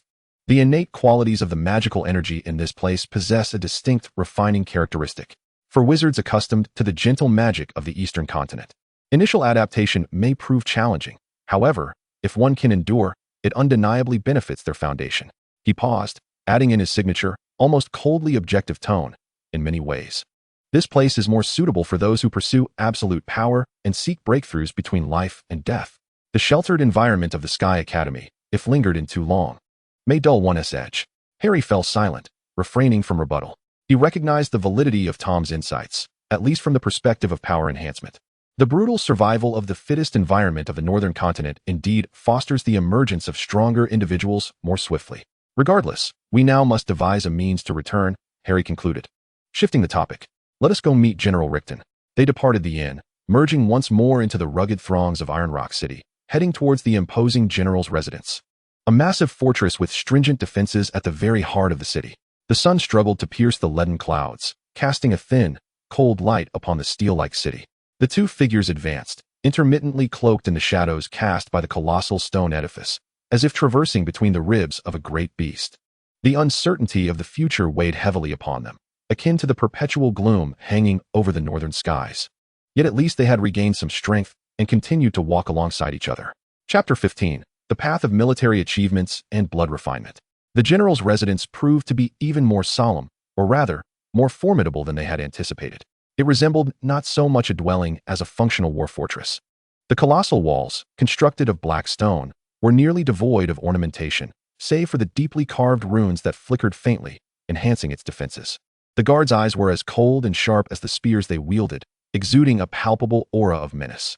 After navigating through layers of notifications and strict inspections, they finally entered a room resembling a command center, cluttered with sand tables and military maps, where they encountered General Rickton, the highest commander of Iron Rock City. General Rickton himself embodied the city's essence.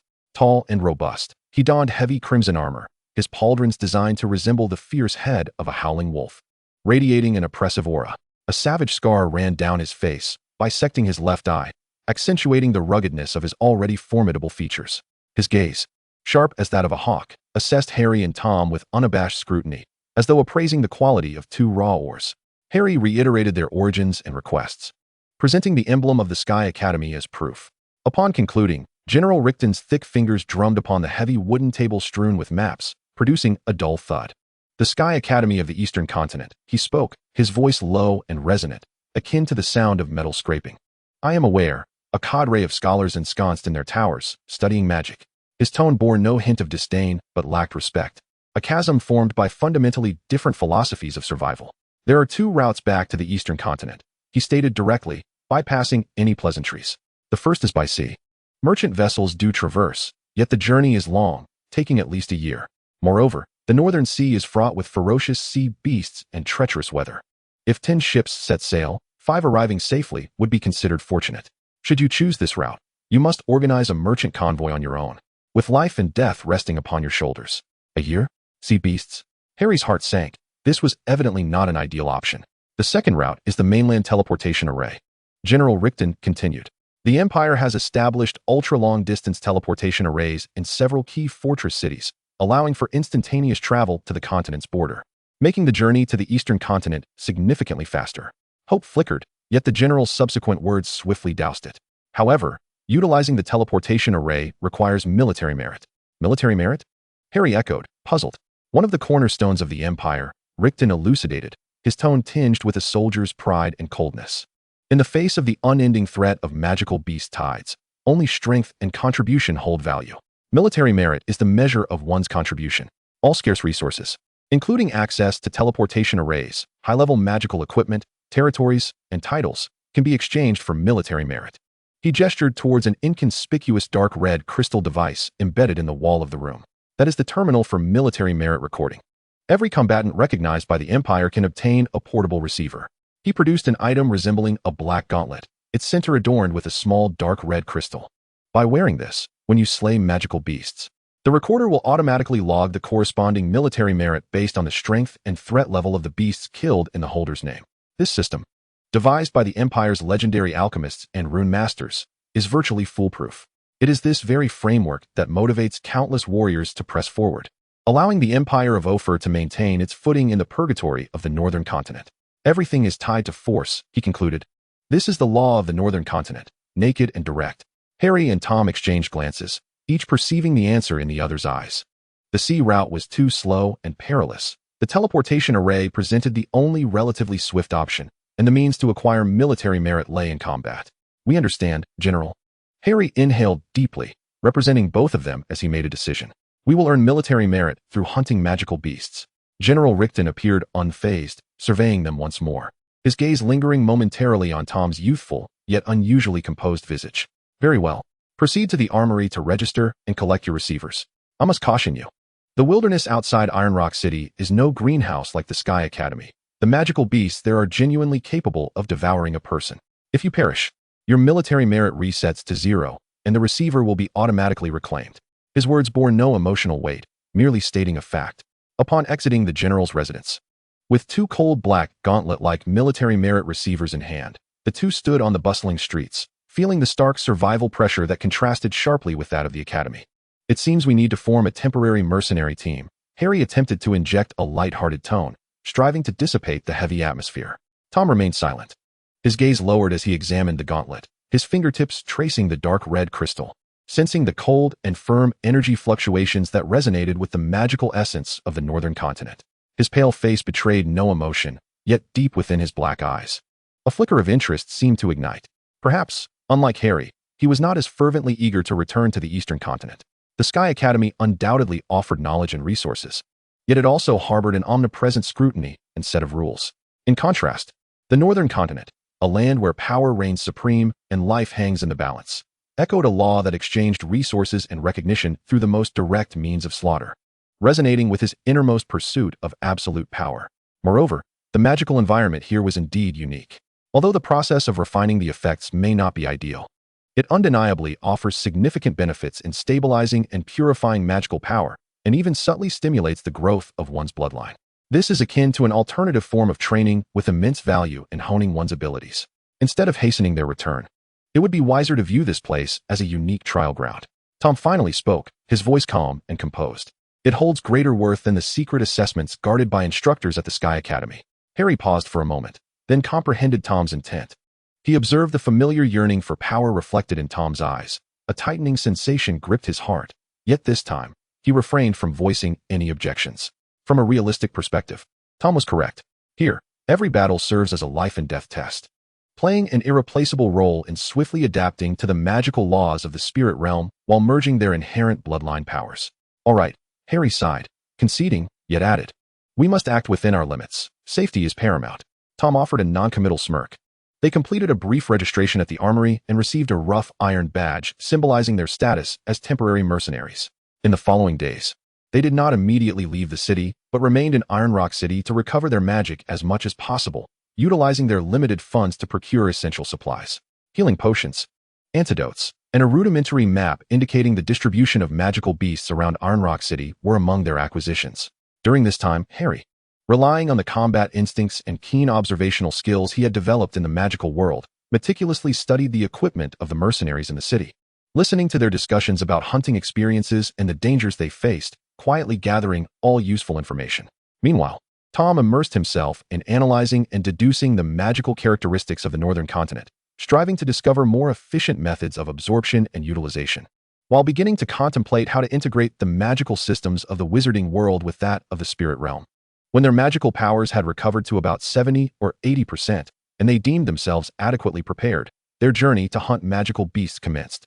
As they stepped beyond the towering city gates and into the desolate and perilous wilderness beneath a leaden sky, the atmosphere shifted dramatically. The city, though rough and boisterous, at least provided a sense of safety afforded by its walls and military presence. Outside, the air was thick with a savage and lethal aura that was almost suffocating, and the distant howls of unknown magical beasts kept their nerves perpetually on edge. Their first target was the relatively common rock-skinned hyena marked on their map. This magical beast, the size of a calf, boasted a hide as tough as stone and a cunning temperament, typically hunting in packs. Before long, they encountered a small group of hyenas, approximately 5 or 6 in number. At the onset of battle, Harry displayed an impressive wealth of practical experience that far exceeded Tom's.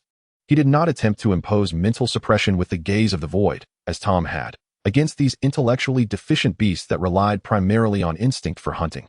Mental attacks were minimally effective and would deplete their already scant magical reserves.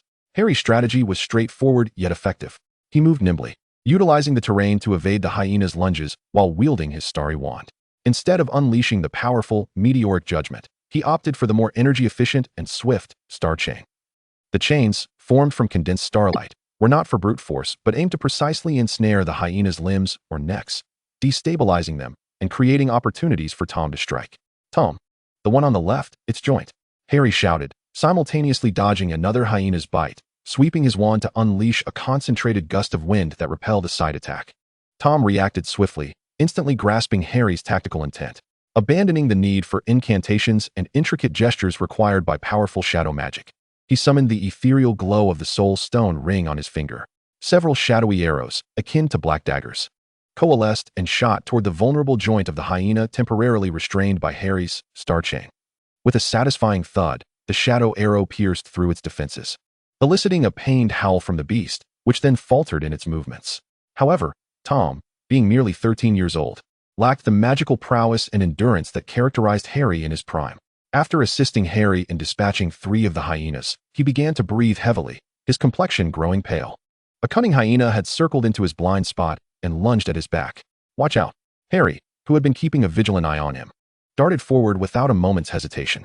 Once again, he unleashed the star chain, not as an attack, but to wrap around Tom's waist, yanking him backward just in the nick of time. The hyena's claws grazed Tom's robe, tearing away a few threads.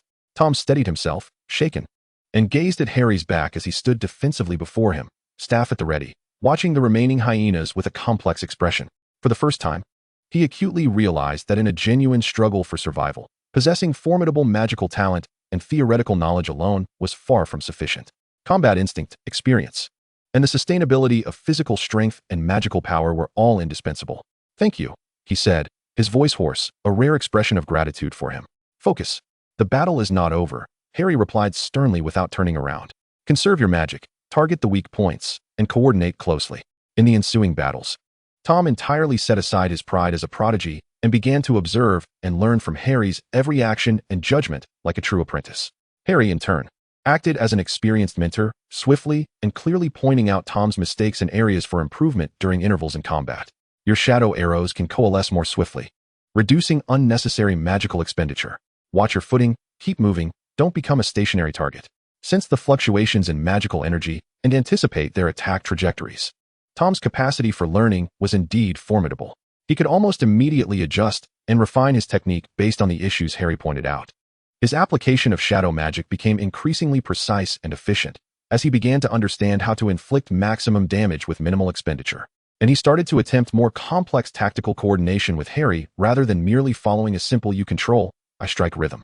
The first hunt ultimately concluded with both of them utterly exhausted, their magical reserves nearly depleted, yet they had successfully eradicated the small pack of hyenas. As they watched the insignia on their wrist-mounted merit receiver flicker to life, displaying a modest yet tangible number, both felt a wave of relief accompanied by a unique sense of fatigue and accomplishment. With each successive venture out of the city for hunting, their synergy grew increasingly seamless. Tom was no longer the clumsy prodigy reliant on Harry as constant assistance. His combat experience accumulated rapidly, and his adaptability to his own powers and the Northern Continent's environment improved daily. He began to independently tackle unforeseen circumstances, even utilizing Gaze of the Void to disrupt the strongest beast when Harry was besieged by multiple creatures or, under Harry's scrutinizing gaze, summoned low-level skeletal minions with Dance of the Fallen Feathers to temporarily restrain foes and alleviate pressure on Harry. Meanwhile, Harry gradually lowered his excessive wariness regarding Tom's descent into darkness. Through their countless battles fought side by side, facing life and death together, he saw not just a gifted individual, but a remarkable companion with an astonishing capacity to learn, visibly growing at an incredible pace. Tom remained aloof, his pursuit of power still unsettling to Harry, yet in the heat of battle, he became a teammate Harry could trust implicitly, one to whom he could confidently entrust his back. The turning point in their relationship transpired one fateful dusk, in their pursuit of a wounded, high-value windshadow leopard. They inadvertently trespassed upon the vicinity of a colossal rift lizard's lair. In an instant, they found themselves encircled by 5 or 6 massive lizards, their formidable bodies clad in thick, rock-like scales. To shield Tom, Harry drew the majority of the enemy's fire, and the Star Guardian began to tremble under the relentless onslaught of heavy blows. He himself was struck by the tail of one lizard, letting out a muffled grunt as he was hurled backward, momentarily incapacitated. Just as 2 other lizards charged toward the defenseless Harry, Tom sprang into action. Without a hint of hesitation, he darted onto the battlefield like a specter, positioning himself between Harry and the 2 advancing rift lizards. His pallid visage bore no trace of fear, only an icy focus and an unwavering resolve. The Soulstone ring erupted with an unprecedented dark radiance, enveloping him entirely. Foregoing the time-consuming Dance of the Undying Feathers, he unleashed the full power of Gaze of the Nether Eye. His black irises transformed into chilling golden slits, unleashing a mental assault far more terrifying than before, imbued with the overwhelming pressure of the feathered serpent. This unseen force crashed into the 2 rift lizards like a colossal wave, renowned for their physical defenses and brute strength. The rift lizards were ill-equipped to withstand such a mental onslaught. Under the full force of Tom's Gaze of the Nether Eye, their movements froze, and a momentary flicker of confusion and fear invaded their crimson eyes, halting their advance. Though it bought them only a fleeting second or two, it was enough. Gritting his teeth against the pain, Harry capitalized on this precious respite, thrusting his starry short staff into the ground and growling, "Star Guardian, solidify." The remaining starlight shield abruptly coalesced, temporarily stabilizing their defenses. Meanwhile, Tom, having expended the energy for Gaze of the Nether Eye, appeared nearly translucent from the strain, his body swaying slightly. Yet he clenched his teeth, raising his hand once more as several tangible shadow spears materialized from thin air, whistling sharply as they struck with precision at the relatively vulnerable eyes of the now-revived rift lizards. Thud, thud, the shadow spears found their mark. The rift lizards let out agonizing roars, thrashing their heads in a frenzy. Go! Seizing the opportunity, Harry grasped the nearly exhausted Tom, and without a moment's hesitation, they turned to flee, utilizing their knowledge of the terrain and the remnants of their strength to escape the perilous lair in a disheveled, yet rapid manner. Once they returned to a relatively safe area, the 2 leaned against a boulder, panting heavily. Harry gazed at Tom, whose eyes were closed in recuperation from the overexertion of magic, his eyelashes trembling slightly, and his heart brimmed with complex emotions. There was relief from having survived, gratitude for Tom's timely intervention, and an ineffable stirring within him. "Thank you for earlier," Harry's voice emerged, raspy. Tom slowly opened his eyes. The golden slits had faded, returning to a deep black. He cast a glance at Harry, his tone still neutral yet devoid of the usual biting coldness. "We are even." He referred to Harry's previous rescues. However, this time, Harry did not perceive mockery or aloofness in Tom's gaze. Following their narrow escape from death, their relationship had entered a new phase. A solid trust and tacit understanding, cultivated through countless battles fought side by side, began to quietly establish itself. They started to genuinely regard one another as reliable allies, rather than mere travelers bound by fate, ever wary of each other. In the subsequent hunts, their synergy became fluid and seamless. More importantly, they began to experiment with magical fusion. The concept originated from Tom, whose analytical and deductive mind, after a plethora of practical experiences, began to spark remarkable creativity. Harry's star chains possessed binding and starlight properties, while Tom's shadow magic exhibited corrosive and stealth effects. If they could overlay shadow magic at a specific frequency the moment star chains ensnared a target, could it yield a composite effect that combined confinement with sustained shadow damage? Wind element magic emphasized speed and slicing, whereas the skeletal minions summoned by his dance of the undying feathers lacked agility. If they constructed a temporary acceleration field based on the wind element to envelop the skeletal minions, would it significantly enhance their maneuverability and threat? With these hypotheses proposed, the burden of practical experimentation fell upon Harry. This was partly due to his more abundant magical reserves allowing for greater margin of error. Furthermore, Harry's inherent adaptability and control over various elemental powers, stemming from his Star Guardian lineage, rendered him the ideal candidate for testing these perilous concepts. The journey, however, was fraught with challenges, as failures and magical backlash became commonplace. Yet with one daring to dream and the other daring to experiment, amidst repeated failures and adjustments, they astonishingly began to uncover some insights. They successfully fused simple wind blades with shadow arrows, crafting a new projectile that was faster, more unpredictable in trajectory, and imbued with a slight anti-magic effect, the shadow wind blade. They also attempted to attach a thin, fluid shadow membrane to Star Guardian. Though it did not significantly enhance defense, they discovered that this membrane could, to some extent, interfere with an enemy's magical perception and locking mechanisms, achieving effects akin to optical camouflage and magical disruption. Although these nascent forms of fused magic were rough around the edges and often consumed more energy than the sum of their parts, the potential and unique effects they exhibited thrilled both of them. This was not merely an enhancement of power, but rather a collision and fusion of ideas. A convergence point discovered in the crucible of combat between two distinctly different paths. As time progressed, the numbers of their military achievements etched upon their gauntlets grew steadily and impressively. The beasts they hunted expanded from the initial rock-hide hyenas to the more perilous wind-shadow leopards and rift lizards. And they even began to attempt challenges against isolated higher-tier magical beasts. Their coffers gradually swelled, alleviating their concerns over basic supplies. More importantly, their prowess burgeoned rapidly in this crucible of challenges. Harry's magical abilities became increasingly refined and potent through repeated exertions and recoveries, and his mastery over star magic grew more adept and intricate. Tom not only amassed a wealth of combat experience, but also deepened his control over the feathered serpent lineage and the powers of the Soulstone Ring. His chilling pressure became more restrained, yet even more formidable. Harry's wariness towards Tom gradually dissipated amidst daily battles fought side by side, mutual rescues, and collaborative research. He still did not endorse Tom's methods or certain philosophies in pursuit of power, yet he began to believe that this Tom Riddle before him might indeed possess the ability, and was earnestly attempting to forge a path distinct from the Voldemort he once knew. At least in this moment, on the blood-stained and fiery wilderness of the northern continent, they stood as each other's most dependable comrades, the sole companions facing danger back to back. The shadows of the future remained, yet the path ahead was gradually widened and illuminated through their shared sweat and efforts. Chapter 16, Chaotic Shadows. The years in Ironrock City passed quietly, marked by the blood of magical beasts and the depletion of their own magical energies. 2 years. A full 2 years had elapsed, and the figures of Harry Potter and Tom Riddle had become a unique sight upon the desolate and perilous plains outside Ironrock City. The once inexperienced genius boy who had relied on Harry's assistance in life and death struggles had transformed completely. At the age of 15, Tom had grown considerably taller. Although still somewhat slender, the hardened demeanor forged through years of relentless combat had supplanted his previous melancholic fragility. The unique magical environment of the northern continent, akin to an unforgiving craftsman, relentlessly hammered at his magical core and physique day and night. His visage had shed some of its youthful innocence, the contours becoming more defined and austere, his pale complexion glimmering with a jade-like sheen under the leaden sky. His dark eyes remained deep-set, but the occasional flicker of golden light within them had become more refined, no longer a mere unconscious display of power, but rather a manifestation of precision and control akin to a crouching cheetah poised to strike. Their military achievements accumulated at an astonishing rate, far beyond the reach of ordinary mercenary bands. The dark red crystal embedded in his gauntlet displayed figures that had long surpassed a staggering threshold.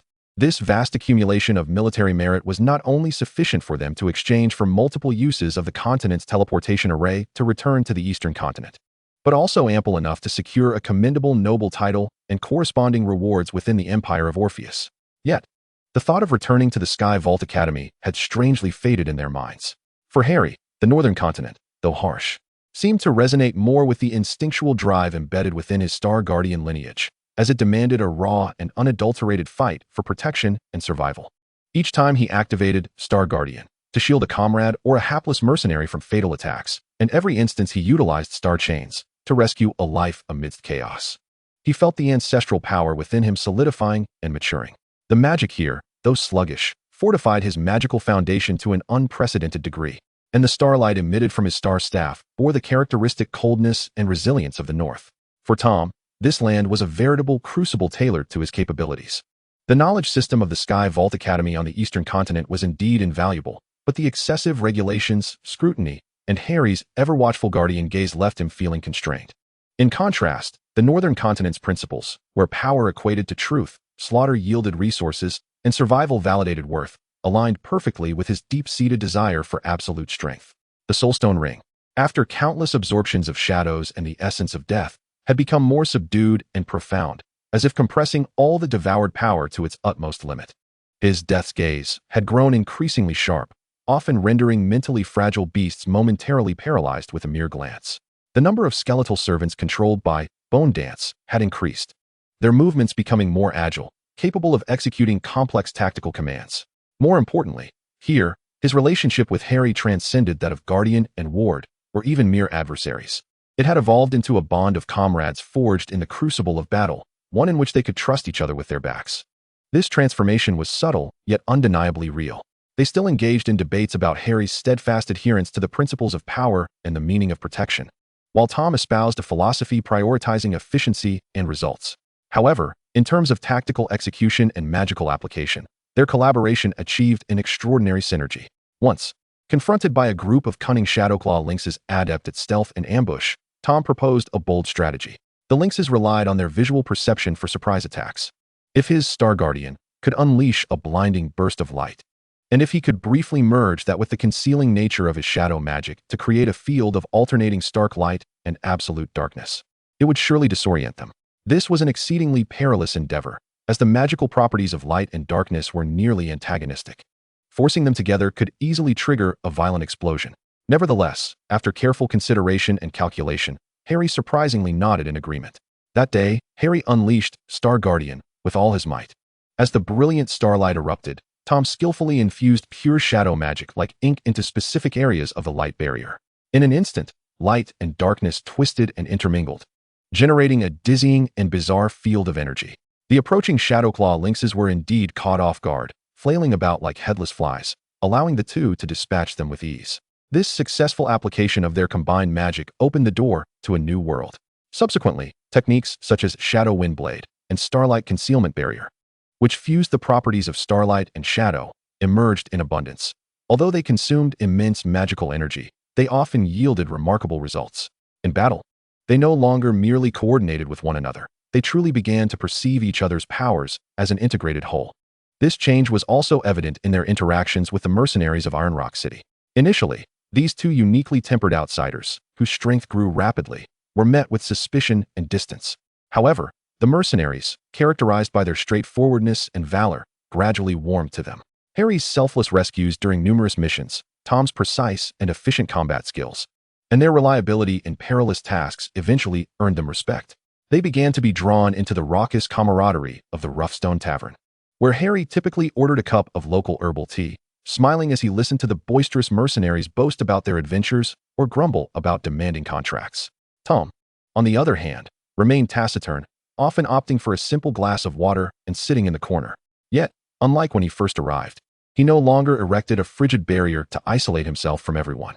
Occasionally, a brave mercenary would dare to discuss strategies for dealing with certain magical beasts. Tom, though succinct in his responses, always struck at the heart of the matter, offering invaluable insights. On one occasion, a tipsy mercenary clapped him on the shoulder, exclaiming, "Riddle kid, don't let your quiet demeanor fool us. You sure know how to get the job done." Tom merely stiffened slightly, but unlike in the past, he refrained from using his gaze or magic to repulse the man, instead subtly shifting his position. Harry observed these subtle changes with great interest. The Tom before him remained calm and rational, his instinct for weighing pros and cons almost innate. And the edges of the future Dark Lord's obsession and madness seemed to have been dulled considerably. He might never become a good person in the traditional sense. His nature dictated that his actions would inevitably carry self-serving and calculating elements. Yet, at the very least, he had learned to survive within a team and grasped the value of trust, especially in life-and-death situations, particularly in relation to Harry Potter. This allowed the taut string within Harry's heart, which had been pulled tight for many years, to finally relax, if only slightly.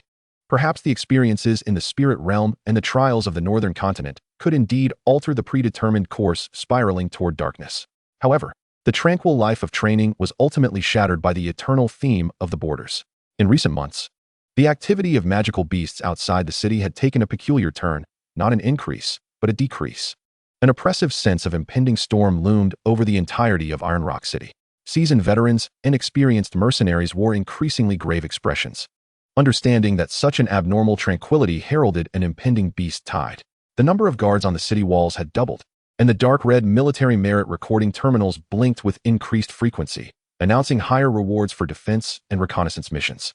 General Rickton issued a call to arms, urging all capable outsiders to participate in the city's defense, promising substantial military merit rewards and imperial prestige based on their achievements.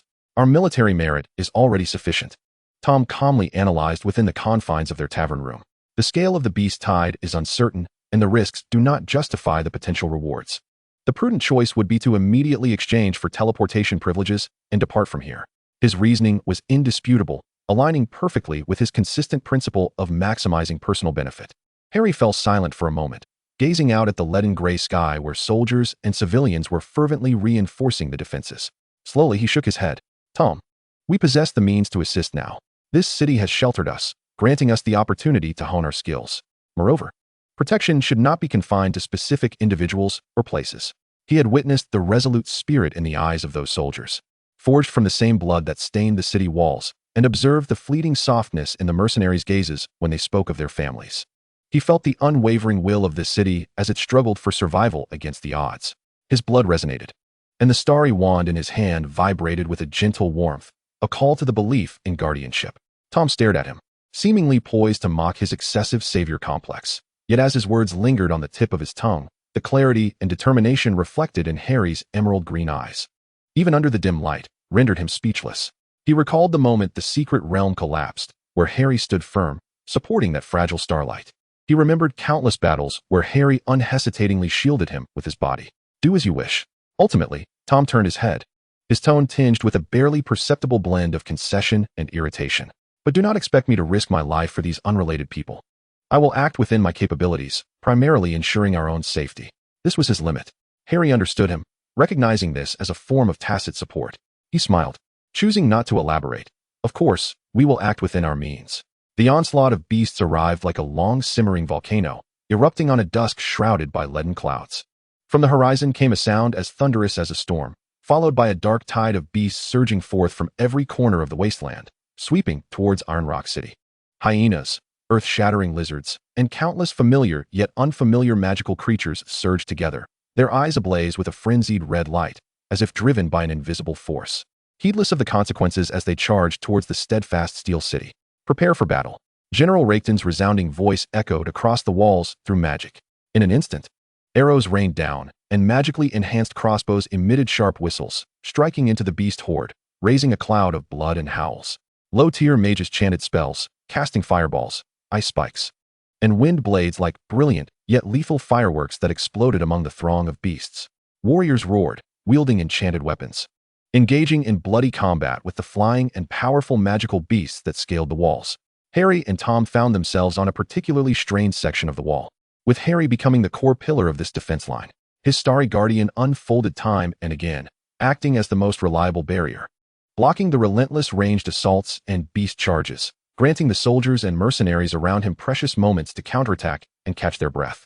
The starry chains acted like living tendrils of starlight, occasionally ensnaring agile beasts attempting to breach the wall, while at other times pulling comrades who had been struck down back to safety. To the left, 3 Shadowclaws are approaching. Target their eyes. Beware of the poison feather eagle overhead. Harry's voice rang clear and composed amidst the chaos of battle, his commands and rescues greatly bolstering the morale of this segment of the defense. The soldiers looked upon this young professor from a foreign land with eyes full of gratitude and trust. Tom, meanwhile, operated like a highly efficient killing machine. Weaving through the secure zone Harry had created, his shadow arrows appeared and disappeared with uncanny precision, eliminating key targets that sought to breach their defenses. The Death's Gaze would occasionally activate, rendering a charging beast momentarily dazed, allowing it to be swiftly dispatched. He refrained from using the resource-intensive dance of the wraiths, relying instead on basic shadow magic and his astute judgment of the battlefield to eliminate threats across vast areas. His movements were elegant and economical, devoid of any excess. Standing in stark contrast to the brutal clamor of the battlefield, yet harmoniously integrated within it, becoming an indispensable thong of their defensive system. Their cooperation had reached a state of sublime perfection. With a mere glance, Tom could anticipate Harry's intentions, directing his shadow magic precisely at the vital points of the beasts ensnared by Harry's chains. A subtle fluctuation in Tom's magical energy would prompt Harry to predict the direction he needed to cover, with the starry shield arriving just in time. Back to back, one stood like the immovable king of wisdom, steadfast in his domain. The other, akin to the reaper of the night, harvesting lives. The cold shadows and warm starlight. Amidst this crucible of blood and fire, constructed an unbreakable line of death. However, the ferocity of the beast tide far surpassed expectations. The magical creatures seemed endless, crashing upon them wave after wave, fearlessly reckless. The walls began to show signs of damage, and the stamina and magical energy of the defenders were rapidly depleting. Just as the battle reached its most critical juncture, Harry, in a desperate bid to rescue a small squad besieged by several formidable thunderhorns, forcibly expanded the range of his starry guardian to its utmost limit. The brilliant starlight illuminated the chaotic battlefield like a lighthouse, successfully protecting those few soldiers who teetered on the brink of death. Yet he himself paled from the sudden drain of magic, his form wavering slightly. He remained oblivious to the fact that in the distance, within a shadow-cloaked, makeshift observation post reminiscent of the southern continent's style, several pairs of eyes hidden beneath hoods were fixated upon him, more precisely, upon the pure and potent radiance of starlight that enveloped him, and the increasingly visible silver specks in his gaze, intensified by the surge of magical energy. "Star-Eye Guardian?" a hoarse voice exclaimed, laced with disbelief, excitement, and greed. The legendary bloodline capable of resonating with the stars, endowed with the strongest guardian talent, truly still exists, and has appeared here. The message must be relayed back to the southern continent immediately. Another cold voice interjected, "The Lord of Chaos will certainly be very interested in this. Capture him, or seize his bloodline." The whispers from the shadows were drowned out by the tumult of battle. Harry remained oblivious, focused solely on the fight at hand, dedicated to safeguarding the wall, protecting each comrade fighting alongside him, including the one whose fate was intertwined with his, a former adversary. Tom seemed to sense Harry's momentary weakness, intensifying his barrage of shadow arrows to clear the beasts encroaching upon Harry, while silently edging closer by half a step, forming a tighter defensive circle. He spoke not a word, yet that unvoiced action conveyed more than any words could express, demonstrating the unbreakable trust forged over the past 2 years. The tide of beasts continued unabated, Iron Rock City standing resolute amidst the blood and flames. Yet an undercurrent from the chaotic sect of the southern continent had quietly zeroed in on the direction of the most radiant starlight. A new crisis had, unbeknownst to them, stealthily descended. Chapter 17, Baptism of Blood and Fire and the Underflow's Capture. The embers of the beast tide burned beneath Iron Rock City for 3 days and nights. The air was thick with the acrid scent of charred remains, mingled with the stench of blood and the decay of magical beasts, combined with the unique metallic tang of the northern lands, painting a grim picture behind the facade of victory. Numerous sections of the walls lay damaged, as craftsmen and earth mages toiled day and night to repair them, dark red blood soaking the ground beneath the walls, narrating the brutality of the recent struggle for survival. Nevertheless, Iron Rock City ultimately stood unyielding. Under General Raikton's command, and through the valiant efforts of the entire garrison, mercenaries, and the desperate struggles of outsiders like Harry and Tom, this latest beast tide, though not the largest, was successfully repelled.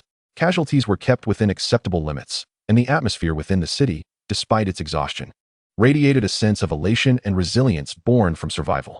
The silhouettes of Harry and Tom stood out distinctly amidst the throngs engaged in clearing the battlefield and tending to the wounded. The tale of Harry's Star Guardian, shielding numerous soldiers at the critical moment, had long spread, and now he was employing his gentle, starlit magic to assist in healing those afflicted by the toxins of beasts or the corrupting forces of dark magic. The pure essence of starlight proved remarkably effective in dispelling such malevolent influences. Tom remained silent. Yet his precise shadow magic demonstrated remarkable efficiency in eliminating the residual dangers posed by the remaining beasts and in managing some troublesome carcasses, thereby preventing further casualties.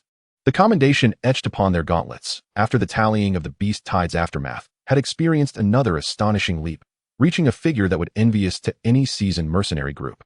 A celebratory feast was held simultaneously at the Hardstone Inn and within the military camp, with raucous cheers and the clinking of tankards echoing throughout the night. General Raketon even personally expressed his gratitude towards Harry and Tom in public. Though his words remained succinct and brusque, the acknowledgement in his gaze was unmistakable. Potter Riddle. He summoned them again the following day at his residence. Your military achievements are sufficient for you to exchange for anything you desire. Do you intend to return? Harry and Tom exchanged a glance. Their 2-year sojourn in the North had undeniably cultivated an ineffable sentiment towards this harsh and forthright land. Here, the rules were simple and direct. Power and contribution spoke volumes. For those yearning for growth and validation, it served as the finest crucible. Yet, the Celestial Academy remained. After all, the starting point of their journey in the realm of essence, where uncompleted studies and unexplored knowledge awaited. Indeed, General, Harry replied on behalf of both. We plan to return to the Eastern Continent. We are grateful for your hospitality and the trials endured in Iron Rock City during this time. Raketon nodded, seemingly unsurprised. The airship to the Imperial capital departs in 3 days. The capital possesses a large-scale teleportation array that connects directly to the Eastern Continent's borders. You may board the airship. This is your due. He handed them 2 iron tokens inscribed with images of wolf heads and sword blades. This is a token of friendship from Iron Rock City, which should afford you certain conveniences within the boundaries of the Ophir Empire. It carries the weight of recognition from a general with real power on the frontier. 3 days later, Harry and Tom boarded a colossal military airship, constructed from some resilient beast hide and a metal framework. As the airship ascended slowly, the weathered black walls of Iron Rock City shrank beneath them, ultimately transforming into a solid inkblot upon the leaden gray earth. Standing on the deck, facing the biting northern wind and gazing down at the rapidly passing terrain, which gradually transformed from desolation into a hint of greenery, both felt a wave of nostalgia. 2 years of blood and fire seemed like a long and vivid dream. Tom's demeanor appeared increasingly serene and reserved, the youthful sharpness of his character somewhat softened, replaced by an unfathomable steadiness. In contrast, Harry sensed his magical core had been forged into an indomitable steel, robust and resilient. As his mastery of the starlight power reached new heights, the airship traversed the vast expanse of the Ophir Empire for approximately half a month.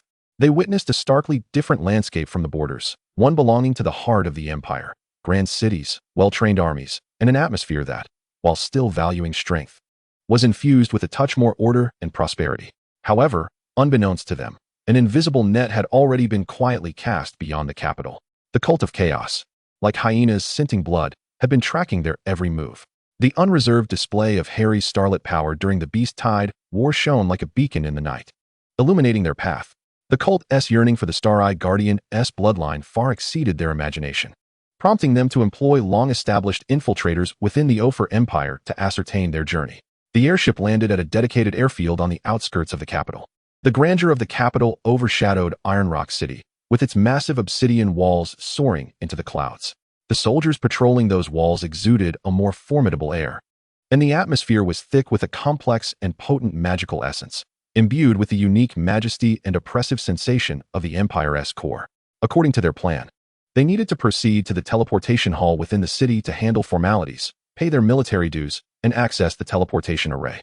The path from the airfield to the teleportation hall required traversing a relatively less trafficked noble administrative district and a stretch of ancient forested roadway. The ambush occurred along this shaded thoroughfare. Without warning, the surrounding light abruptly dimmed, as if cloaked by an unseen veil. The magical essence in the air turned thick and malevolent, infused with the chaotic and distorted essence characteristic of the southern continent. Enemy attack. Harry reacted swiftly, summoning his starry short staff, encasing himself and Tom within a solid Star Guardian barrier. Almost simultaneously, several shadowy arrows, imbued with chaotic energy, hurtled towards them from various angles, crashing against the barrier and causing violent ripples. The energy was peculiarly bizarre, seeming capable of corroding and dismantling orderly magical structures. Tom's gaze sharpened, his soulstone ring flickering with ethereal light. He activated Soul Gaze, sweeping the surroundings in an attempt to pinpoint the enemy's location and apply mental disruption. Yet, he was met with a chaotic mental barrier, as if countless malicious consciousnesses were simultaneously howling, complicating his precise targeting. It's the cult of chaos, Harry hissed, sensing the same ominous presence that had lurked during the beast-tide battlefield. A dozen figures clad in dark purple hooded robes emerged from the shadows of the trees, wielding various bizarre spell-casting mediums, their magical fluctuations chaotic yet formidable, far surpassing any mercenary or beast they had previously encountered. Combat erupted instantly. Back to back, Harry and Tom executed their hard-earned synergy from 2 years of camaraderie. Star chains and shadow arrows intertwined as shadow wind blades tore through the air, while starlight concealment barrier distorted the enemy's perceptions. Their responses were remarkably swift and their coordination impeccable. However, the assailants were well prepared, outnumbering them and wielding unpredictable chaotic magic that proved difficult to counter.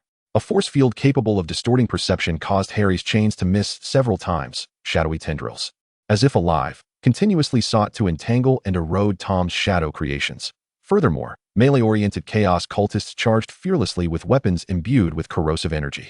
They fought while retreating, striving to break free from the encircled thoroughfare and into the bustling main city. Yet, the cult of chaos had evidently orchestrated more than this. Just as they jointly repelled a wave of fierce attacks and managed to catch their breath, an elderly figure clad in a deep purple robe trimmed with gold, wielding a twisted wooden staff, silently materialized at the center of the battlefield. His hood concealed a face marked by age and strange patterns, with murky eyes that seemed to harbor a vortex capable of consuming souls. The Star-Eye bloodline still carries the essence of the feathered serpent. The elder's voice rasped like sandpaper, tinged with surprise, but more so with a predatory greed at the discovery of his quarry. What an unexpected gain. He did not afford Harry and Tom a moment to react. With a slight motion of his twisted staff, the world before them suddenly warped and spun. The thoroughfare, the trees, the enemies, all scenes became surreal and bizarre, as if shattered mirrors were being reassembled in a disarrayed fashion. Whispers of madness and piercing shrieks reverberated in their ears, directly assaulting their mental realm. Chaotic illusions of the mind's abyss. This was a direct mental illusion attack, far more terrifying than ordinary enchantments of confusion. It delved deep into the sorcerer's innermost fears, confusions, and obsessions, distorting and amplifying them, constructing a despairing prison capable of ensnaring the soul. Before Harry's eyes, the shadowy cupboard of the Dursleys reappeared, alongside the image of Cedric falling, the moment Sirius plunged into the veil, and countless others who had perished because of him. The guilt and pain he had buried deep within surged forth like a tidal wave, nearly consuming his will. The light from the starry wand flickered violently, becoming unstable.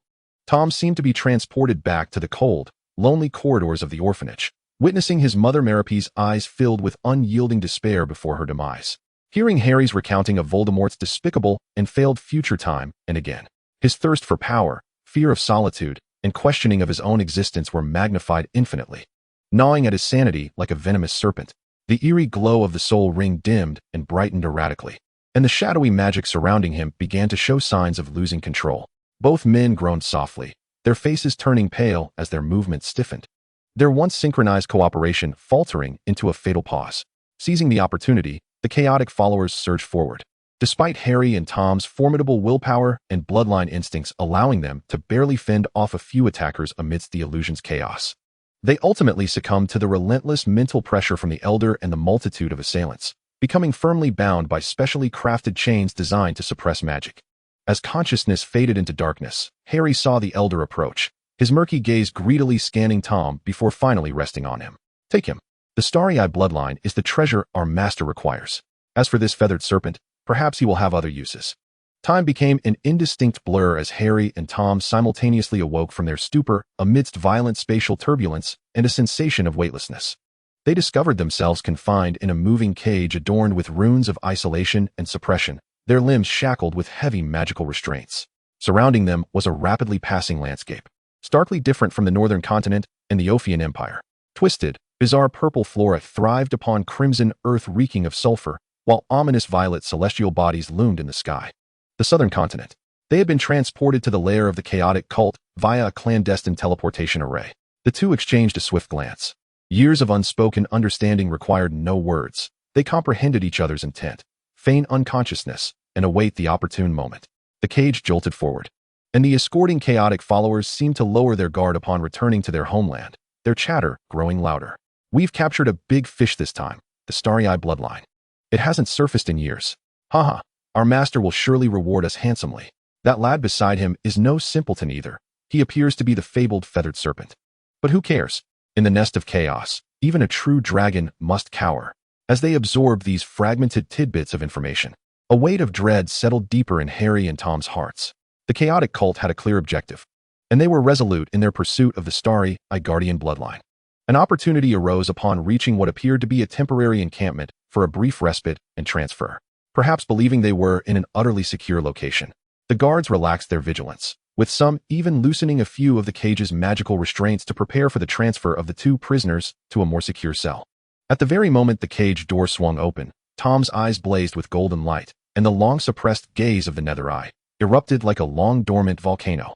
Though its power was significantly diminished due to the shackles, the instantaneous outburst of the feathered serpent's icy dominance and mental shock still rendered several nearby followers momentarily dazed and rigid. Almost concurrently, Harry let out a fierce growl, disregarding the backlash from the magical restraints as he forcibly summoned the remaining starry power within him.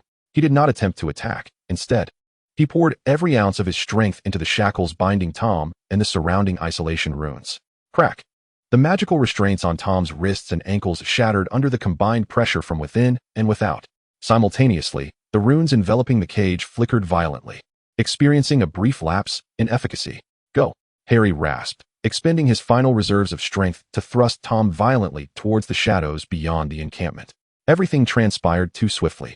By the time the remaining chaotic followers regained their composure, Tom had already vanished into the bizarre environment of the southern continent, akin to a leaping cheetah escaping its cage. Pursue! The escorting guard barked, both shocked and furious. The majority of the followers immediately raced after Tom's fleeing figure. Yet, the elder's murky gaze remained fixed on Harry, who leaned against the cage, blood trickling from his mouth due to the forced exertion of magic, his face pale. Forget about that lad, the elder commanded sharply. Our primary target is here. He won't escape. Seal the area. He cannot leave the southern continent. His assessment was astute. In comparison to the uncertain utility of the feathered serpent bloodline, the confirmed starry-eye guardian was the paramount objective of the cult's highest directive. Moreover, in this strange land shrouded in chaotic energy, a young boy bereft of companions and bound in captivity had nowhere to flee. The majority of the pursuers redirected their focus, reinforcing their containment and surveillance of Harry. Tom darted through the twisted trees and jagged rocks, glancing back at the chaotic encampment, where he witnessed Harry being subdued again and dragged deeper into the stronghold, casting a complex glance his way. There was concern, resoluteness, and an unspoken trust. His heart felt as though it were being gripped by something fierce. A wave of unprecedented panic and fury surged within him. He could not halt. He must escape. Only by fleeing could there be a chance to rescue that meddlesome fool of a savior, who had repeatedly risked himself for Tom's sake. The cold resolve suppressed all other emotions, and Tom Riddle's figure melded completely into the shadows and chaos of the southern continent, like a droplet of water merging with the sea, vanishing without a trace. Meanwhile, Harry Potter was escorted by the chaotic cult's followers toward the dread fortress known as the Nest of Chaos, nestled deep within the southern continent. His starry wand had been confiscated, his magic thoroughly suppressed, and the future loomed uncertain. The only solace he could grasp was that Tom had successfully escaped. At the very least, he had preserved him. As for himself, he would find a way. The courage of Gryffindor had never diminished in the face of adversity. Chapter 18, Shadow King and the Starlight Realm. Harry was roughly shoved through the core stronghold of the chaotic cult in the southern continent. Within the winding passages of the Nest of Chaos, seemingly hewn from living rock, the air was thick with the stench of sulfur, decay, and an indescribable, twisted magical aura that was nauseating. Purple crystals emitting a faint, ghostly glow were embedded in the walls, reflecting the fervent yet numb expressions of the escorting followers. He was brought into a spacious yet oppressive hall. At the center of the hall swirled a vortex of chaotic energy, emanating ominous vibrations. Atop the main throne sat a figure, cloaked in a deep, purplish-black robe that seemed to absorb light itself. His face was obscured by a mask inscribed with bizarre patterns intertwining madness and order. Even from a distance, Harry could sense the vast and chaotic magical pressure emanating from him, akin to an abyss. Yet within that pressure lay a subtle hint of instability and disorder. This was the leader of the Chaos sect. The voice of the Keeper of the Starry Eyes reverberated through the mask, deep and hoarse, possessing a metallic rasp that echoed directly within Harry's mind. A bloodline, rare as a millennium, has willingly presented itself. Harry compelled himself to stand tall, his emerald eyes meeting that invisible gaze without fear. Despite his hands being shackled by enchanted cuffs, and his wand confiscated. The Gryffindor courage that resided within him had not waned. "What do you intend to do with me?" "Your bloodline is the key," the leader stated slowly, revealing his intentions unabashedly. "A key to unlock an ancient secret realm. Within lies what I require, the seeds of the blue lotus, potent enough to mend my primordial wounds and elevate my power further." An elder beside him ominously added, "Initially, severing your bloodline seemed the most direct approach. However, the risks involved are considerable, and the power would diminish significantly. The leader requires the complete essence of your bloodline to stabilize the entrance to the secret realm. Thus, for now, your life is spared." Harry's heart sank. He was not merely a prisoner, but had become a tool for their healing and enhancement. Yet, their temporary decision to spare his bloodline provided him a glimmer of hope. "Once I obtain the seeds and heal, your bloodline will still belong to me," the leader's gaze, tangible and unrestrained, swept over Harry, brimming with unmasked greed. The power of the starry eyes, fused with chaos, will undoubtedly create unprecedented miracles. Harry clenched his teeth, refraining from a response. He had to survive, to find an opportunity to escape. Tom had successfully fled. That was the sole solace and flicker of hope in his heart at this moment. He believed in Tom, the exceptionally clever Tom, who would undoubtedly thrive. Meanwhile, Tom Riddle stealthily traversed the bizarre and perilous wilderness of the southern continent. He had evaded his initial pursuers, leveraging the innate affinity of the feathered serpent bloodline for shadows and chaotic energies, merging into the disorder like a droplet in the ocean. He discovered an abandoned cavern shrouded in toxic vines and distorted magical fields, a temporary refuge. The cavern was suffused with dense shadow energy, serving as both protection and sustenance for his weakened state, now stripped of his magic. Damn it, Tom attempted to summon his magic. But the remnants of shackles on his wrists and ankles, along with the chaotic binding force within him, acted as the most unyielding locks, firmly sealing his magical core. For the first time, a sense of nearly uncontrollable agitation and fury surfaced on his pallid face.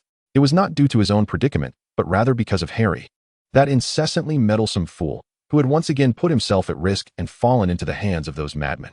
He recalled Harry's gaze when he was recaptured, filled with concern, resolve, and a silent trust. That look seared his soul like a red-hot iron. "Harry Potter," he whispered the name hoarsely, imbued with an almost obsessive madness that he himself had not recognized. "You shall not simply vanish."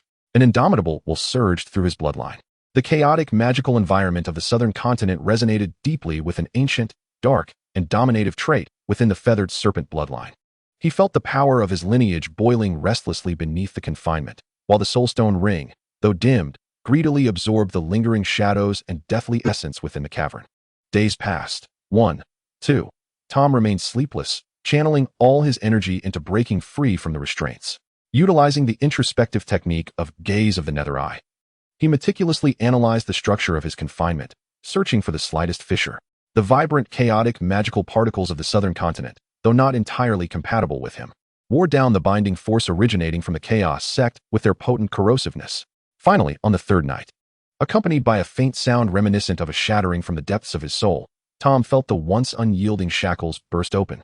The long-lost magic surged through him like a flood unleashed, and although not at his peak due to prior exertions, the sensation of freely wielding power nearly compelled him to roar with triumph. In an instant of regained magic, Tom wasted no time. He rose, stretching his stiffened body, his black eyes glinting with a cold and sharp brilliance in the darkness, akin to a serpent finally freed from its cage. He emerged from the cavern, ready to scrutinize the land known as the southern continent. This place lacked the raw supremacy and martial rigor of Iron Rock City in the northern continent, and it bore none of the order and scholarly atmosphere of the Celestial Academy in the eastern continent. Here, chaos reigned. It was a haven for the wicked, a paradise for outcasts, traitors, dark wizards, and all those who pursued forbidden powers. Slaughter, betrayal, and the survival of the fittest were the only laws here. Yet, in this environment, Tom Riddle felt a strange sense of belonging, as if he were a fish returning to water. His cruelty, his intellect, his coldness, his acute understanding of human nature, and his relentless pursuit of power were not seen as aberrations, but rather as assets for survival and ascendance. Without Harry Potter's concerned and scrutinizing emerald eyes beside him, he felt the darker facets of his soul, long suppressed, unfurling with reckless abandon. He was like a venomous dragon returning to the dark sea, beginning to navigate this chaotic realm. Initially, he acted alone. Employing his restored shadow magic and gaze of the nether eye, he effortlessly dispatched several waves of marauders who sought to view him as prey, acquiring preliminary resources and intelligence in the process. He meticulously chose his targets, each strike precise and lethal, leaving no survivors, while continuously absorbing the southern continent's unique, chaotic, and cursed magical knowledge. His talents quickly drew attention. A small assassin organization known as the Shadowblade extended an olive branch to him. Tom did not decline. He needed greater resources and manpower to gather information on the Chaos Sect and Harry. With his absolute strength and ruthless methods, he rapidly distinguished himself within the organization, soon usurping the original leader and bending him to his will. Yet, this was far from sufficient. The Shadowblade was too small, akin to a loach in a pond, incapable of aiding him in toppling the enormous crocodile that lurked deep within the southern continent. He required a more formidable force, greater power. Tom began to consciously consolidate the scattered dark wizards, fugitives, and outlaws around him. His displayed might, unfathomable wisdom, particularly regarding dark and soul magic, and an innate leader's charisma that compelled others to submit, made this process surprisingly smooth. He wielded both fear and favor, crushing dissenters with absolute force, enticing opportunists with promises of power and advancement, and punishing traitors with brutal retribution. A year slipped away quietly amid the blood-stained twilight and chaotic skirmishes of the southern continent. 16-year-old Tom Riddle was no longer the boy in need of Harry's protection. His visage shed the last remnants of youth, transforming into a strikingly handsome, yet frigid countenance, as if sculpted from marble. His black eyes, unfathomably deep, occasionally flickered with a golden gleam that exuded a chilling authority. Wherever he traversed, shadows seemed to leap in exhilaration, silently heralding the rise of a dark sovereign. The forces under his command burgeoned like a rolling snowball, devouring one small and medium-sized organization after another, ultimately coalescing into an imposing entity that could not be ignored across the southern continent. Tom designated this formidable coalition as the Shadow Court. The term court connotes order and hierarchy, an extension of his will, while shadow symbolizes the essence of his power and his modus operandi. Indeed, he was the singular, supreme ruler of this dark dynasty. Within the headquarters of the Shadow Court, a black fortress known as the Shadow Palace, repurposed from ancient ruins and nestled in the heart of the southern continent, Tom sat enthroned upon a seat forged from bones and shadow energy. Below him knelt various leaders, their eyes brimming with reverence, fear, and fervent adoration. Tom's fingers lightly tapped the armrest of his throne, producing a dull thud that reverberated in the hushed hall. "Is there no progress regarding the star-eyed guardian we captured?" His voice was calm, yet imbued with an undeniable pressure. A year had passed. He had exerted every possible resource, even infiltrating the periphery of the Chaos Nest himself, yet the cult's secrecy regarding its core remained impenetrable. The precise location and condition of Harry were still a mystery. A rare emotion, anxiety, gnawed at his heart like a venomous serpent. The longer the wait, the greater the chance of Harry meeting with misfortune. He could not endure such uncertainty. "Your Majesty," a trembling leader in charge of intelligence replied, "the defenses within the Chaos Nest are formidable, and a potent chaotic energy field disrupts our infiltration efforts. However, recent unverified rumors suggest that the Chaos Lord is on the verge of unlocking an ancient secret realm, purportedly for healing." Tom's eyes ignited with a sharp, golden light. A secret realm. A key. Indeed, he needed to hasten his actions. While Tom stirred upheaval in the southern continent, Harry was enduring a different kind of torment deep within the Chaos Nest. After 2 months of imprisonment and repeated examinations, the cult needed to ensure that his bloodline power remained active to serve as a key. He was finally brought to the entrance of the legendary secret realm. It was a vast cavern located deep underground, where the central stone wall shimmered like a mirror, yet rippled with chaotic waves. Upon the wall, a lock-shaped recess adorned with star patterns was faintly discernible. The Chaos Lord appeared in person, his aura more unstable than before, clearly indicating a deterioration of his condition. He gestured for his followers to push Harry towards the stone wall. "Let your blood fall upon the star key position," the Lord commanded, his tone laced with an uncontrollable urgency. Harry complied, but internally remained vigilant. The moment his blood dripped onto the star-shaped recess, an extraordinary event transpired. The entire cavern trembled violently. The chaotic waves upon the stone wall receded like a tide, revealing a brilliant entrance that appeared to be a swirling vortex made of countless stars. A tremendous, pure, and profoundly welcoming force of star energy surged forth from the entrance, enveloping Harry in an instant. In that moment, Harry distinctly sensed the bloodline of the star-eyed guardian, which had long been shackled and suppressed within him, awakening with unprecedented vigor, rejoicing like a long-awaited rain after a drought. This secret realm was not merely the cult's alleged treasury of medicinal herbs. It was, in fact, a place meticulously crafted for the star-eyed guardian. As the entrance of the secret realm stabilized, Harry also felt the magical shackles on his wrist emit faint cracking sounds under the onslaught of the overwhelming star energy. The confinement was loosening. The Chaos Lord remained oblivious to this detail, his gaze entirely fixated on the entrance of the secret realm, filled with greed and desire. "Enter," he barked, leading several trusted elders into the stellar vortex. Harry took a deep breath, suppressing the excitement within him, and followed suit. As he crossed the threshold of the vortex, he directed the rich star energy around him with all his might, propelling it against the shackles binding him like a hammer. Crack! This time, the confinement shattered. The long-lost magical energy flooded his body in an instant, even more refined and powerful than before. Yet he immediately restrained his aura, feigning weakness while the flickering silver glimmer in his eyes became brighter than ever. Inside the secret realm lay an indescribably wondrous space. Beneath his feet swirled celestial nebulae, and above him shone a dazzling Milky Way, with numerous peculiar plants radiating starlight thriving among them, and the air was thick with the most primal star magic. Everything here made Harry's bloodline feel indescribably comfortable and in harmony. The Chaos Lord had a clear objective, heading straight towards a deeper part of the realm that emanated potent life, energy, and chaotic essence. According to the cult's ancient texts, the azure lotus grew there. Harry silently followed, attuning himself to the space. He sensed an unseen direction calling out to him, beckoning his bloodline. That was the true place of inheritance belonging to the star-eyed guardian. The opportunity soon arose. Deep within a grove formed by condensed starlight, they discovered the azure lotus. It thrived in a small chaotic energy pool, its leaves glistening with vitality, and its seed pod contained immense life and chaotic power.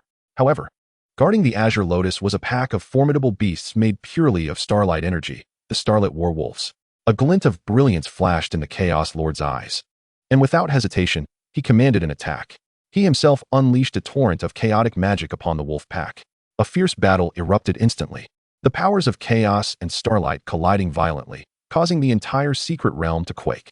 Just as the conflict reached its zenith, and all eyes were drawn to the chaos, Harry sprang into action. No longer concealing his power, he erupted in a burst of starlight, resembling a human star.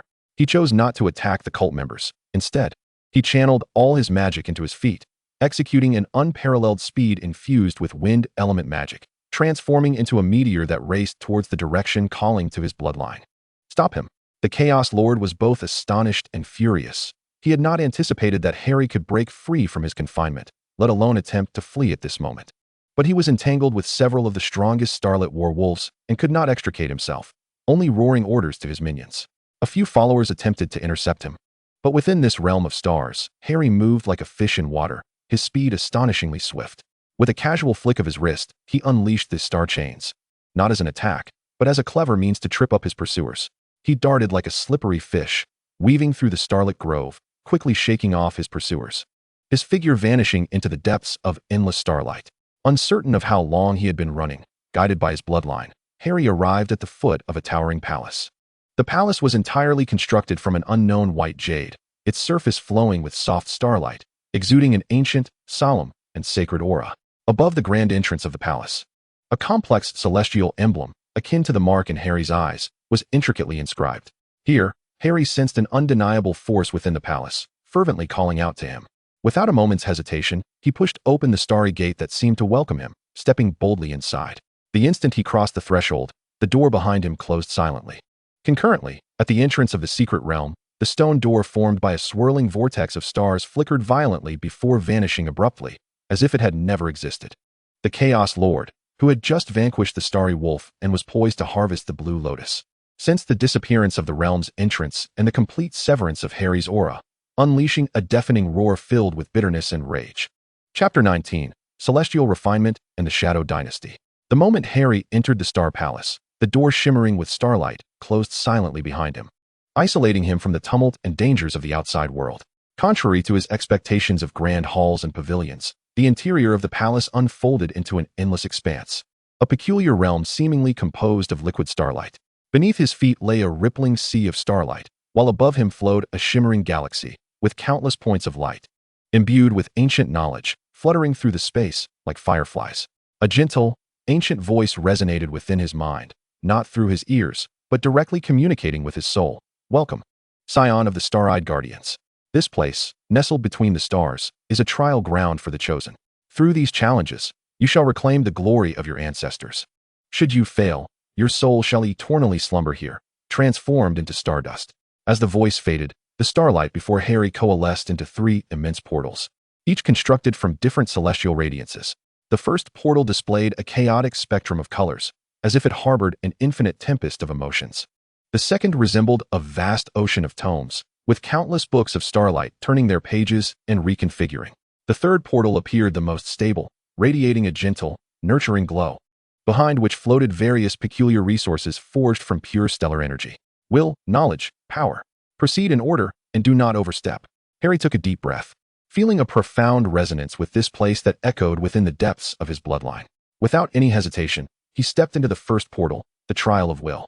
The moment he crossed the threshold, everything before him twisted and dissolved. He seemed to plunge into an infernal abyss woven from his deepest fears and sorrows. The cupboard under the stairs at the Dursleys, a cramped, dark space, the sound of chains clinking, Uncle Vernon's harsh roars, and Aunt Petunia's scathing criticisms echoed in his ears. The shadow of his childhood, forgotten by the world and seen as a monster, engulfed him like a cold tide. Cedric's death, the chilling air of the graveyard. The moment of green light, Cedric's bewildered fall, and the haunting words, "Take my body back to my father." The guilt weighed heavily upon him, almost crushing his spine.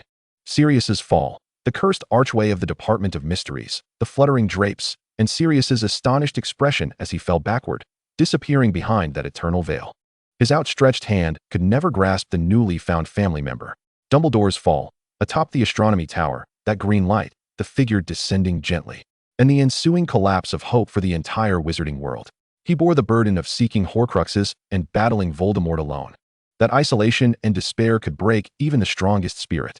The gazes of the departed, his parents, Fred, Lupin, Tonks, all those who perished because of him or sacrificed themselves in the fight against Voldemort, stood silently around him, their hollow or sorrowful eyes fixed upon him, as if questioning, "Why are you the one who survived?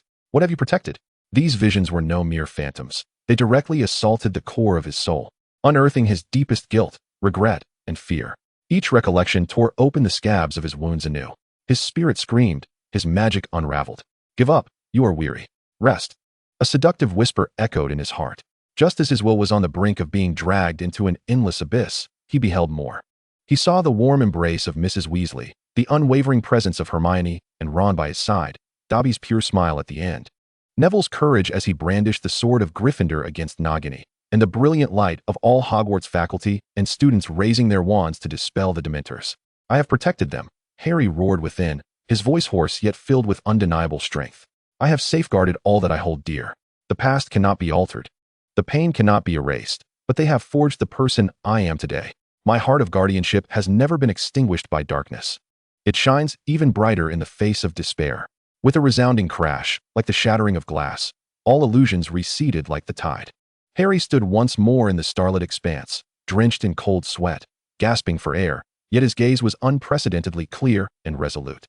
The fragmented silver glimmers in his eyes sparkled like stars thoroughly cleansed. The first trial passed. It was his indomitable heart of guardianship, forged through trials, that had seen him through. With little time to rest, Harry stepped into the second portal, the Trial of Knowledge. Here lay a true celestial library, boundless and infinite. The shelves were composed of starlight, adorned with countless books inscribed with ancient runes and stellar scripts. The content encompassed a vast array of knowledge, far surpassing the collections of Hogwarts and the Celestial Academy. The origins of the Star-Eyed Guardians, a detailed account of the bloodline's origins, branches, and characteristics, elucidating why they resonate with the stars and the essence of their protective power. Deciphering stellar runes, an in-depth exploration of the underlying logic of celestial magic, detailing how to harness starlight through magic to construct various runic sequences, elemental and stellar resonance techniques, discussing how to combine the fundamental elemental forces, wind, fire, earth, water, etc., with the more primordial power of the stars to yield wondrous transformations. An initial glimpse into astral prophecy, addressing the faint prophetic abilities within the bloodline and how to capture fleeting fragments of starlight in the river of fate. The 1,000 forms of protective charms, from the basic starlight shield to complex large-scale barrier spells, everything was encompassed. The trials were not merely about reading. Each time he delved into a segment of knowledge, a starlight puppet or a complex magical conundrum would materialize in the space, demanding that he apply his newly acquired knowledge to solve and combat. From the simplest flicker of starlight to intricate composite runic arrays, and simulated battles against various elemental and shadow creatures, Harry felt as though he had returned to the days of his initial magical education, immersed in study with unrelenting fervor. His theoretical foundation was rapidly solidifying, and his understanding of his own bloodline reached unprecedented heights. No longer did he rely solely on instinct to cast spells like Starlight Chains or Starlight Guardian. He comprehended the intrinsic runic structures and the flow of energy, making his spellcasting more precise, efficient, and less taxing. However, the ultimate requirement of the trial was not merely to learn, but to create. He needed to integrate all he had learned, combining it with his unique characteristics to forge a brand new form of celestial magic that belonged solely to him. This demand had ensnared him for a full 2.5 years.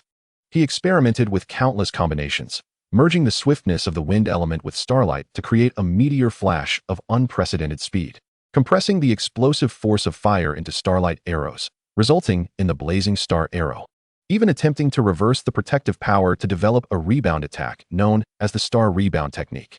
Yet, he always felt that something was lacking, that his creations were not sufficiently unique, not extraordinary enough.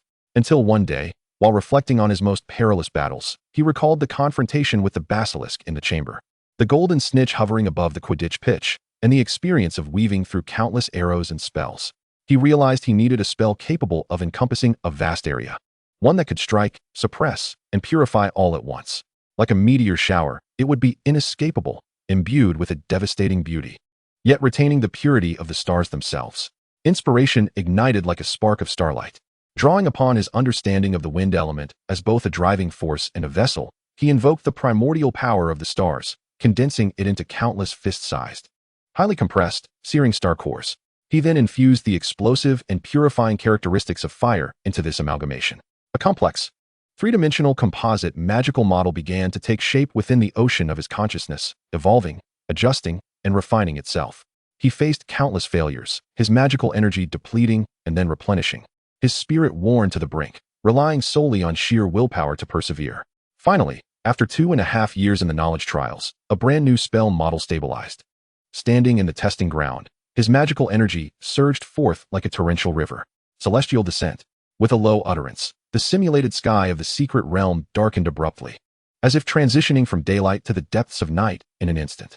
Countless meteors, trailing brilliant white tails, tore through the sky with a piercing howl, like divine spears hurled down in wrath, blanketing a vast fan-shaped area before him.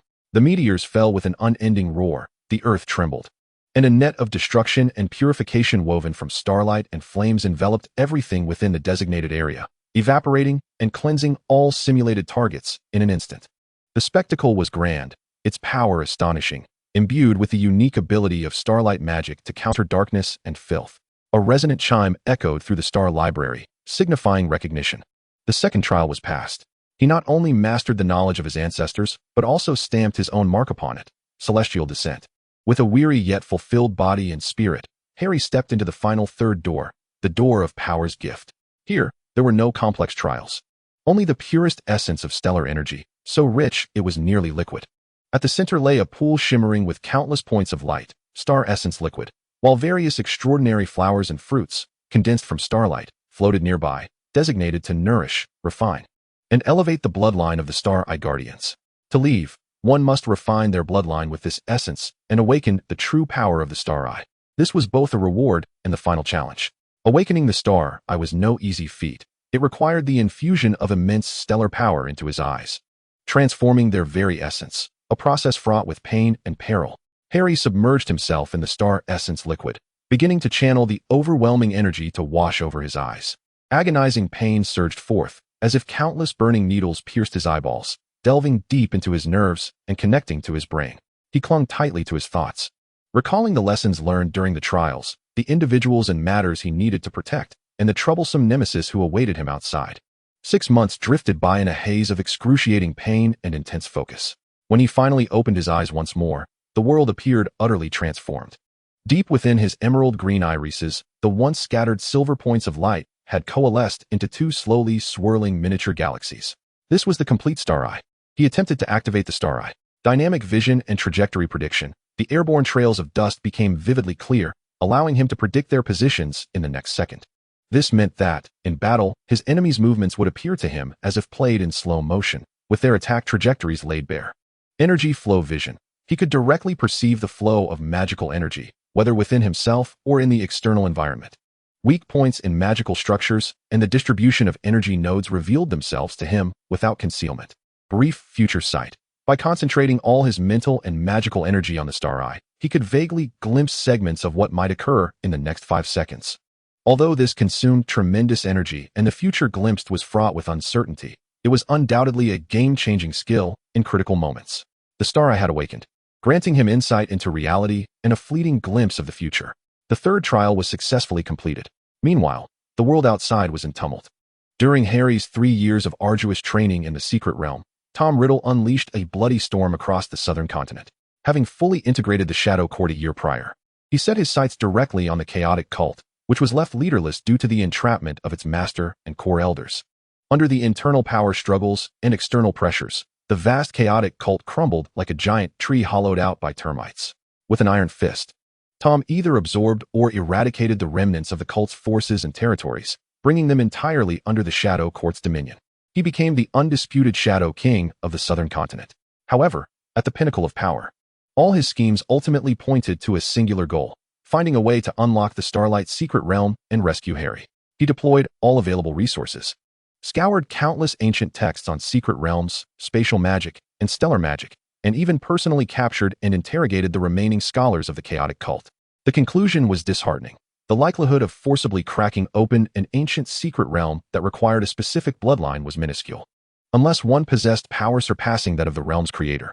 In desperation, he dispatched his most loyal and elite subordinates to vigilantly guard the area where the entrance to the secret realm might reappear, laying an intricate web of surveillance, and issued a stern command. Should there be any unusual activity or if someone emerged, they were to immediately notify him with the highest priority. And thus, 2 years passed. 18-year-old Tom Riddle sat enthroned atop the Shadow Hall, his power and strength reaching new heights. His visage had become even more handsome and cold, an aura of authority emanating from him without need for anger. Yet, during the quiet of the night, as he caressed the increasingly profound soulstone ring, a flicker of unrecognized impatience, named waiting, passed through his eyes. Was that meddlesome savior, who stubbornly held on to his beliefs and repeatedly stood by him in life and death, still alive? Was he safe in that cursed secret realm? Within the secret realm, after 3 years, Harry finally completed all the trials.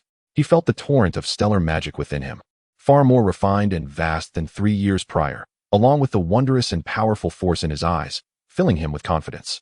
Following the guidance of the legacy, he discovered the method to exit the secret realm.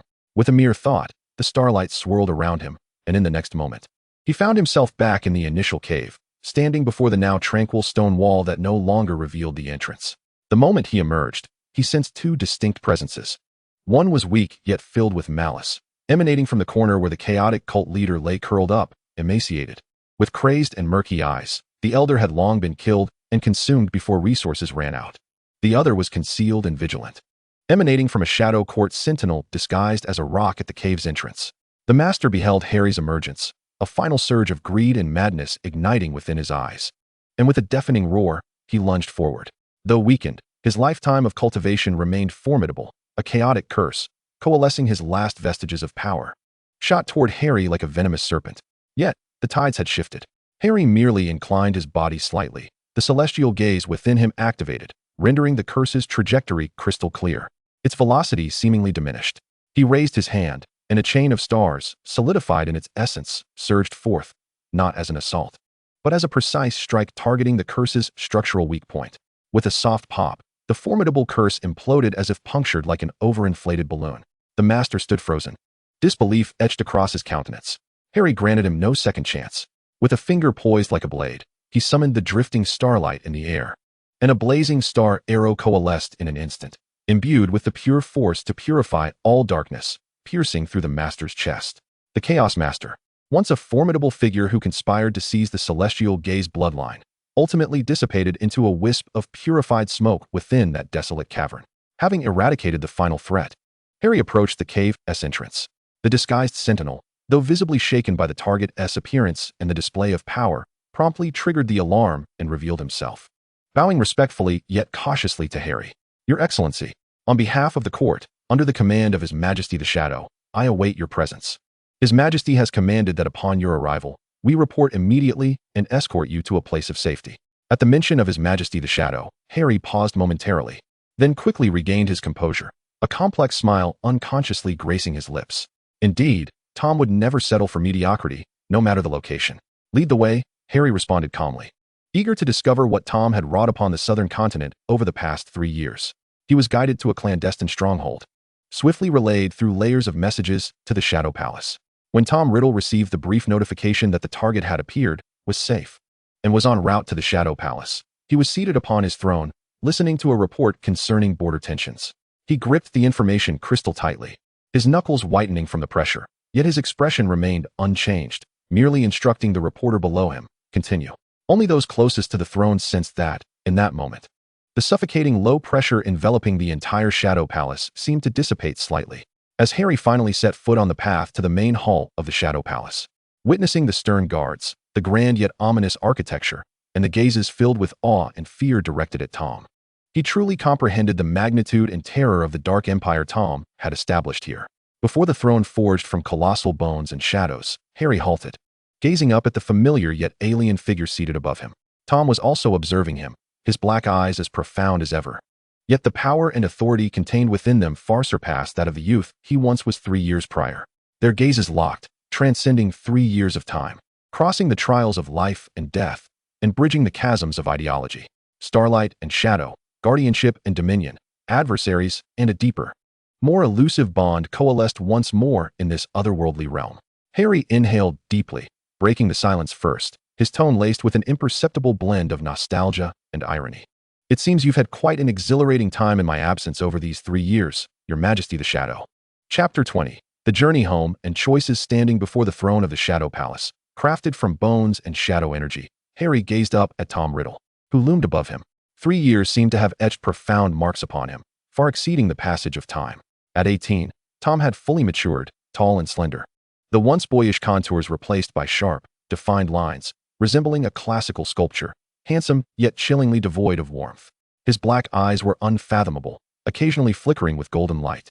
No longer an unconscious display of power, but rather a manifestation of a grounded, chilling authority.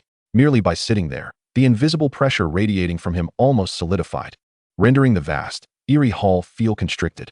This was the center of the dark empire Tom had built amidst chaos over the past 3 years. As Harry traversed, he encountered stern guards, oppressive architecture, and those gazes filled with a mix of reverence, fear, and fervor directed toward the throne. All of this silently narrated the iron-fisted control and absolute authority of the Shadow Monarch. Emotions surged within him, complex and inexpressible: fear of this colossal power, admiration for Tom's rapid ascent, and a deeper, undeniable anxiety. The laws governing this shadowy realm diverged greatly from the beliefs Harry held dear. Yet, he could not deny that under Tom's formidable rule, the previously chaotic and brutal southern continent seemed to have been forcibly injected with a twisted sense of order. At the very least, the overt chaos and bloodshed had diminished, replaced by a cold stability under tyrannical power. Their gazes met again, transcending 3 years of temporal distance and the life-and-death trials entwined with the establishment of this empire. Starlight and shadow, guardianship and dominion, adversaries and a deeper, more elusive bond collided silently at the heart of this otherworldly southern continent. Ultimately, it was Harry who broke the oppressive silence first, exhaling softly, his tone carrying an almost imperceptible blend of nostalgia and deliberate irony, attempting to dispel the weighty atmosphere. It seems, in my absence over these 3 years, you've had quite a thrilling time, Your Majesty the Shadow. He emphasized the last 4 words with particular weight.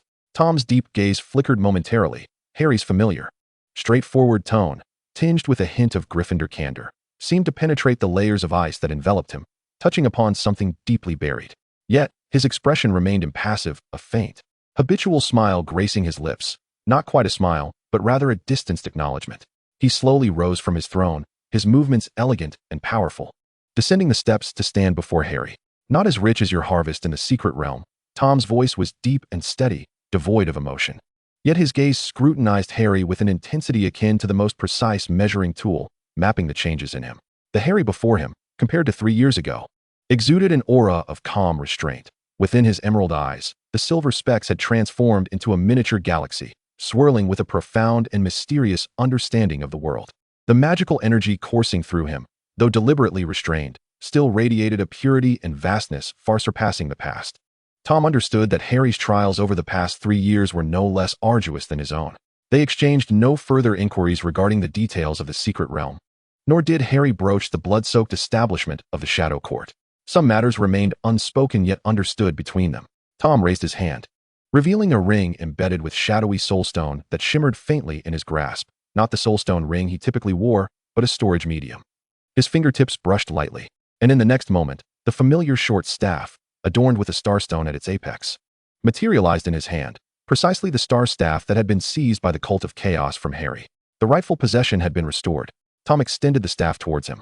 As Harry accepted it, the moment his fingertips grazed the smooth wood and the cool gemstone, the dormant stellar magic within him awakened, emitting a joyous hum. While the star staff seemed to respond in kind, radiating a gentle starry glow, a profound sense of regained stability surged within him, prompting a sincere smile. "Thank you." "It was merely a matter of convenience," Tom replied nonchalantly, averting his gaze as though it were a trivial matter. During the dismantling of the remnants of the Cult of Chaos, he had indeed instructed to retrieve this item. After a brief silence, Harry surveyed the grand yet chilly Shadow Hall, his tone shifting to one of gravity. "I am pleased to see you establishing order here." He chose his words carefully. At least, the southern continent was no longer the lawless expanse it once was. Tom keenly detected the reservations in his words, his dark eyes returning to meet Harry's gaze. But, meeting his gaze unwaveringly, Harry candidly replied, "But the essence of power here ultimately leans towards shadows and control." "Tom, is this truly what you desire? To remain forever in the southern continent as the sovereign of the shadowy realm?" Tom did not respond immediately. Instead, he turned and walked towards the colossal window on one side of the hall, crafted from black crystal, gazing out at the eternally bizarre sky of the southern continent. Tinted by chaotic magic, power is devoid of inherent good or evil. It is the wielder who determines its nature, he stated calmly. "Here, I have attained unprecedented freedom and strength. I establish the rules and create order. This is far superior to the confines of the Ether Academy, bound by regulations and your watchful eye." He paused, leaving his thoughts unspoken, yet Harry understood the implication. Harry approached him, standing shoulder to shoulder as they gazed out the window. "I comprehend. The trials of the northern continent and the rise of the southern continent attest to your capabilities. I merely believe that the Ether Academy may hold knowledge you have yet to encounter, insights into the essence of magic and the origins of the world that could offer you an alternative perspective, rather than merely indulging in the accumulation and dominion of power." He paused, his tone softening. "Moreover, we have been away for 5 years. Would you consider accompanying me back to see it? To obtain the graduation certificate you rightfully deserve. After all, it is the initial anchor point of our existence in this world." Tom fell silent, stroking the soulstone ring on his finger, his expression shifting. Return to the eastern continent? To that realm filled with regulations, scrutiny, and Harry's omnipresent guardianship philosophy? Deep within, he recoiled at the thought. The Shadow Court was still in its nascent stages, with many unstable factors requiring his presence. Yet, Harry's words had indeed stirred a secret thought within him. As the magical sanctuary of the eastern continent, the Ether Academy's accumulated knowledge, especially regarding bloodlines and ancient magic, might indeed assist him in further exploring the feathered serpent bloodline and unraveling the mysteries of the Soulstone. More importantly, the one proposing this suggestion was Harry. Over the past 5 years, their relationship had evolved from mutual wariness to forging bonds through shared trials, and ultimately to risking their lives for one another, creating a complex entanglement that was difficult to untangle. He despised the feeling of being bound, yet found himself unable to sever the connection that linked them. Ultimately, he turned his head, his gaze settling on Harry's expectant and sincere emerald eyes, which clearly reflected his own image. An inexplicable emotion overwhelmed the rational deliberation within him. "Very well," he heard his own voice say. "It would be permissible to return and take a look. Yet here," he gestured to the ground beneath his feet, "is my foundation. I shall return." A flicker of relief illuminated Harry's eyes, his smile becoming much more genuine. "Of course, it is merely a visit to complete our studies, and to finally relieve me of my former guardianship duties." With the decision made, Tom's decisive nature emerged. He swiftly summoned his confidants, meticulously arranging the affairs of the Shadow Court and establishing a temporary regency mechanism to ensure the dynasty's stability during his absence. A few days later, utilizing the clandestine teleportation array that the Shadow Court had secured, connecting the southern continent to the fringes of the eastern continent, a precious resource discovered during Tom's consolidation of power, they embarked on their journey back to Elaros City. As they once again set foot on the soil of the eastern continent, inhaling the air that was distinctly gentle and filled with elemental and stellar magic, so unlike the harshness of the northern continent and the chaos of the southern, they felt as though they had stepped into another era. Elaros City remained as they remembered, with its towering spires and a vast energy shield emanating a spectrum of colors. Resembling a dream from which one would never awaken beneath the pale purple sky, the city thrived as ever, bustling with mages, scholars, and students clad in diverse robes. The air thick with the essence of academia and magic. However, the two of them were no longer the striking outsiders and enigmatic prodigies they had been 5 years prior. Harry's demeanor had grown more composed. Having undergone the trials of the secret realms, the steadfastness and depth emanating from him created a calming presence even amidst the crowd. Though Tom had deliberately restrained the aura of menace and pressure cultivated in the southern continent, his strikingly handsome visage, cold and detached gaze, and the subtle yet palpable aura of a formidable presence still drew curious and reverent glances from passers-by. They made their way directly to the Astral Observatory. Located at the pinnacle of the Academy's highest tower, the transparent dome continued to reflect the unique, violet night sky adorned with 3 radiant moons, as if time stood still within this space. Principal Aurora, seemingly aware of their arrival, remained seated in her chair woven from starlight. Her silvery hair cascading like a waterfall of moonlight, her pale purple eyes imbued with wisdom and warmth, unmarked by the passage of time. "Welcome back, Harry Potter, Tom Riddle." Her voice resonated ethereally and peacefully, her gaze sweeping over them, lingering momentarily on the swirling galaxy within Harry's eyes and the shadowy aura that enveloped Tom. A glimmer of understanding flickering in her gaze. Harry stepped forward, bowing respectfully. "Principal Aurora, we have returned." He succinctly recounted their experiences over the past 5 years, detailing the collapse of the trial space in the secret realm, their plight in Ironrock City on the northern continent, their military exploits through beast hunting, their abduction by the cult of chaos to the southern continent, and ultimately, his journey into the Starlight Realm for inheritance, while Tom established his influence in the south. Culminating in their escape and return, he omitted many details, such as the specific methods Tom employed to establish the Shadow Court and the particular magics he had grasped in the secret realm, yet the main narrative was clear. Tom remained silently beside him, neither adding to nor denying Harry's account, as if the tale being told were merely an unrelated story. Upon concluding Harry's narrative, Principal Aurora nodded slightly, her expression revealing no significant surprise, as though she had anticipated their tribulations within the spirit realm to some extent. "The ripples of time and space have brought you here. The threads of fate intertwine in this moment. Your experiences, particularly the fateful connection between you two, are indeed rare, even within the long history of the spirit realm." How fascinating.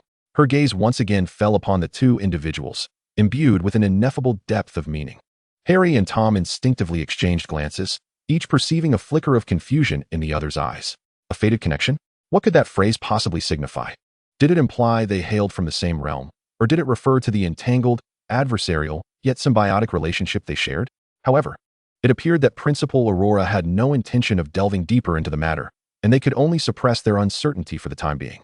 "Harry, you are no longer the otherworldly visitor in need of the Academy's protection. After 3 years in the mystic realm, your lineage as a Star-Eye Guardian has flourished, and your strength and wisdom far surpass that of an ordinary instructor. Your previous position as an assistant professor is no longer suitable for you," Principal Aurora remarked, directing her attention towards Harry. Harry nodded, already contemplating this change. "I understand, Principal. I hereby resign from my position as assistant professor." He required more freedom to seek a way back to the wizarding world and could not be shackled by responsibilities. Principal Aurora then turned her gaze to Tom. "Tom Riddle, your academic record at the Academy of the Celestial Vault was regrettably interrupted by unforeseen circumstances. However, based on your prior performance and the skills you have demonstrated during your 5 years of practical experience, the Academy recognizes that you have fulfilled the requirements for graduation. Here is your diploma." With a wave of her hand, a scroll glimmering with magical radiance and embossed with the insignia of the Academy floated gracefully towards Tom. Tom reached out to accept it without even glancing at its contents, his expression impassive, as if it were merely a matter of course. "What are your plans moving forward?" Principal Aurora inquired. Harry glanced at Tom before responding. "We intend to remain at the Academy for a while, to peruse some materials, and then we may part ways. I need to search for a way back to my own world." While Tom hesitated, he will return to the southern continent. Principal Aurora nodded in understanding. After a moment of contemplation, a letter sealed with silver magical threads appeared in her hand. "Harry, since you plan to travel, I have a personal request to make, and I wonder if you would be willing to assist me." "Please, go on," he replied. "This letter is meant for Elder Philip of the Holy Church in the Western Continent. The contents are trivial, merely greetings and academic discussions between old friends. Yet, I have entrusted several individuals with delivering messages or letters in the past, but I have yet to receive any response from him. I am uncertain whether the letters failed to reach him or if he has been too preoccupied with church affairs to reply. Principal Aurora spoke calmly. I do not require you to make a special journey. However, if your travels happen to take you through the Western continent, or if you plan to go there, could you kindly deliver this letter for me? I will provide you with his contact information. I do not impose any expectations. I simply believe that entrusting more individuals with this task increases the hope of its successful delivery. Harry accepted the cool letter, imbued with a faint protective magic, and after a brief contemplation, he nodded in agreement. Of course, Principal. If I venture to the Western continent, I will certainly do my utmost to deliver it. Thank you very much, Principal Aurora smiled. May your endeavors in the academy be fruitful. The library will always be open to you. In the month that followed, Harry and Tom seemed to return to their student days at the Academy of the Celestial Vault, albeit with identities and states of mind that had transformed entirely. They spent most of their time immersed in the vast, ethereal library. Harry focused on researching all matters related to temporal magic, interdimensional passageways, and barriers between worlds, striving to uncover any clues that might lead him back to the wizarding realm. Simultaneously, he delved into the deeper secrets of his Star-Eye Guardian lineage, seeking to master the newly awakened abilities and his own creation of the Falling Stars spell. Tom, on the other hand, exhibited a keen interest in the ancient magical systems of the ethereal realm, the theories of bloodline integration, and the profound knowledge pertaining to the essence of the soul and shadow dimensions. He accessed numerous rare tomes and forbidden texts that required elevated permissions to consult. It seemed he was searching for a method to more efficiently unify the feathered serpent bloodline within him, the powers of the Soulstone Ring, and the shadow magic of the ethereal realm, endeavoring to carve out a path of power that was entirely his own. Occasionally, they would encounter one another in the secluded corners of the library, exchanging thoughts on complex magical dilemmas, and even engaging in fervent debates reminiscent of their past. Harry championed the principles of strength and the significance of guardianship, while Tom espoused the supremacy of efficiency and results. Yet, after their disagreements, they would seamlessly return to their respective studies, as if those were merely the inevitable sparks of academic discourse. A peculiar tranquility, rooted in mutual understanding, even in disagreement, pervaded their time spent together. A month later, Tom concluded his research ahead of Harry. He received news from the Shadow Court regarding matters that required his personal attention, indicating he could not remain away for long. As the moment of parting drew near, the two stood beneath the grand, rune-engraved archway at the entrance of the Academy of the Celestial Vault. Have you made your decision? Directly back to the southern continent? Harry inquired, his tone calm. Indeed, Tom nodded, his black eyes deep as a well. There are unfinished orders awaiting my return. He paused, looking at Harry. And you? Off to the western continent directly? I may travel eastward first, in search of clues. I will certainly visit the western continent, as I promised the principal. Harry replied with a smile, attempting to lighten the atmosphere. Perhaps, when I find a way back, I will return to bid you farewell. Tom's brow furrowed slightly before returning to its previous calm. As you wish, he said coolly, then turned, the hem of his black robe sweeping gracefully in the breeze, his figure swiftly disappearing towards the distant teleportation array. Harry watched him vanish, a sense of emptiness swelling within him. 8 years of entanglements, ranging from life and death struggles to fighting side by side, from mutual wariness to the establishment of trust, and now to this seemingly peaceful divergence, left the nature of their relationship complex and difficult for him to define. Were they rivals? Companions? Or did they share a profound bond that transcended simple definitions? He inhaled deeply, suppressing the tumultuous emotions within, and turned to walk in the opposite direction of Tom. His path lay in guardianship and discovery, while Tom's path was one of dominion and control. At this moment in the ethereal realm, these two roads appeared destined to lead to divergent horizons. Unbeknownst to Harry, at the moment the teleportation array began to glow, just before leaving the eastern continent, Tom Riddle turned back for one last glance at the towering spire of the Academy of the Celestial Vault. A fleeting glimmer of an emotion in his eyes, one so subtle that even he could not fully comprehend it.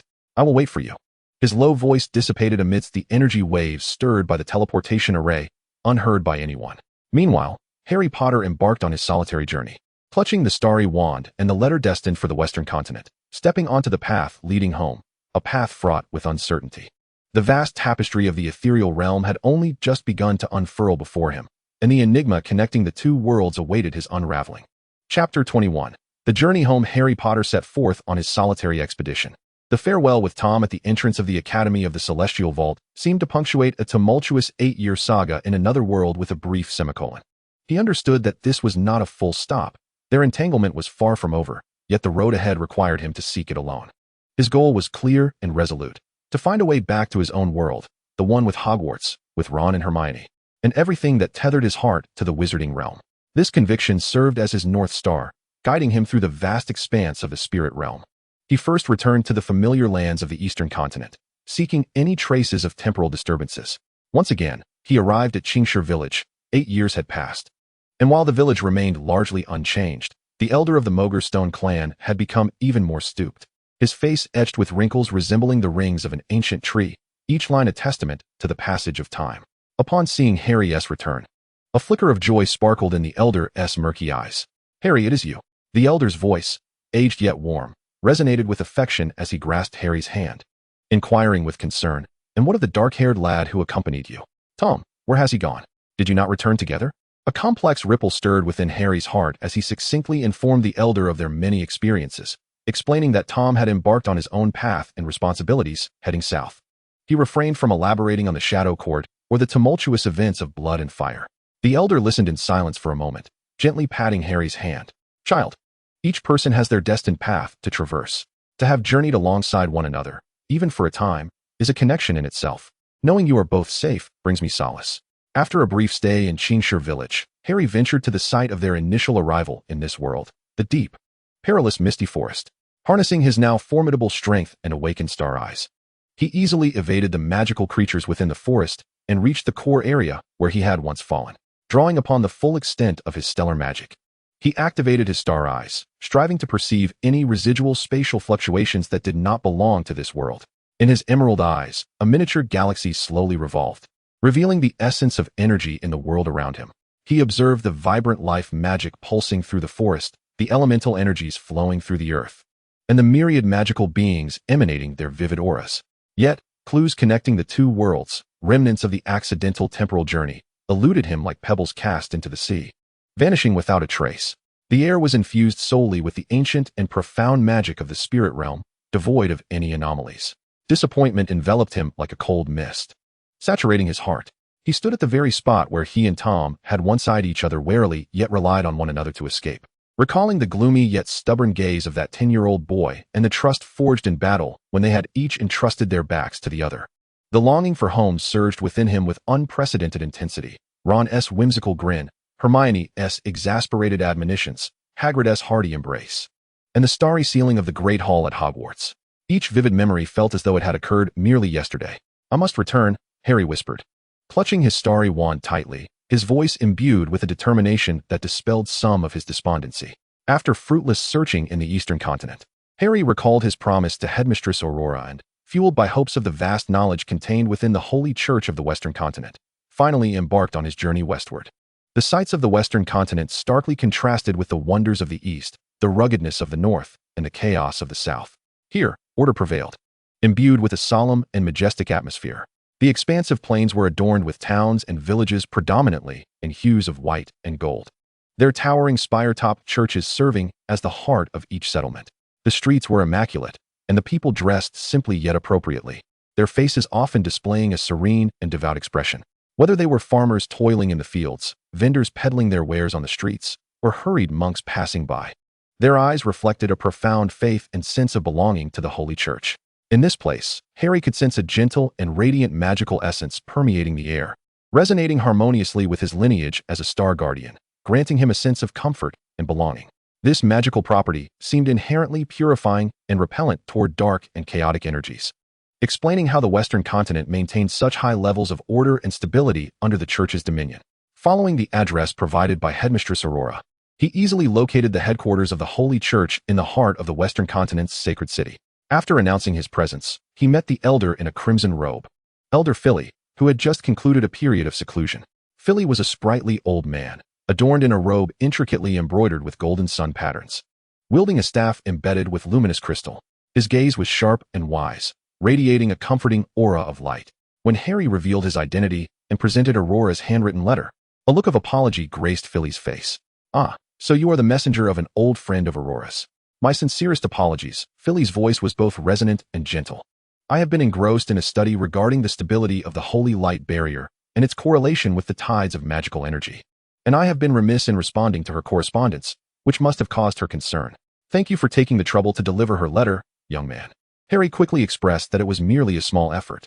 In their ensuing conversation, Harry candidly shared with Elder Philly his origins from another realm and the predicament he faced in seeking a way home. He sought permission to access the Holy Church's library to peruse texts concerning time and space. Elder Philly expressed sympathy and understanding for Harry's honesty and plight. He scrutinized Harry carefully, lingering momentarily on the faint whirlpool of stars visible in his eyes, a flicker of surprise and admiration passing through his own. "A starry guardian. No wonder Aurora holds you in such high regard and entrusted you with her letter," Philly remarked, stroking his snow-white beard before readily acquiescing to Harry's request. "The library of the Holy Church is open to all kind-hearted seekers of knowledge and truth. While access to the core area requires permission, you may freely peruse the general texts on temporal magic. May the holy light guide you in finding your way home." To Harry's astonishment, Elder Philly, upon learning of his quest, offered an exceedingly valuable piece of information. "If you are eager to seek answers regarding time and space, there may be a place worth your visit." Philly's demeanor turned serious. "Approximately a year from now, an ancient secret realm known as the Temporal Corridor, under the Church's purview, will open. It is one of the places where the barriers of the spirit realm are thinnest and the rules most chaotic and peculiar. Legend has it that transient rifts connecting to other worlds have even appeared there." Harry's heart raced, a glimmer of hope igniting in his eyes. "However, I must caution you," Elder Philly continued, his tone grave. "The temporal corridor is exceedingly perilous. There, the flow of time is erratic, the spatial structure fragile, and it may collapse at any moment. Inhabited by strange creatures that feed on temporal energy. Even the Church's elite dare only to explore its periphery during openings, and the casualty rates are significant. Though you possess formidable abilities, do not let your guard down." "Thank you, Elder. I fear no danger," Harry replied without hesitation, resolute in his willingness to face any risks in pursuit of a clue to return home. He bowed deeply to Elder Philly, his gratitude overflowing. Philly regarded him with admiration, providing him with the precise location of the temporal corridor and its approximate opening cycle, along with a badge representing his status as a guest, facilitating his movements and access to information within the sacred city. In the ensuing 2 months, Harry immersed himself almost entirely within the labyrinthine expanse of the Sacred Church's vast library. The collection here surpassed even that of the Academy of the Celestial Dome, with countless scrolls and tomes chronicling the ancient secrets of the spirit realm meticulously categorized across endless shelves. Harry concentrated on unearthing all records pertaining to time, space, otherworldly realms, and the barriers between worlds. He absorbed knowledge with the fervor of a parched sponge, delving into the mainstream theoretical perspectives on time and space within the spirit realm, honing his ability to perceive and discern the varied natures of spatial fluctuations, while also encountering sporadic accounts of historical visitors from other realms or the descent of enigmatic artifacts. However, instances like his, originating from a complete and well-structured alternate world, the Wizarding World, and actively seeking a path home, were virtually unprecedented. During his intermittent readings on time and space, Harry also perused some unique tomes on light magic exclusive to the Sacred Church. These spells predominantly focused on protection, purification, healing, and blessings, with their power appearing to be intrinsically linked to the faith and devotion of the believers. Harry's heritage as a Star Guardian resonated naturally with this light magic, and he even attempted to learn some basic techniques of the Holy Light Shield and purification spells, discovering their execution to be remarkably fluid, albeit with subtle differences from the magic of the Wizarding World and the star magic he was accustomed to. Though his 2 months of reading and research did not yield a direct pathway home, they significantly broadened his magical horizons and deepened his understanding of the essence of power. He became increasingly convinced that the temporal corridor would be the most promising avenue to uncover clues regarding his return.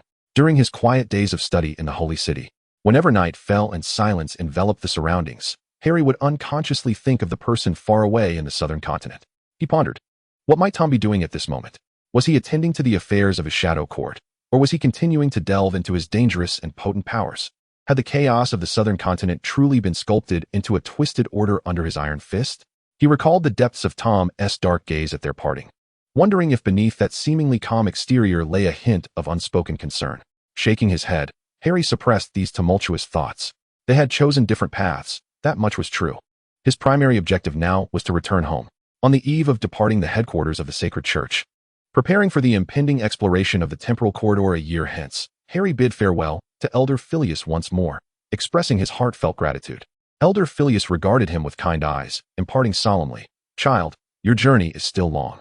Remember, Whether in search of your way home or facing any challenge ahead, maintain the light and resolve within your heart. They shall be your strongest allies. May the holy light be with you, and may the stars you guard eternally guide your path. Harry nodded gravely, etching the elder's counsel into his heart. He bid farewell to Elder Filius and the benevolent sacred church, leaving the orderly confines of the holy city in the western continent behind. Chapter 22. The Unfinished Heart.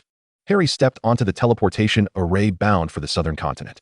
After the familiar sensation of vertigo subsided, he was greeted by an atmosphere starkly different from that of the western continent.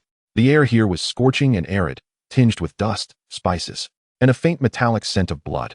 The magical essence was no longer gentle and orderly, but rather vibrant and chaotic, imbued with a primal wildness that clashed and tore at one another, reminiscent of the very land itself. As he surveyed his surroundings, he found himself in a vast teleportation plaza constructed from rough-hewn stones.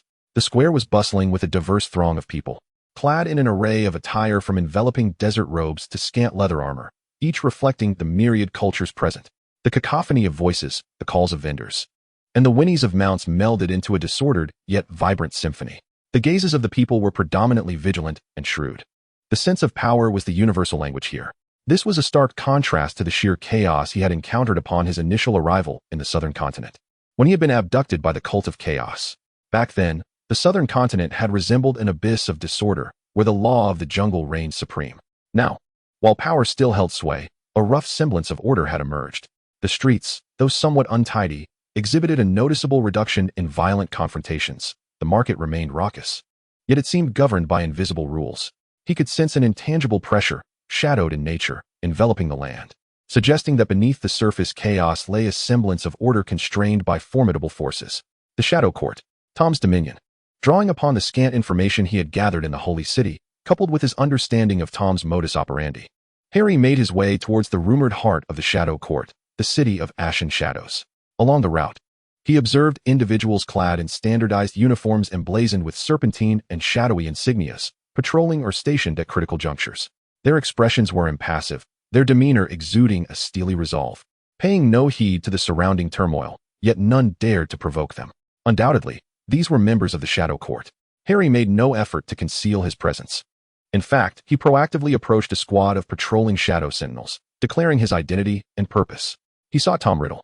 To his surprise, upon hearing the name Tom Riddle, the lead sentinel scrutinized him for a moment, particularly noting his emerald green eyes and the distinctive lightning-shaped scar on his forehead, albeit faded. It remained a unique identifier in the spirit realm, and their demeanor shifted to one of respect and caution. "Ah, it is Mr. Harry Potter." The captain of the sentinels inclined slightly. "The king has instructed us that upon your arrival, you are to be brought before him immediately. Please, follow us." The title of king unsettled Harry slightly, yet he also acknowledged the ambition and cunning that Tom possessed, deeming it fitting. He nodded and followed the sentinels through the intricate, labyrinthine streets toward the city's center, where the most towering edifice, constructed entirely of dark metal and obsidian, loomed before him. The headquarters of the Shadow Court was less a palace and more a fortress armed to the teeth for war.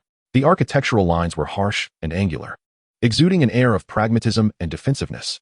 The interior was dimly lit, with only the faint glow from embedded luminous minerals or magical runes casting flickering shadows upon the walls. The air was thick with the sharp scent of metal, the mustiness of ancient parchment, and a lingering essence of Tom's cold, pure dark magic. He was ushered into a spacious council chamber. The room bore minimal adornment, featuring only a massive black obsidian table intricately carved with serpentine designs, surrounded by chairs of the same material. A detailed map of the southern continent adorned the walls, marked in various hues to denote the territories and dynamics of different powers. Tom stood before the map, his back to the entrance. He wore a form-fitting black robe, the edges embroidered with delicate silver feathered serpent patterns, accentuating his tall, statuesque form. Years of time and the harshness of the southern continent appeared to have left little mark on his visage. Instead, they had stripped away the last vestiges of youthful naivety, carving out a more profound and striking countenance. His black hair was meticulously styled, the lines of his profile sharp and severe, exuding an aura of one long accustomed to wielding life and death, a gravity intertwined with a deep, introspective solitude. Upon hearing footsteps, he slowly turned to face Harry. The pair of black eyes, so familiar to Harry, turned towards him, deep and profound like an ancient well, within which flickered a fleeting glimmer of dark golden light, so swift that it seemed a mere illusion. His gaze lingered on Harry for a fleeting moment before reverting to its accustomed calmness. as if Harry had merely stepped out for a brief stroll rather than having been apart for several years. Harry, Tom's voice was low and melodious, richer than in his youth, imbued with an undeniable authority. It appears that the light of the Western continent has yet to assimilate you to the point of losing your direction. The familiar tone of mockery, though lacking the sharpness of the past, bore an ineffable complexity. Tom approached, disregarding the subtle test woven into Tom's words. I have come to seek your assistance. Tom raised an eyebrow slightly, signaling the sentinel to withdraw. As the heavy doors of the council chamber closed behind them, leaving only the two of them, he advanced to the main seat, gracefully sitting down and gently tapping his fingers upon the obsidian tabletop. Oh, the omnipotent star-eyed guardian, having lingered so long within the domain of the Holy Church, still finds himself in need of my aid? His tone carried a hint of amusement. Yet his gaze remained fixed upon Harry's face, unwavering. Harry paid no heed to his demeanor, directly articulating his purpose. I have received word of a secret realm known as the Temporal Corridor in the Western continent, which may harbor clues to other worlds. It is set to open in 1 year, but it is said to be exceedingly perilous. Elder Phileas has warned me against embarking on this journey alone. Therefore, he paused, gazing earnestly at Tom. I wish to invite you to join me. He continued, in this world, you are the one I know best, and the one whose strength I trust the most. We have faced enough dangers together. Our understanding is profound. Most familiar, most trusted, Tom echoed softly, a barely perceptible smirk gracing his lips, tinged with self-deprecation, yet also a hint of satisfaction. He raised his eyes, his gaze sharp as he scrutinized Harry. The temporal corridor. I am acquainted with that place. The tumult of time and space, the collapse of rules. It is indeed not a venture one can undertake alone. The old fools of the Holy Church have provided you with commendable intelligence, yet they have also thrust you into a perilous situation. He rose, pacing toward Harry, close enough to feel the ebb and flow of their magical auras. Tom was slightly taller than Harry, now looking down at him with eyes that seemed to swirl with an enigmatic vortex. On what grounds do you believe I would forsake my dominion in the southern continent to accompany you on this perilous escapade? For that home of yours which may not even exist? Harry met Tom's gaze unwaveringly, showing no sign of retreat, because the pursuit of the unknown and the acquisition of power, hasn't that always been your quest? The temporal corridor represents a colossal opportunity for you as well. Moreover, Harry's voice remained calm. I know you will not refuse. Tom fell silent, merely observing Harry. In that moment, the council chamber was so quiet that one could hear a pin drop, with only the soft sounds of their breathing filling the air. The atmosphere was charged as Harry's stellar magic intertwined with Tom's shadowy power, colliding yet curiously not igniting conflict, instead forming a delicate equilibrium. However, Tom's inner turmoil was far from the serenity he projected. The instant Harry's figure graced the threshold of the chamber, he felt as if his once cold heart had been harshly struck by something. Years of separation had led him to believe he could suppress the distorted thoughts that should not exist, burying them beneath the blood and fire of the southern continent. He had convinced himself that such feelings were weakness, flaws, the only stumbling block on his path to perfection. He had utilized these years to consolidate power with an iron fist, transforming the Shadow Court into a formidable force that inspired dread. He had delved into arcane powers, unraveling the forbidden arts of the feathered serpent's bloodline, paving his throne with the bones of countless enemies. He sought to fill the void within himself with power and strength, striving to prove to himself that he needed no ties, especially not those that came from Harry Potter. Yet, when Harry appeared so unexpectedly, gazing at him with those clear, unwavering, emerald eyes filled with trust and openness, Tom discovered that the ice walls he had constructed crumbled in an instant. The familiar, burning desire, tinged with a longing for destruction, surged to the forefront of his heart. He yearned to draw closer, to possess, to see his own reflection within those eyes. Rather than merely being the most familiar partner or trusted comrade, he wished to shatter the tranquility on Harry's face, to make him feel the same turmoil and chaos that raged within himself. He had come to realize, during countless nights spent alone managing affairs, studying magic, or gazing at the blood-red sunset of the southern continent, that he had clearly discerned his own feelings for Harry Potter, an emotion that defied reason, twisted yet unwavering. It was not dependence upon a companion, nor admiration for a strong ally, but a fiercer, more possessive, and utterly unendurable love.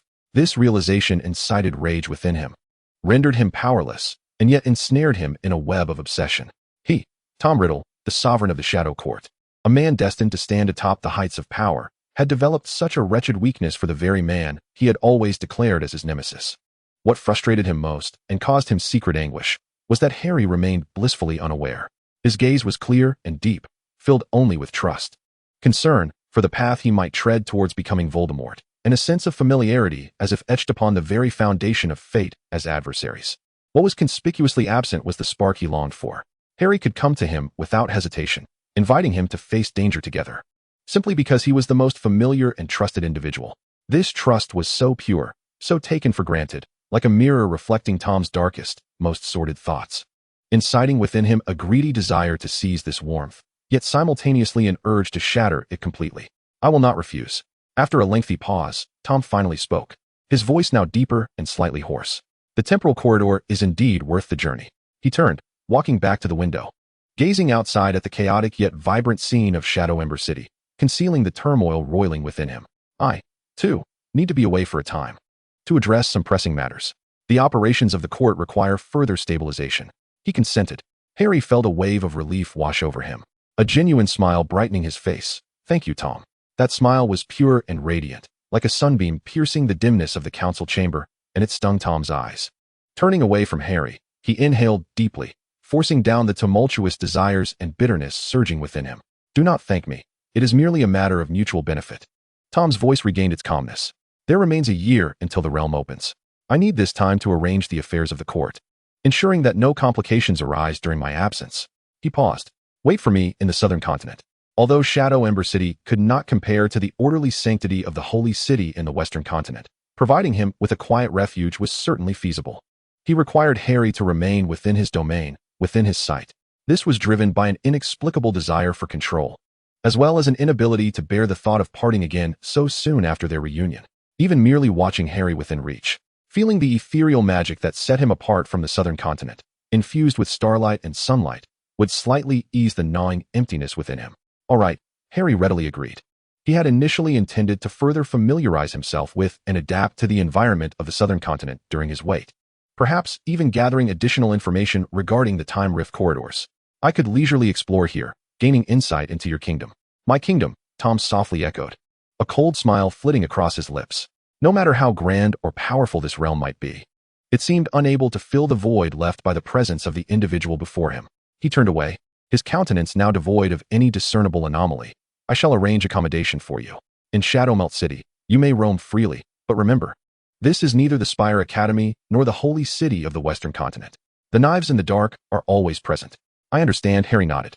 In the days that followed, Harry settled into Shadowmelt City. Tom had arranged for him to reside in a relatively secluded area within the fortress, ensuring tranquility while remaining within his sphere of control. The room was simply yet comfortably furnished, with a view of a portion of Shadowmelt City's streets and the desolate red mountains in the distance. Harry adhered to their agreement, refraining from unduly interrupting Tom's administrative duties. He spent most of his time wandering the city, observing the peculiar order manifested under Tom's iron-fisted rule. He witnessed the stark reality of survival of the fittest, as well as the fragile semblance of fairness maintained under the rules of the Court of Shadows.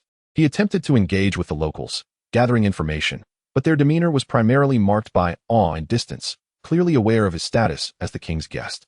Occasionally, he would share meals with Tom, typically in the late hours after Tom had concluded a plethora of official matters, often in Tom's private study or on the terrace. The meals were simple, and their conversations predominantly revolved around magical theories, the dynamics of various factions in the elemental realm, or past experiences at the Spire Academy and in the northern continent. They tacitly avoided discussions of adversaries and future perils. In these brief interactions, Tom consistently exhibited restraint and composure.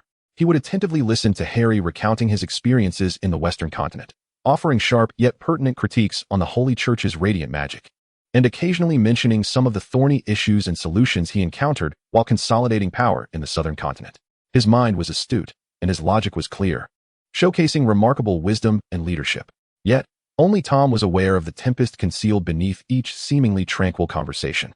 He would notice the slight tremor of Harry's eyelashes as he spoke, feel an unsettling disquiet at the sound of Harry's occasional sharp intake of breath due to spicy food, and experience an absurd impulse to reach out and smooth the frown that would crease Harry's brow when he focused intently on a magical conundrum. He would greedily inhale the air imbued with Harry's essence, tinged with a hint of starlight and sunlight, and when Harry, caught off guard, flashed him a smile, he would feel a pang of pain, akin to a tightening of his heart.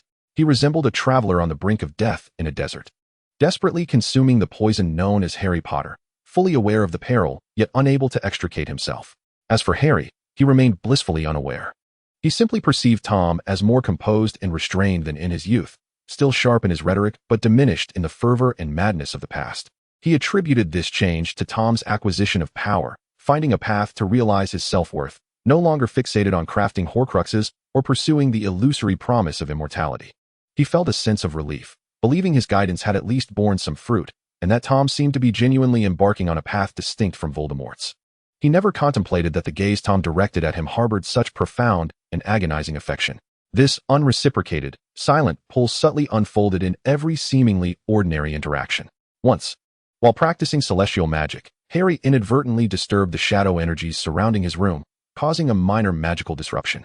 Almost instantaneously, Tom appeared at his door. An uncharacteristic urgency etched across his face. What happened?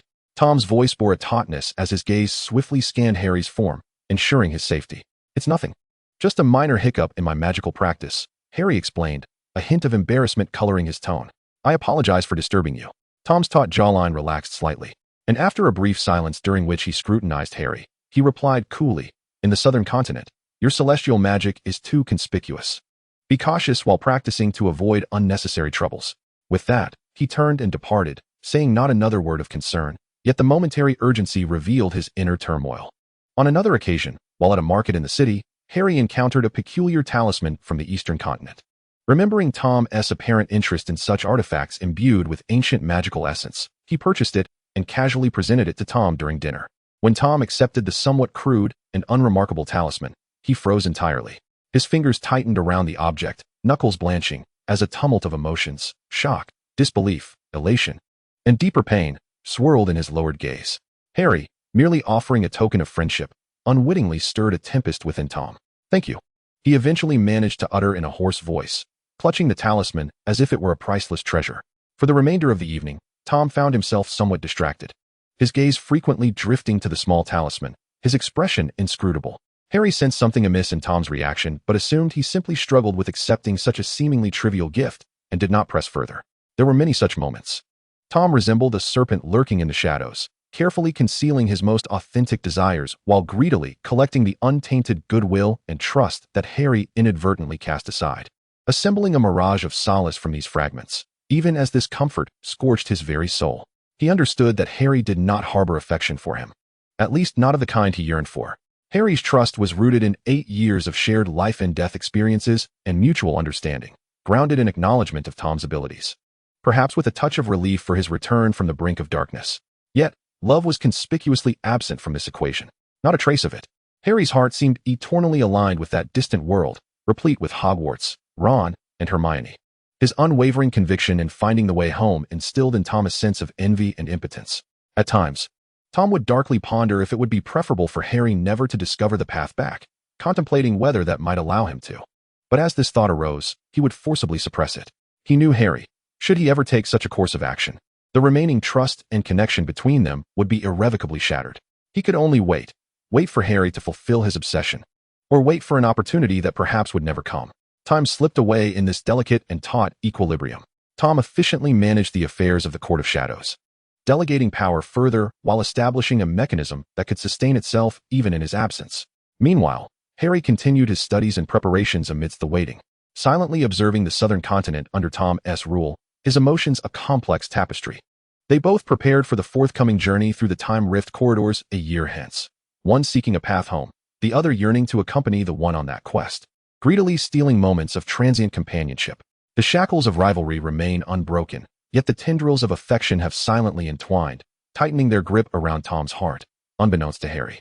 The path ahead leads into an enigmatic realm of time and space, while behind them looms the shadowy dynasty that has already taken shape. Between the two lies an invisible chasm, constructed from unreciprocated emotions. Chapter 23, The Birth of Shadows. In the blink of an eye, Harry finds himself in the southern continent. Having spent a month within the iron fortress of Inkburn City, forged by the will of Tom Riddle. Here, the passage of time seems to diverge from the outside world, elongated by an invisible, viscous sense of oppression. Although Harry does not deliberately seek it out, he can always faintly sense the peculiar aura emanating from Tom. It is neither hostility nor merely a display of power, but something deeper and tenser, akin to a bowstring drawn taut, hidden beneath Tom's flawless facade of rulership. poised to emit a dangerous hum or snap at any moment. Harry attributes this tension to the pressures of governing such a tumultuous land and the arduous preparations for their impending journey through the temporal corridors.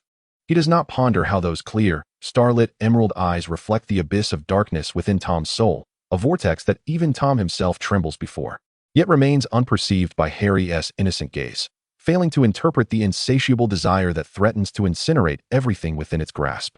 He remains focused on his own pursuits. The legacy of the Star-Eyed Guardian is as vast as an ocean of smoke, with many intricate facets still requiring time to refine and comprehend. The chaotic and vibrant magical environment of the southern continent, though at odds with his starry essence, serves as a unique form of tempering. He must master the control of every ounce of magic, ensuring that the starlight continues to shine steadfastly in the realm of shadows. Perhaps sensing Harry's dedication to his training, or perhaps driven by an inexplicable instinct to draw near, Tom begins inviting Harry to practice magic together. Initially, their sessions occur in the dead of night. After attending to their respective duties, within a private training ground fortified with defensive wards, created specifically for Tom. Gradually, the frequency of these practices increases. Standing shoulder to shoulder once more, channeling their magic. The unspoken rapport forged amidst blood and fire at the borders of the Empire of Ophir seems untouched by the passage of time. No words are necessary, a glance, a gesture, suffices to predict each other's next move. Harry's star magic radiates with brilliance, embodying qualities of protection and purification, while Tom's shadowy power is enigmatic and unpredictable, imbued with tendencies of dominion and destruction. These two forces, which ought to repel and clash violently, discover a precarious balance through repeated sparring and cooperation. Then comes that earth-shattering revelation. During an ordinary practice of magical resonance, Harry channels the pure essence of star magic, striving to construct an enhanced version of Stellar Guardian. While Tom instinctively draws upon the cold and imposing dark energy originating from his ancient feathered serpent lineage to simulate an attack and test the strength of the shield. In the instant that the resplendent starlight meets the shadowy power of the feathered serpent in the air, the anticipated violent repulsion does not occur. Instead, they seem to have found their long-lost counterpart, intertwining in a remarkably intricate manner that defies logic, permeating and merging. The starlight transforms, no longer merely pure light, but infused with the threads of shadow, appearing more profound and restrained. Conversely, Tom's dark power becomes less purely dark, with fragments of starlight bleeding into its edges, diminishing the sense of lifelessness and adding an intriguing vibrancy. A wholly new form of energy, never before recorded in the annals of the elemental realm, is born between them. It is neither light nor dark, presenting a chaotic, gray-silver hue, imbued with immense potential and unknown peril, its surface flowing with subtle luminescent patterns resembling living entities and shadows. The training ground falls into an immediate silence. Only that gray-silver energy pulsates and swirls in silence, emanating a heart-stirring resonance. Harry's eyes widen in astonishment, the starry whirlpool within his emerald gaze spinning uncontrollably, attempting to decipher this extraordinary phenomenon. How is this possible? Tom's reaction, though more subdued, reveals a fleeting shock in his unfathomable black eyes, followed by an almost all-consuming fervor, exposing the tumultuous waves within him. He gazes intently at the fusion energy, his fingertips trembling slightly from the force of his restraint. It is not repulsion, but fusion, a unique manifestation of power that belongs solely to him and Harry. This transcends mere magic. It is akin to a brand, an indelible proof binding him and Harry irrevocably together. Continue, Tom's voice emerges, deep and gravelly, carrying an undeniable command, beneath which lies an insatiable, almost greedy excitement. In the days that follow, the exploration of this fusion magic, temporarily dubbed Stellar Shadow, becomes the paramount focus of their collaboration. Harry finds himself deeply captivated by this unprecedented magical phenomenon, which transcends his understanding of the very essence of magic, igniting his desire for exploration as a wizard. He invests boundless enthusiasm, conducting repeated experiments with Tom, adjusting ratios, and probing its characteristics and potential forms of offense and defense. For Tom, the allure of this magic lies not only in the curiosity about its power, but, more crucially, in the process itself. It grants him the opportunity to draw near to Harry openly and for prolonged periods.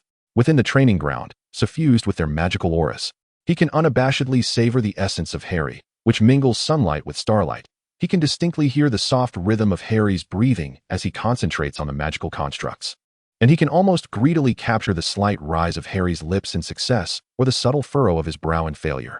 Each mingling of their magic becomes a sweet torment for Tom. He can feel Harry's star magic as a warm current, attempting to seep into every inch of his cold shell, awakening the buried and distorted human emotions deep within him. He yearns for this closeness, like a desert wanderer thirsting for an oasis. Yet he is acutely aware that this warmth will ultimately sear him, illuminating his inner shadows and thoughts unfit for the world.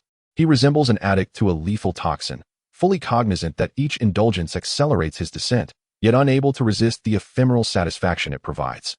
He craves more, not merely the fusion of magic, but the entirety of Harry's attention, the reflection of himself in Harry's clear eyes, and the assurance that Harry's heart, forever yearning for home, could linger for him.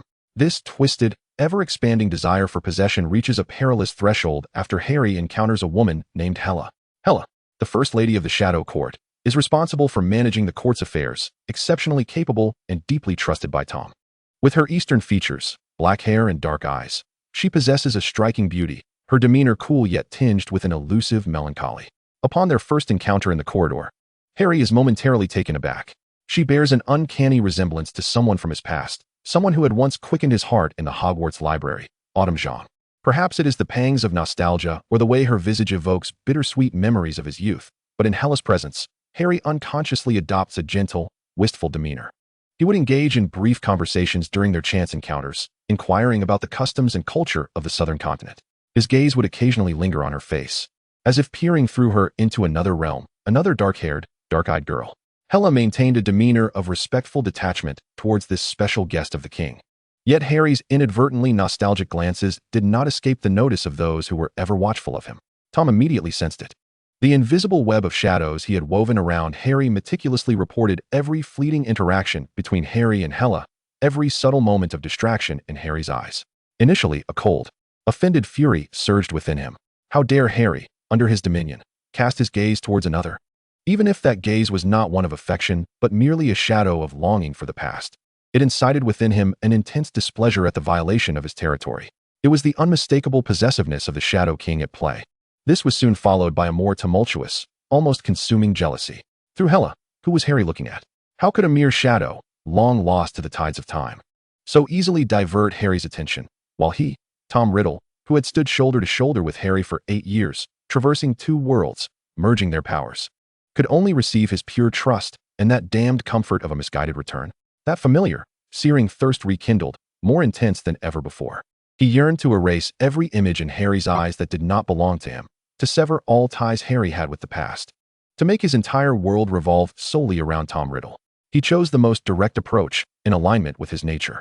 During a brief meeting among the 3 of them, regarding the allocation of resources in the court, after Hela's departure, Tom, seemingly casually, spoke up. His voice calm, yet edged with a chilling sharpness that could freeze. "You seem quite interested in my First Lady?" He stepped closer to Harry, the distance between them so narrow that they could feel the rhythm of each other's breath, his black eyes as deep as the darkest night, firmly locking onto Harry. "I see you, Harry. When you look at her, your gaze is quite distinct. It seems as if you are looking through her at someone else." Harry, the quintessential Gryffindor, with thoughts laid bare to an almost cruel extent, did not hesitate. With a hint of wistfulness, he admitted outright, "She does remind me a bit of someone I once liked, a girl named Xiao Zhang. Also black-haired, black-eyed." Boom. It was as if something within Tom's mind exploded. All reason, restraint, and calculation were incinerated in an instant by the poison of jealousy. Though he had long suspected it, hearing Harry so candidly, even nostalgically, mention another whom he had cherished felt like an invisible hand brutally squeezing his heart and then casting it into boiling lava. His expression darkened instantly, the air around them seeming to freeze, the temperature plummeting. Shadows spread silently beneath him, twisting like his uncontrollable inner turmoil. He did not erupt, did not roar. He merely cast a slow, almost soul-freezing glance at Harry, a look imbued with fury at being touched on a raw nerve, the humiliation of being scorned, and an almost desperate madness.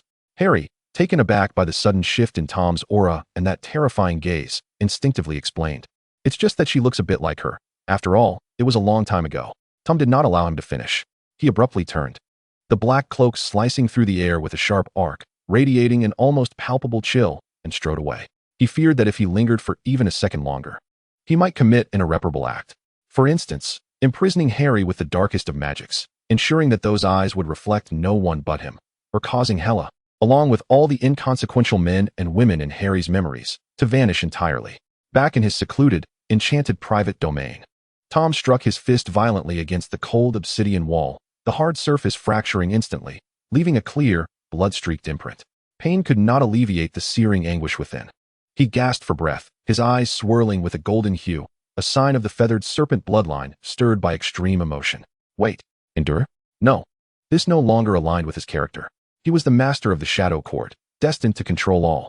How could he, like a rat in a gutter, hide in the shadows, watching Harry cling to that ridiculous obsession of returning home, harboring those memories long turned to dust? How could he tolerate such a fierce yearning? Only able to seek solace through the meager excuse of studying magic? This slow, insipid approach, akin to boiling a frog alive, this cautious, hesitant probing, was the greatest affront to him, Tom Riddle. He would take action, not through a verbal confession. Such gestures were too cheap, too powerless to encompass his twisted and monumental emotions. What he desired was something far more substantial. He intended to ensure that Harry's world contained only his presence, his essence, his will. He yearned for those starry eyes to see, when gazing towards the future, not the distant Hogwarts, but the figure of Tom Riddle himself. He sought to transform that unwavering trust into an inseparable bond, tainted with the same searing intensity that burned within him. Tom approached the window, overlooking the chaotic yet vibrant city of Shadow Ash beneath his dominion.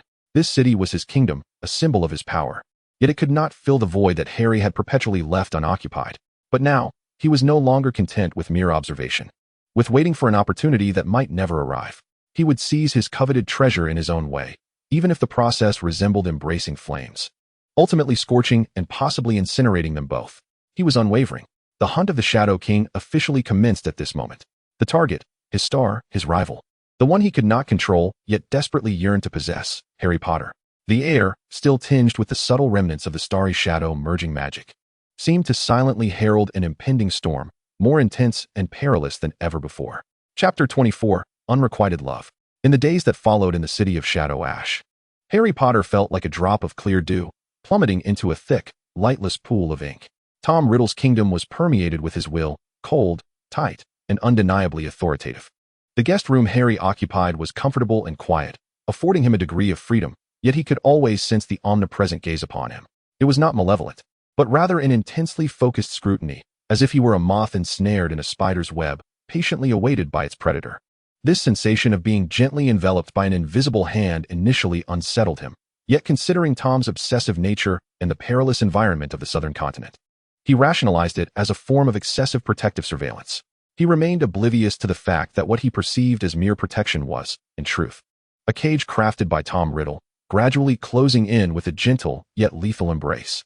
Indeed, Tom had commenced his assault, but it was not a straightforward Gryffindor declaration. Rather, it belonged to the realm of the Shadow King, more circuitous and penetrating. Like a masterful hunter, he was no longer content with mere observation. He began to meticulously weave a web, aiming to ensnare his star in the nurturing cradle of the mundane, all without detection. The frequency of their magical practices had significantly escalated, no longer limited to occasional midnight duels. Tom now reserved time nearly every day to invite Harry to his private training ground, an arena thick with potent wards and saturated with an almost suffocating magical residue. For Tom, it was both a sanctuary and a prison. Each resonance of power, each clash of spells, was a blend of exquisite pleasure and torment. He could distinctly sense Harry's stellar magic, akin to a warm current, attempting to permeate his cold, hollow soul. When their powers collided and intertwined in the air, especially when the miraculous fusion of shadow and star energy was born, Tom's heart would tremble with unrestrained fervor. The gray-silver energy, unique to the two of them, symbolized not only strength but also bore the bloody mark of a fate that irrevocably bound them together. He observed Harry, utterly engrossed in the study of fusion magic, his emerald eyes shimmering with excitement and focus, the galaxies swirling in their depths accelerating in their cosmic dance, breathtakingly beautiful. Tom had to summon all his self-restraint to suppress the urge to reach out and touch those fluttering lashes. His fingertips trembled slightly beneath his robe, yearning to penetrate the ephemeral strands of hair stirred by their magic, to feel the warmth beneath. He could only remain rooted in place, his tongue pressed firmly against the roof of his mouth, using that slight pain and the pressure against the walls of his mouth to quell the scorching and twisted confession threatening to erupt from his throat. Look at me. Only at me. Stay here, only by my side.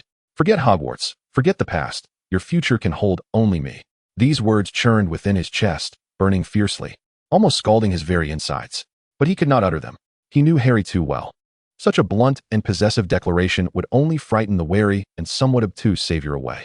It would be perceived as another form of madness, utterly tarnishing the pure trust Harry held so dear. Thus, he remained silent, only able to greedily breathe in the mingling remnants of Harry's essence in the air during each moment of their magical fusion. That essence, reminiscent of sun-drenched grass yet tinged with the crispness of starlight, was the sole source of light and poison in his barren, dark world. He was akin to a patient drawn inexorably towards a lethal toxin, each approach deepening the toxicity. His sanity gradually eroded, yet he relished it. Beyond their practices, Tom began to infiltrate Harry's domain. Shared dinners became a custom, extending beyond the confines of the study to occasionally include the terrace overlooking the nocturnal panorama of Shadow Ash City. Tom would feign casual interest, inquiring about Harry's daytime discoveries and any names he mentioned, merchants, scholars, or chance encounters with travelers. He would silently take note, later investigating thoroughly through the shadows to ensure no potential dangers or distractions could encroach upon his treasure. He even undertook the remarkable act of altering his appearance, concealing the visage that could inspire both awe and unrest, accompanying Harry through the streets of Shadow Ash City. Observing Harry's curiosity towards the unique customs and peculiar wares of the southern continent, a twisted sense of satisfaction would swell within Tom. Look, he is adapting. He is understanding my world. He would point out the traces of order he had established beneath the chaotic surface with a tone of casualness, while internally, a childish pride surged. Look, this is what I have built for you. Though unspoken, this realm ought to serve as your backdrop. As they walked, their arms would occasionally brush against one another unintentionally. That fleeting, subtle contact felt like an electric shock to Tom. A rush of heat would surge from the point of contact, igniting his suppressed desires. He had to withdraw immediately to prevent himself from succumbing to further transgressions, such as forcefully seizing that wrist and binding him to his side. What he found most unbearable were those moments when proximity was impossible. When Harry rested in his room, reading or practicing stellar magic, Tom would sometimes dismiss all attendants and stand alone in the shadows of the dim corridor connecting their abodes. He dared not venture too close, fearful that his breath might disturb Harry's keen senses. He would stand there, like a true specter, greedily listening to the faint sounds of Harry's footsteps or the soft rustle of pages turning within. Moonlight or the dim glow of magical lamps would cast Harry's silhouette vaguely against the crack beneath the door or the opposite wall. Tom would extend his pale, slender fingers, slowly tracing the contours of that flickering shadow from a distance, from the slightly disheveled black hair to the pronounced bridge of his nose, and finally to the tightly pressed lips that exuded unwavering resolve. His fingertips trembled in the cold air, as if he could genuinely touch that ephemeral light and shadow. A perverse sensation, blending ultimate love and despair, burgeoned within his heart. He could not reach the real person. He could only desecrate his shadow in the darkness, deriving a wretched yet painful solace.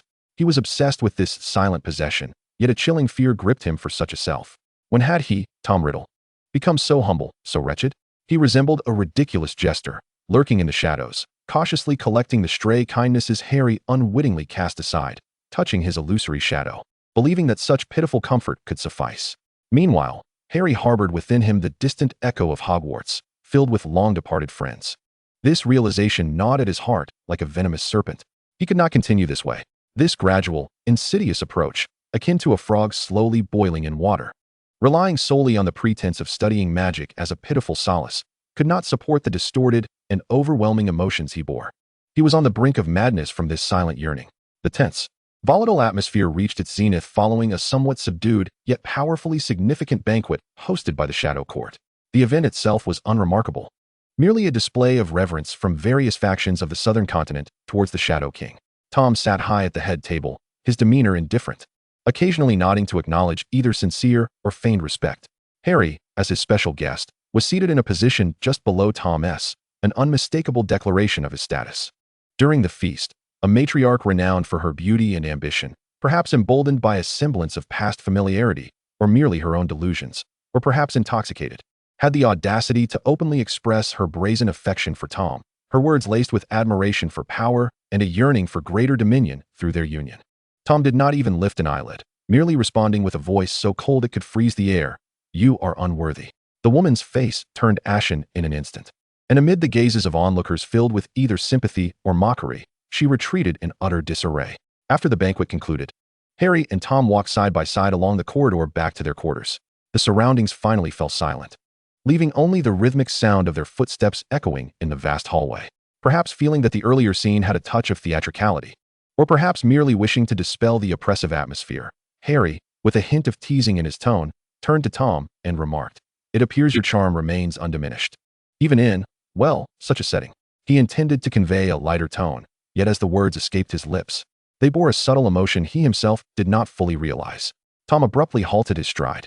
He slowly turned to face Harry. The dim light cast by the enchanted sconces along the corridor shrouded half of his face in shadow, while the other half appeared sharply defined, exuding a sculptural quality tinged with danger. In the depths of his black eyes, it seemed as if a dark, golden flame flickered. "My charm?" Tom echoed, his voice deep, imbued with a restrained calm reminiscent of an impending storm. "Harry, are you jesting, or are you testing me?" Harry was taken aback by the sudden shift in Tom's aura and the piercing question. "I was merely making a joke." "A joke?" Tom advanced a step closer, the distance between them vanishing in an instant. Harry could even smell the lingering chill of the wine from the banquet on Tom's attire, along with the unique, shadowy, potent aura that belonged solely to him. "You view those insignificant individuals professing their affection for me as if you were watching a performance unrelated to you, do you not?"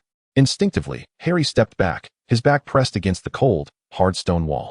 He found himself trapped between Tom and the wall. "Tom, what do you mean?" "What do I mean?" Tom's voice suddenly rose slightly, the emotions that had been suppressed for far too long erupting like molten lava spilling through a fissure. "You watch others throw themselves at me, mockingly, with such ease. And what of you, Harry? Why do your eyes never truly see me?" The last sentence was nearly a roar. The suppressed golden light in his black eyes flared to life, swirling with pain, anger, jealousy, and a near-desperate yearning. He raised his hand abruptly, pressing it against the wall beside Harry's ear, completely obstructing any chance of escape. The heat of his breath washed over Harry's face, imbued with a destructive intensity. "I have watched you, Harry Potter, since the moment you brought me from that filthy orphanage into this bizarre world. My gaze has never truly left you." Tom's voice, hoarse with agitation, made each word feel as though it were squeezed from between clenched teeth. 8 years. A full 8 years. We have fought side by side, shared life and death, and even our powers have intertwined. Who in this world knows you better than I? Who is more deserving to stand by your side? Harry was utterly bewildered. His emerald green eyes widened in shock, as if the very cosmos within them had frozen. He heard Tom's words, each one crystal clear, yet the combined meaning left his mind blank and unable to process. "What are you saying, Tom?" Harry's voice trembled ever so slightly as he attempted to push Tom away, but the latter's arm remained unyielding, like an iron clasp. "What am I saying?" Tom let out a low laugh, devoid of joy, filled instead with endless bitterness and madness. "I am saying I love you, Harry. Not a reliance befitting comrades. Not an admiration for a strong ally, but love. A desire to possess you entirely, to make you belong solely to me. A love that is both filthy and twisted. Can you not feel it at all? Love?" Harry recoiled as though the very word had scalded him, shaking his head vigorously, his complexion draining of color. "No, this cannot be. How could you? How could I love you?" Tom interrupted, his gaze locked onto Harry's pale face as if he were intent on consuming him. "I wish I didn't. This damned emotion is like the most malevolent curse, gnawing at my sanity day and night. I watch you yearn to return to that world with Ron, with Hermione, with Hogwarts. I witness you reminiscing about that woman named Cho through Hera. I am consumed with jealousy. I long to obliterate everyone and everything that distracts you, leaving you with only me in your world." His words were like the sharpest dagger, slicing through the carefully constructed facade he had maintained, revealing a bloodied, frenzied core beneath. "Do you know why I established the Shadow Court? Not merely for power. It is because I desire enough strength to forge a cage that would compel you to stay. I want you to become accustomed to this place, to rely on it, and ultimately, to be unable to live without me." Harry's heart felt as though it were gripped by a frigid hand, nearly suffocating him. Tom's confession was not a sweet avowal. It was a tempestuous indictment and declaration, imbued with the power to annihilate everything.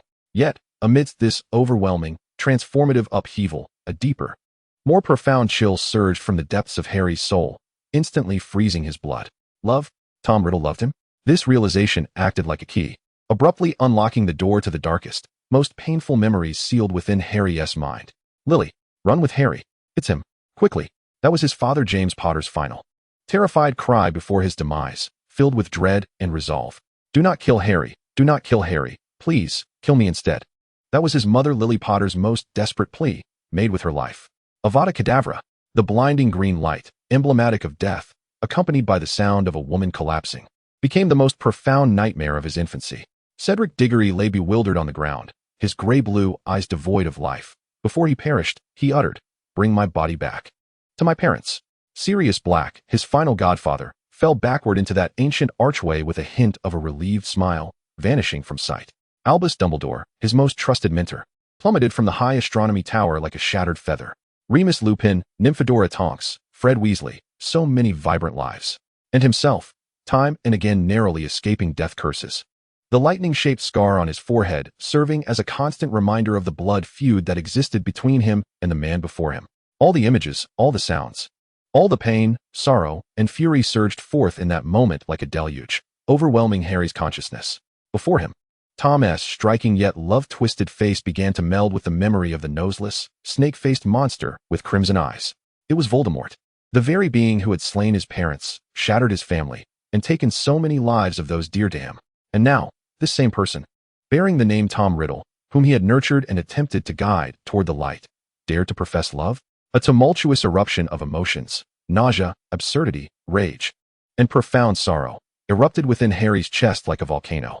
His body began to tremble uncontrollably, not from fear, but from a profound sense of repulsion and anguish that penetrated to the very marrow of his being. Love? Harry's voice turned chillingly cold. Those emerald eyes that had once been filled with shock and confusion were now replaced by a sharp, piercing hatred and pain that seemed capable of piercing the soul. Do you comprehend what love truly is, Tom Riddle? Tom was momentarily taken aback by the intense hatred that suddenly erupted from Harry's gaze. With a sudden surge of strength, Harry actually managed to push Tom back slightly. He locked eyes with those black orbs, filled with astonishment and lingering desire, enunciating each word like the sharpest ice pick. Driving it into Tom, your love? Is it the same love that, in the future, splits one's own soul through the most malevolent dark magic, creating Horcrux after Horcrux in pursuit of a delusional immortality that belongs to Voldemort? Is it the same love that ruthlessly murdered my parents, leaving me orphaned and growing up in a cupboard, that belongs to Voldemort? Is it the same love that, in Hogwarts, brutally took the life of my friend Cedric before my very eyes, preventing him from ever returning to his parents, that belongs to Voldemort? Is it the same love that personally extinguished the life of my final relative, my godfather Sirius, that belongs to Voldemort? Is it the same love that orchestrated the demise of my most revered mentor, Professor Dumbledore, that belongs to Voldemort? Is it the same love that ignited a war, shattering countless families, causing the deaths of so many, including Remus, Tonks, and Fred, that belongs to Voldemort? Each of Harry's inquiries was accompanied by a vivid, bloody memory, binding Tom with heavy shackles, one after another. His voice rose higher, laced with an uncontrollable sob and fury. Look at this scar. Harry abruptly swept aside his fringe, revealing the lightning-shaped scar that, though faded, remained distinctly visible. This is your doing, Voldemort. A gift you left me when you attempted to kill me as an infant. A curse of death. Tell me, how can one who would kill an infant be worthy of discussing love? Tom's complexion turned as pale as parchment under Harry's relentless accusations. He attempted to speak, to assert that he was not that person, that it was merely a potential future. But Harry's agony crashed upon him like a tangible wave, choking off all his words. He gazed into Harry's eyes, where tears were on the brink of spilling, filled with an unfathomable sadness and hatred, and he felt as if he were being flayed alive. You claim you love me? Harry's voice finally lowered, yet it was laced with utter despair and scornful derision. This is the most absurd, the most repugnant thing I have ever heard. Tom, any feelings you harbor towards me are not love. They are merely your possessiveness and desire for control, just as you wish to dominate the entire southern continent. You merely seek to make me your possession. No, it is not so. Tom struggled to utter a few words, yearning to grasp Harry, to erase the heartbreaking hatred reflected in his eyes, but he found his hand trembling uncontrollably. What is that? Harry violently shook off his outstretched hand, his gaze akin to that of someone witnessing the most vile of sights. Restrain your dreadful thoughts, Tom Riddle. Our relationship is solely that of adversaries. It was true in the past, it is true in the present, and it will remain so in the future. I shall never, ever respond to your so-called love. With that final declaration, Harry summoned all his strength and forcefully pushed Tom, who had become utterly paralyzed, away from him, fleeing as if escaping a lethal plague. Without a glance back, dashing towards the end of the corridor, retreating to his room, and slamming the door shut with a heavy thud, instinctively casting several protective spells. Though he knew that within this fortress, those spells were as ineffectual as air against Tom. In the empty corridor, only Tom Riddle remained, akin to an abandoned statue, standing still in place. Harry's words resonated in his mind like the most venomous of curses, echoing time and again. Murdered my parents. Cruelly killed my friend. personally took the life of my last relative, orchestrated the demise of my most esteemed mentor, caused so many to lose their lives, would kill an infant. Absurd, most repugnant. Never, ever respond. Each word struck him like a poisoned dagger, piercing his heart, which had just begun to muster the courage to shed all pretense and lay itself bare, leaving it riddled with wounds, bleeding profusely. He thought he could endure Harry's rejection. He believed that merely voicing his feelings would offer a glimmer of hope. Yet, he never anticipated that what awaited him was not a simple refusal, but rather Harry's complete and utter judgment and negation, steeped in blood and tears from the past. Voldemort, that foolish, soul-splitting, failed future. Like an insurmountable abyss, it loomed between him and Harry.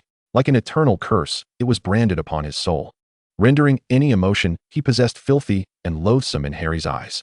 Slowly and stiffly, he lowered his head, gazing at his slightly trembling, pale hands. Was it these very hands that, in a possible future, would wield a wand, casting the spells that killed Harry's loved ones? A chilling despair, unprecedented and profound, engulfed him like the deepest night, consuming him entirely. He had lost utterly and completely, not to Harry, but to the shadow known as Voldemort, from which he could not fully extricate himself. He leaned against the cold wall, gradually sliding down to the ground, burying his face deep within his knees. The shadows, like living tendrils, spread around him, enveloping him tightly, merging him with the surrounding darkness. At the end of the corridor, within Harry's room, he leaned against the closed door, sliding down to the floor in a state of utter fatigue. The scar on his forehead throbbed faintly, stirred by the tumult of emotions. Tom's confession evoked not only rejection, but also those deeply ingrained pains and hatreds he had strived to suppress, but had never truly relinquished. Love? How could that be?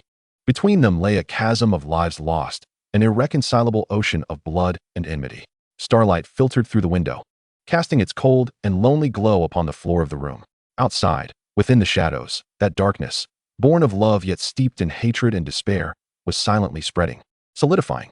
The shackles of adversaries, forged tighter by this uncontrollable confession and fierce rejection, became more unyielding, and that quietly burgeoning, twisted vine of love, upon touching the cold barrier of reality, would it be completely severed, or would it continue to entwine and grow in even more frenzied and desperate ways? No one could know. Chapter 25, The Overbearing Declaration. Harry Potter stood before the window of his guest room in the Castle of Ashen, his gaze unfocused as it fell upon the tumultuous and vibrant cityscape shrouded in dark, crimson hues outside. Within him, turmoil raged far more fiercely than the surface of that city. Tom Riddle's confession was akin to a boulder cast into the placid surface of a lake, not only stirring up violent waves, but also disturbing the dark and bloody sediments that had settled at the lake's bottom for years. Those painful memories he had believed were buried alongside Voldemort's death now surged forth like malevolent spirits freed from their seals, clamoring wildly in his mind. "I love you, Harry." That deep, hoarse voice, tinged with desperation and madness, seemed to echo still in his ears. Love? The words uttered by Tom Riddle were accompanied by searing flashes of green light from his memories. The anguished cries of his parents in their final moments, Cedric's bewildered collapse, the instant Sirius plunged into the Vale, and Dumbledore's fall from the tower. They embodied all the lives lost due to the name Voldemort. Alongside the eternal scar upon his forehead, a curse of death. A chilling wave of revulsion, absurdity, and the fury of desecration surged through him, freezing the fleeting tremors of shock that had briefly stirred within him. To Harry, Tom's love was not a sweet confession, but rather the cruelest mockery, a brutal trampling of all his losses and pains. He could not endure it, could not bear to remain for another moment in this fortress suffused with Tom's malevolent aura. He could not tolerate the sight of those once youthful eyes, now filled with a terrifying fervor and possessiveness. He had to leave, immediately at once. With the clues from the Time Turner now in his grasp, he could spend the next 7 months preparing alone, embarking on his journey without Tom Riddle's companionship, without the aid of this future Dark Lord who professed to love him. This love was too burdensome, too twisted, tainted with the scent of blood, suffocating him.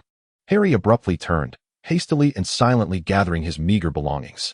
His movements were infused with a resolute urgency, as if pursued by malevolent spirits. The star-tipped wand was gripped tightly in his hand, its cold touch offering a slight reprieve from his boiling emotions. He needed to remain calm. He had to escape this place.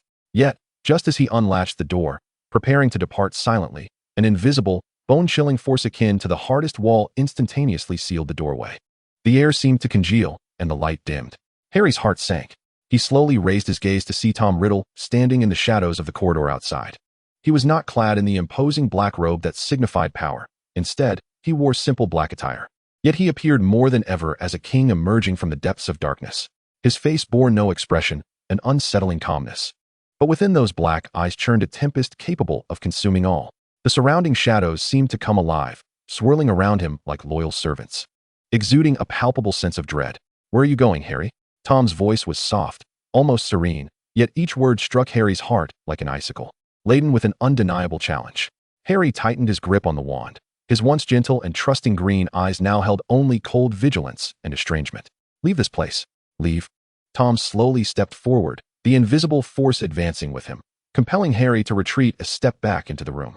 "After I bared my soul to you, revealing my deepest emotions, your response is to flee like a coward? That is not emotion, Tom. That is twisted possessiveness." Harry's voice trembled slightly with anger. "And why should I stay? To hear you recount how a murderous Dark Lord fell in love with his multiple attempts to kill his adversary? That is absurd. That is not me." Tom's voice suddenly escalated, the suppressed fury and a sense of wounded emotion breaking through his icy facade. He strode into the room, shadows pouring in like a tangible force, slamming the door behind him with a resounding thud, severing the connection between inside and outside. "The Voldemort who killed your parents, who wrought war, is a foolish, fractured soul seeking a false immortality in your timeline. Not me." He advanced towards Harry step by step, his heavy footsteps radiating an overwhelming pressure, the golden light in his eyes flickering more vividly than ever before. "Look at me, Harry Potter. With those damned eyes that can see energy and the future, truly see me." Tom's voice bore a near-roaring intensity as he pointed to himself, as though indicating some intangible fate. "I am Tom Riddle, the one who lived with you in the spirit world for 8 years. It was I who shared language lessons with you in the village of Chingshire, who awakened our bloodline together at the Celestial Academy, who fought side by side against beasts in Ironstone City of the North. It was I who turned back to save you during the trials, and it was I who established the Shadow Court in the southern continent." His words rained down upon Harry like a barrage, each syllable imbued with formidable strength and undeniable truth. "The future you loathe and fear, the filthy, foolish deeds committed by Voldemort. I have never done any of those. Not a single one." His gaze was fixed upon Harry, attempting to penetrate the icy wall built from painful memories. "The scar on your forehead was not left by me. Your parents, your godfather, your friends, your mentors, their deaths have nothing to do with the me of today." Harry was driven back by Tom's vehement declarations and formidable presence until his back pressed against the cold wall, with no avenue for escape. Tom's words hammered at his reason, uncontrollable images of their shared 8 years flooding his mind. The confusion of arriving in a new world, the companionship in the forest, the learning at the academy. The battles fought side by side in the north. Yes, the Tom before him had indeed not directly caused those tragedies. "You have no reason to hate me, Harry." Tom's voice softened, taking on a peculiar rasp that was a blend of pain and stubbornness. "At least, not a reason to hate the me that stands before you. What you detest is a future that is yet to unfold and may never come to pass because of your arrival, because of our experiences in the spirit world." He halted before Harry, close enough to feel the mingling of their breaths. Harry's starry magic instinctively dissipated due to the tumult of his emotions, clashing violently with Tom's cold and domineering shadow magic in the confined space, creating a subtle, electric crackling sound. The essence of their rivalry was laid bare, mutually repelling yet oddly entangled on a deeper level. "What you hate is the monster in your memories." Tom gazed into the frozen galaxy within Harry's eyes, articulating each word deliberately. "And I am the one who has stood by you for 8 years, who fought beside you, who has entrusted you with my back. I am the one you sought to guide. I am the person you know best and trust most in this world." He echoed the words Harry once used to invite him to join on their journey, his tone laced with sharp mockery, but more so with a sense of unwillingness and accusation. Harry was momentarily stunned. Tom's words sliced through his chaotic emotions with the precision of a scalpel. Yes, rationally, he could distinctly differentiate between the two Tom Riddles. The one before him had indeed not committed those unforgivable crimes. The hatred and pain he bore stemmed from another timeline, another soul that had chosen to descend into darkness. Was it truly fair to impose the sins of that Voldemort entirely upon this Tom, who, while obsessive and domineering, undeniably shared a profound bond with him? As he perceived a fissure in the icy hatred within Harry's gaze, replaced by confusion and struggle, Tom's seething impatience began to ease slightly. He realized that his words were having an effect. Harry Potter, the savior who eternally adheres to his inner moral compass, finds himself unable to logically deny this undeniable truth. Yet, it is insufficient. Merely eradicating hatred is far from enough. What he seeks transcends all of that. Thus, Tom's voice regained its deep, commanding tone, Yet the inherent dominance and possessiveness were laid bare with even greater intensity. Suppress your disdain and desire to flee, which are predicated upon future transgressions. You possess neither the reason nor the right to deny my present existence based on mere possibilities. His gaze, akin to invisible shackles, firmly anchored Harry in place. I will not allow you to leave, Harry. This proclamation bore no semblance of a request. It was a declaration, a final judgment delivered by the shadowy sovereign upon the treasure he had long coveted. Startled from his struggles, Harry's emerald eyes reignited with fury, this time directed at Tom's undeniable control. You have no power to stop me. Tom, I am not your possession. I have my own path, and I intend to return home. Home, Tom scoffed, his laughter imbued with icy sarcasm and an underlying anguish. That world with Ron Weasley and Hermione Granger? The one that regards you as a savior, yet subjects you to all manner of tribulations?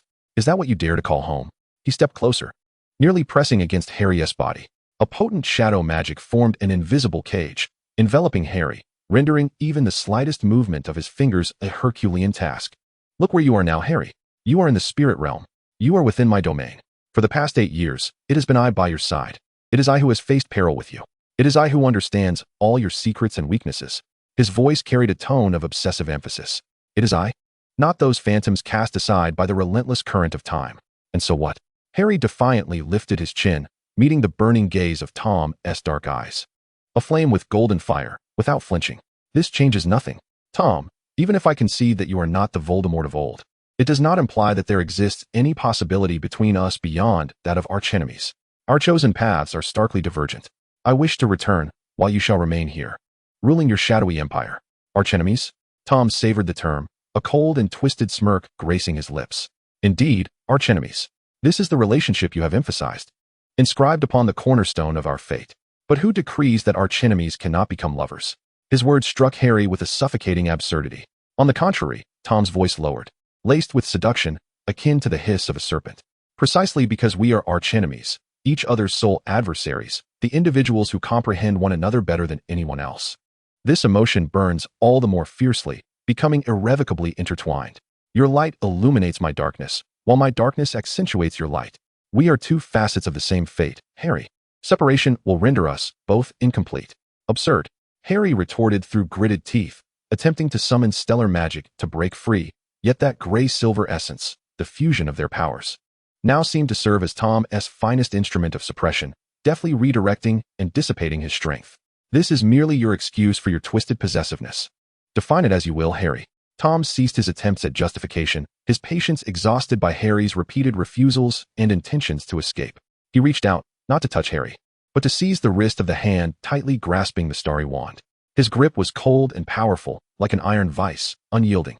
Harry trembled, striving to break free, but to no avail. The stellar magic clashed violently with the shadow magic at their point of contact. Yet due to that peculiar fusion, a complete explosion was thwarted. But the truth remains unchanged.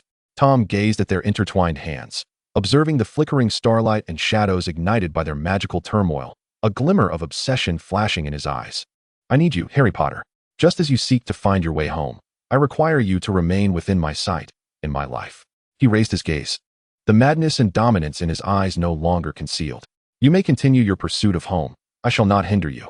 Indeed, I will accompany you to the time corridor, regardless of the dangers that await or whether we unearth any leads. I will be by your side. His tone was resolute, as if declaring a cosmic truth. But think not that you can depart alone, nor that you can exclude me from your life. Since you have deemed us archenemies, we shall be entwined until the end of time. You wish to return home? Very well. But until then, and if you ultimately fail to find your way back, his voice trailed off, imbued with a chilling finality, then your only destination shall be by my side. On what grounds? Harry's voice trembled with fury and helplessness. On the grounds that I am Tom Riddle. He interrupted Harry, his voice low yet imbued with the authority to look down upon all, suffused with absolute confidence. On the grounds that I possess sufficient power to retain you. On the grounds of the bond forged over these 8 years, one you cannot truly sever. On the grounds of the fate you speak of, binding us tightly together. He abruptly released Harry's wrist, yet that invisible binding force remained. He stepped back, as if redonning the mask of the shadowy sovereign, though the intensity in his eyes betrayed his inner tumult. As for the Shadow Court, he scoffed, as if discussing a trivial matter. Do you believe I established it for power? Perhaps. But originally, it was merely to acquire sufficient strength to rescue you from the hands of the Chaos Cult. Harry's pupils dilated, this being the first time he had heard Tom acknowledge this truth. It is an extension of my power, a manifestation of my will. But it is by no means my shackle. Tom's tone bore a hint of disdain. If its existence obstructs my pursuit of what I truly desire, then what is stopping me from dismantling it? If an organization can crumble merely due to my temporary absence, then you underestimate me, Harry. I have long since constructed a robust mechanism. Even if I were to depart for an extended period, the Shadow Court would continue to operate according to my will. His words exuded an unwavering confidence in his control. Therefore, cast aside your unwarranted worries and thoughts of escape. Tom delivered his final summation, akin to issuing an ultimate decree. For the next 7 months, I shall arrange all matters of the court. Then, I will accompany you to the time corridor. This is the decision, with no room for negotiation.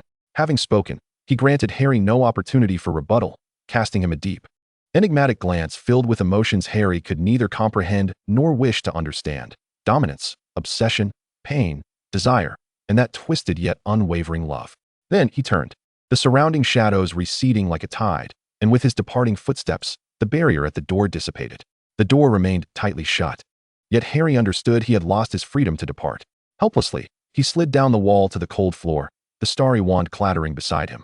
Tom's words struck him like a tempest, threatening to topple the walls of hatred within him. Reason whispered that Tom's justifications regarding future transgressions held merit. He could not wholly attribute the sins of Voldemort to this version of Tom, with whom he had shared 8 years of life. Yet, emotionally, the anguish and rejection rooted in memory remained deeply entrenched. What instills in him an even greater sense of fear and helplessness is Tom's undeniable authoritarianism. He is not making a request, nor is he engaging in a discussion. He is declaring and asserting control. With formidable power and a twisted logic, he forcibly binds him to his side, ensnaring him in the absurd roles of both adversary and companion. I shall not permit you to leave. Your rightful place is only beside me. This is the decree. Such words echo in his mind like an incantation. He yearns to return home, to that world adorned with Hogwarts and friends. Yet the path ahead grows increasingly obscure and arduous. The perils of the Time-Turner corridor are unknown, and beside him stands a formidable and perilous adversary, consumed by a wild obsession. The shackles of enmity, forged by this fierce confrontation and Tom's tyrannical declarations, are welded tighter. The trajectory of fate seems to be spiraling towards an unforeseen and uncontrollable direction. Starlight filters through the window, silently cascading upon him, cold and desolate. As if it silently observes this fateful struggle, which began with a distortion of time and space, entangled in love and hatred, ultimately pointing towards an unknown conclusion. Deep within this fortress of shadows, the recently departed Dark Lord stands at the center of his throne room, enveloped in an aura of chilling satisfaction. He caresses the soul stone ring upon his finger, sensing the subtle resonance of magic that faintly connects to Harry's starlit wand. His star, after all, cannot escape his shadow, whether as an adversary or through any other relationship he might conjure. He eagerly anticipates the journey through the Time-Turner corridor. It will not merely be Harry's quest for home. It will also mark the first step for him, Tom Riddle, to irrevocably shatter the chains of enmity, forever ensnaring his star within his grasp.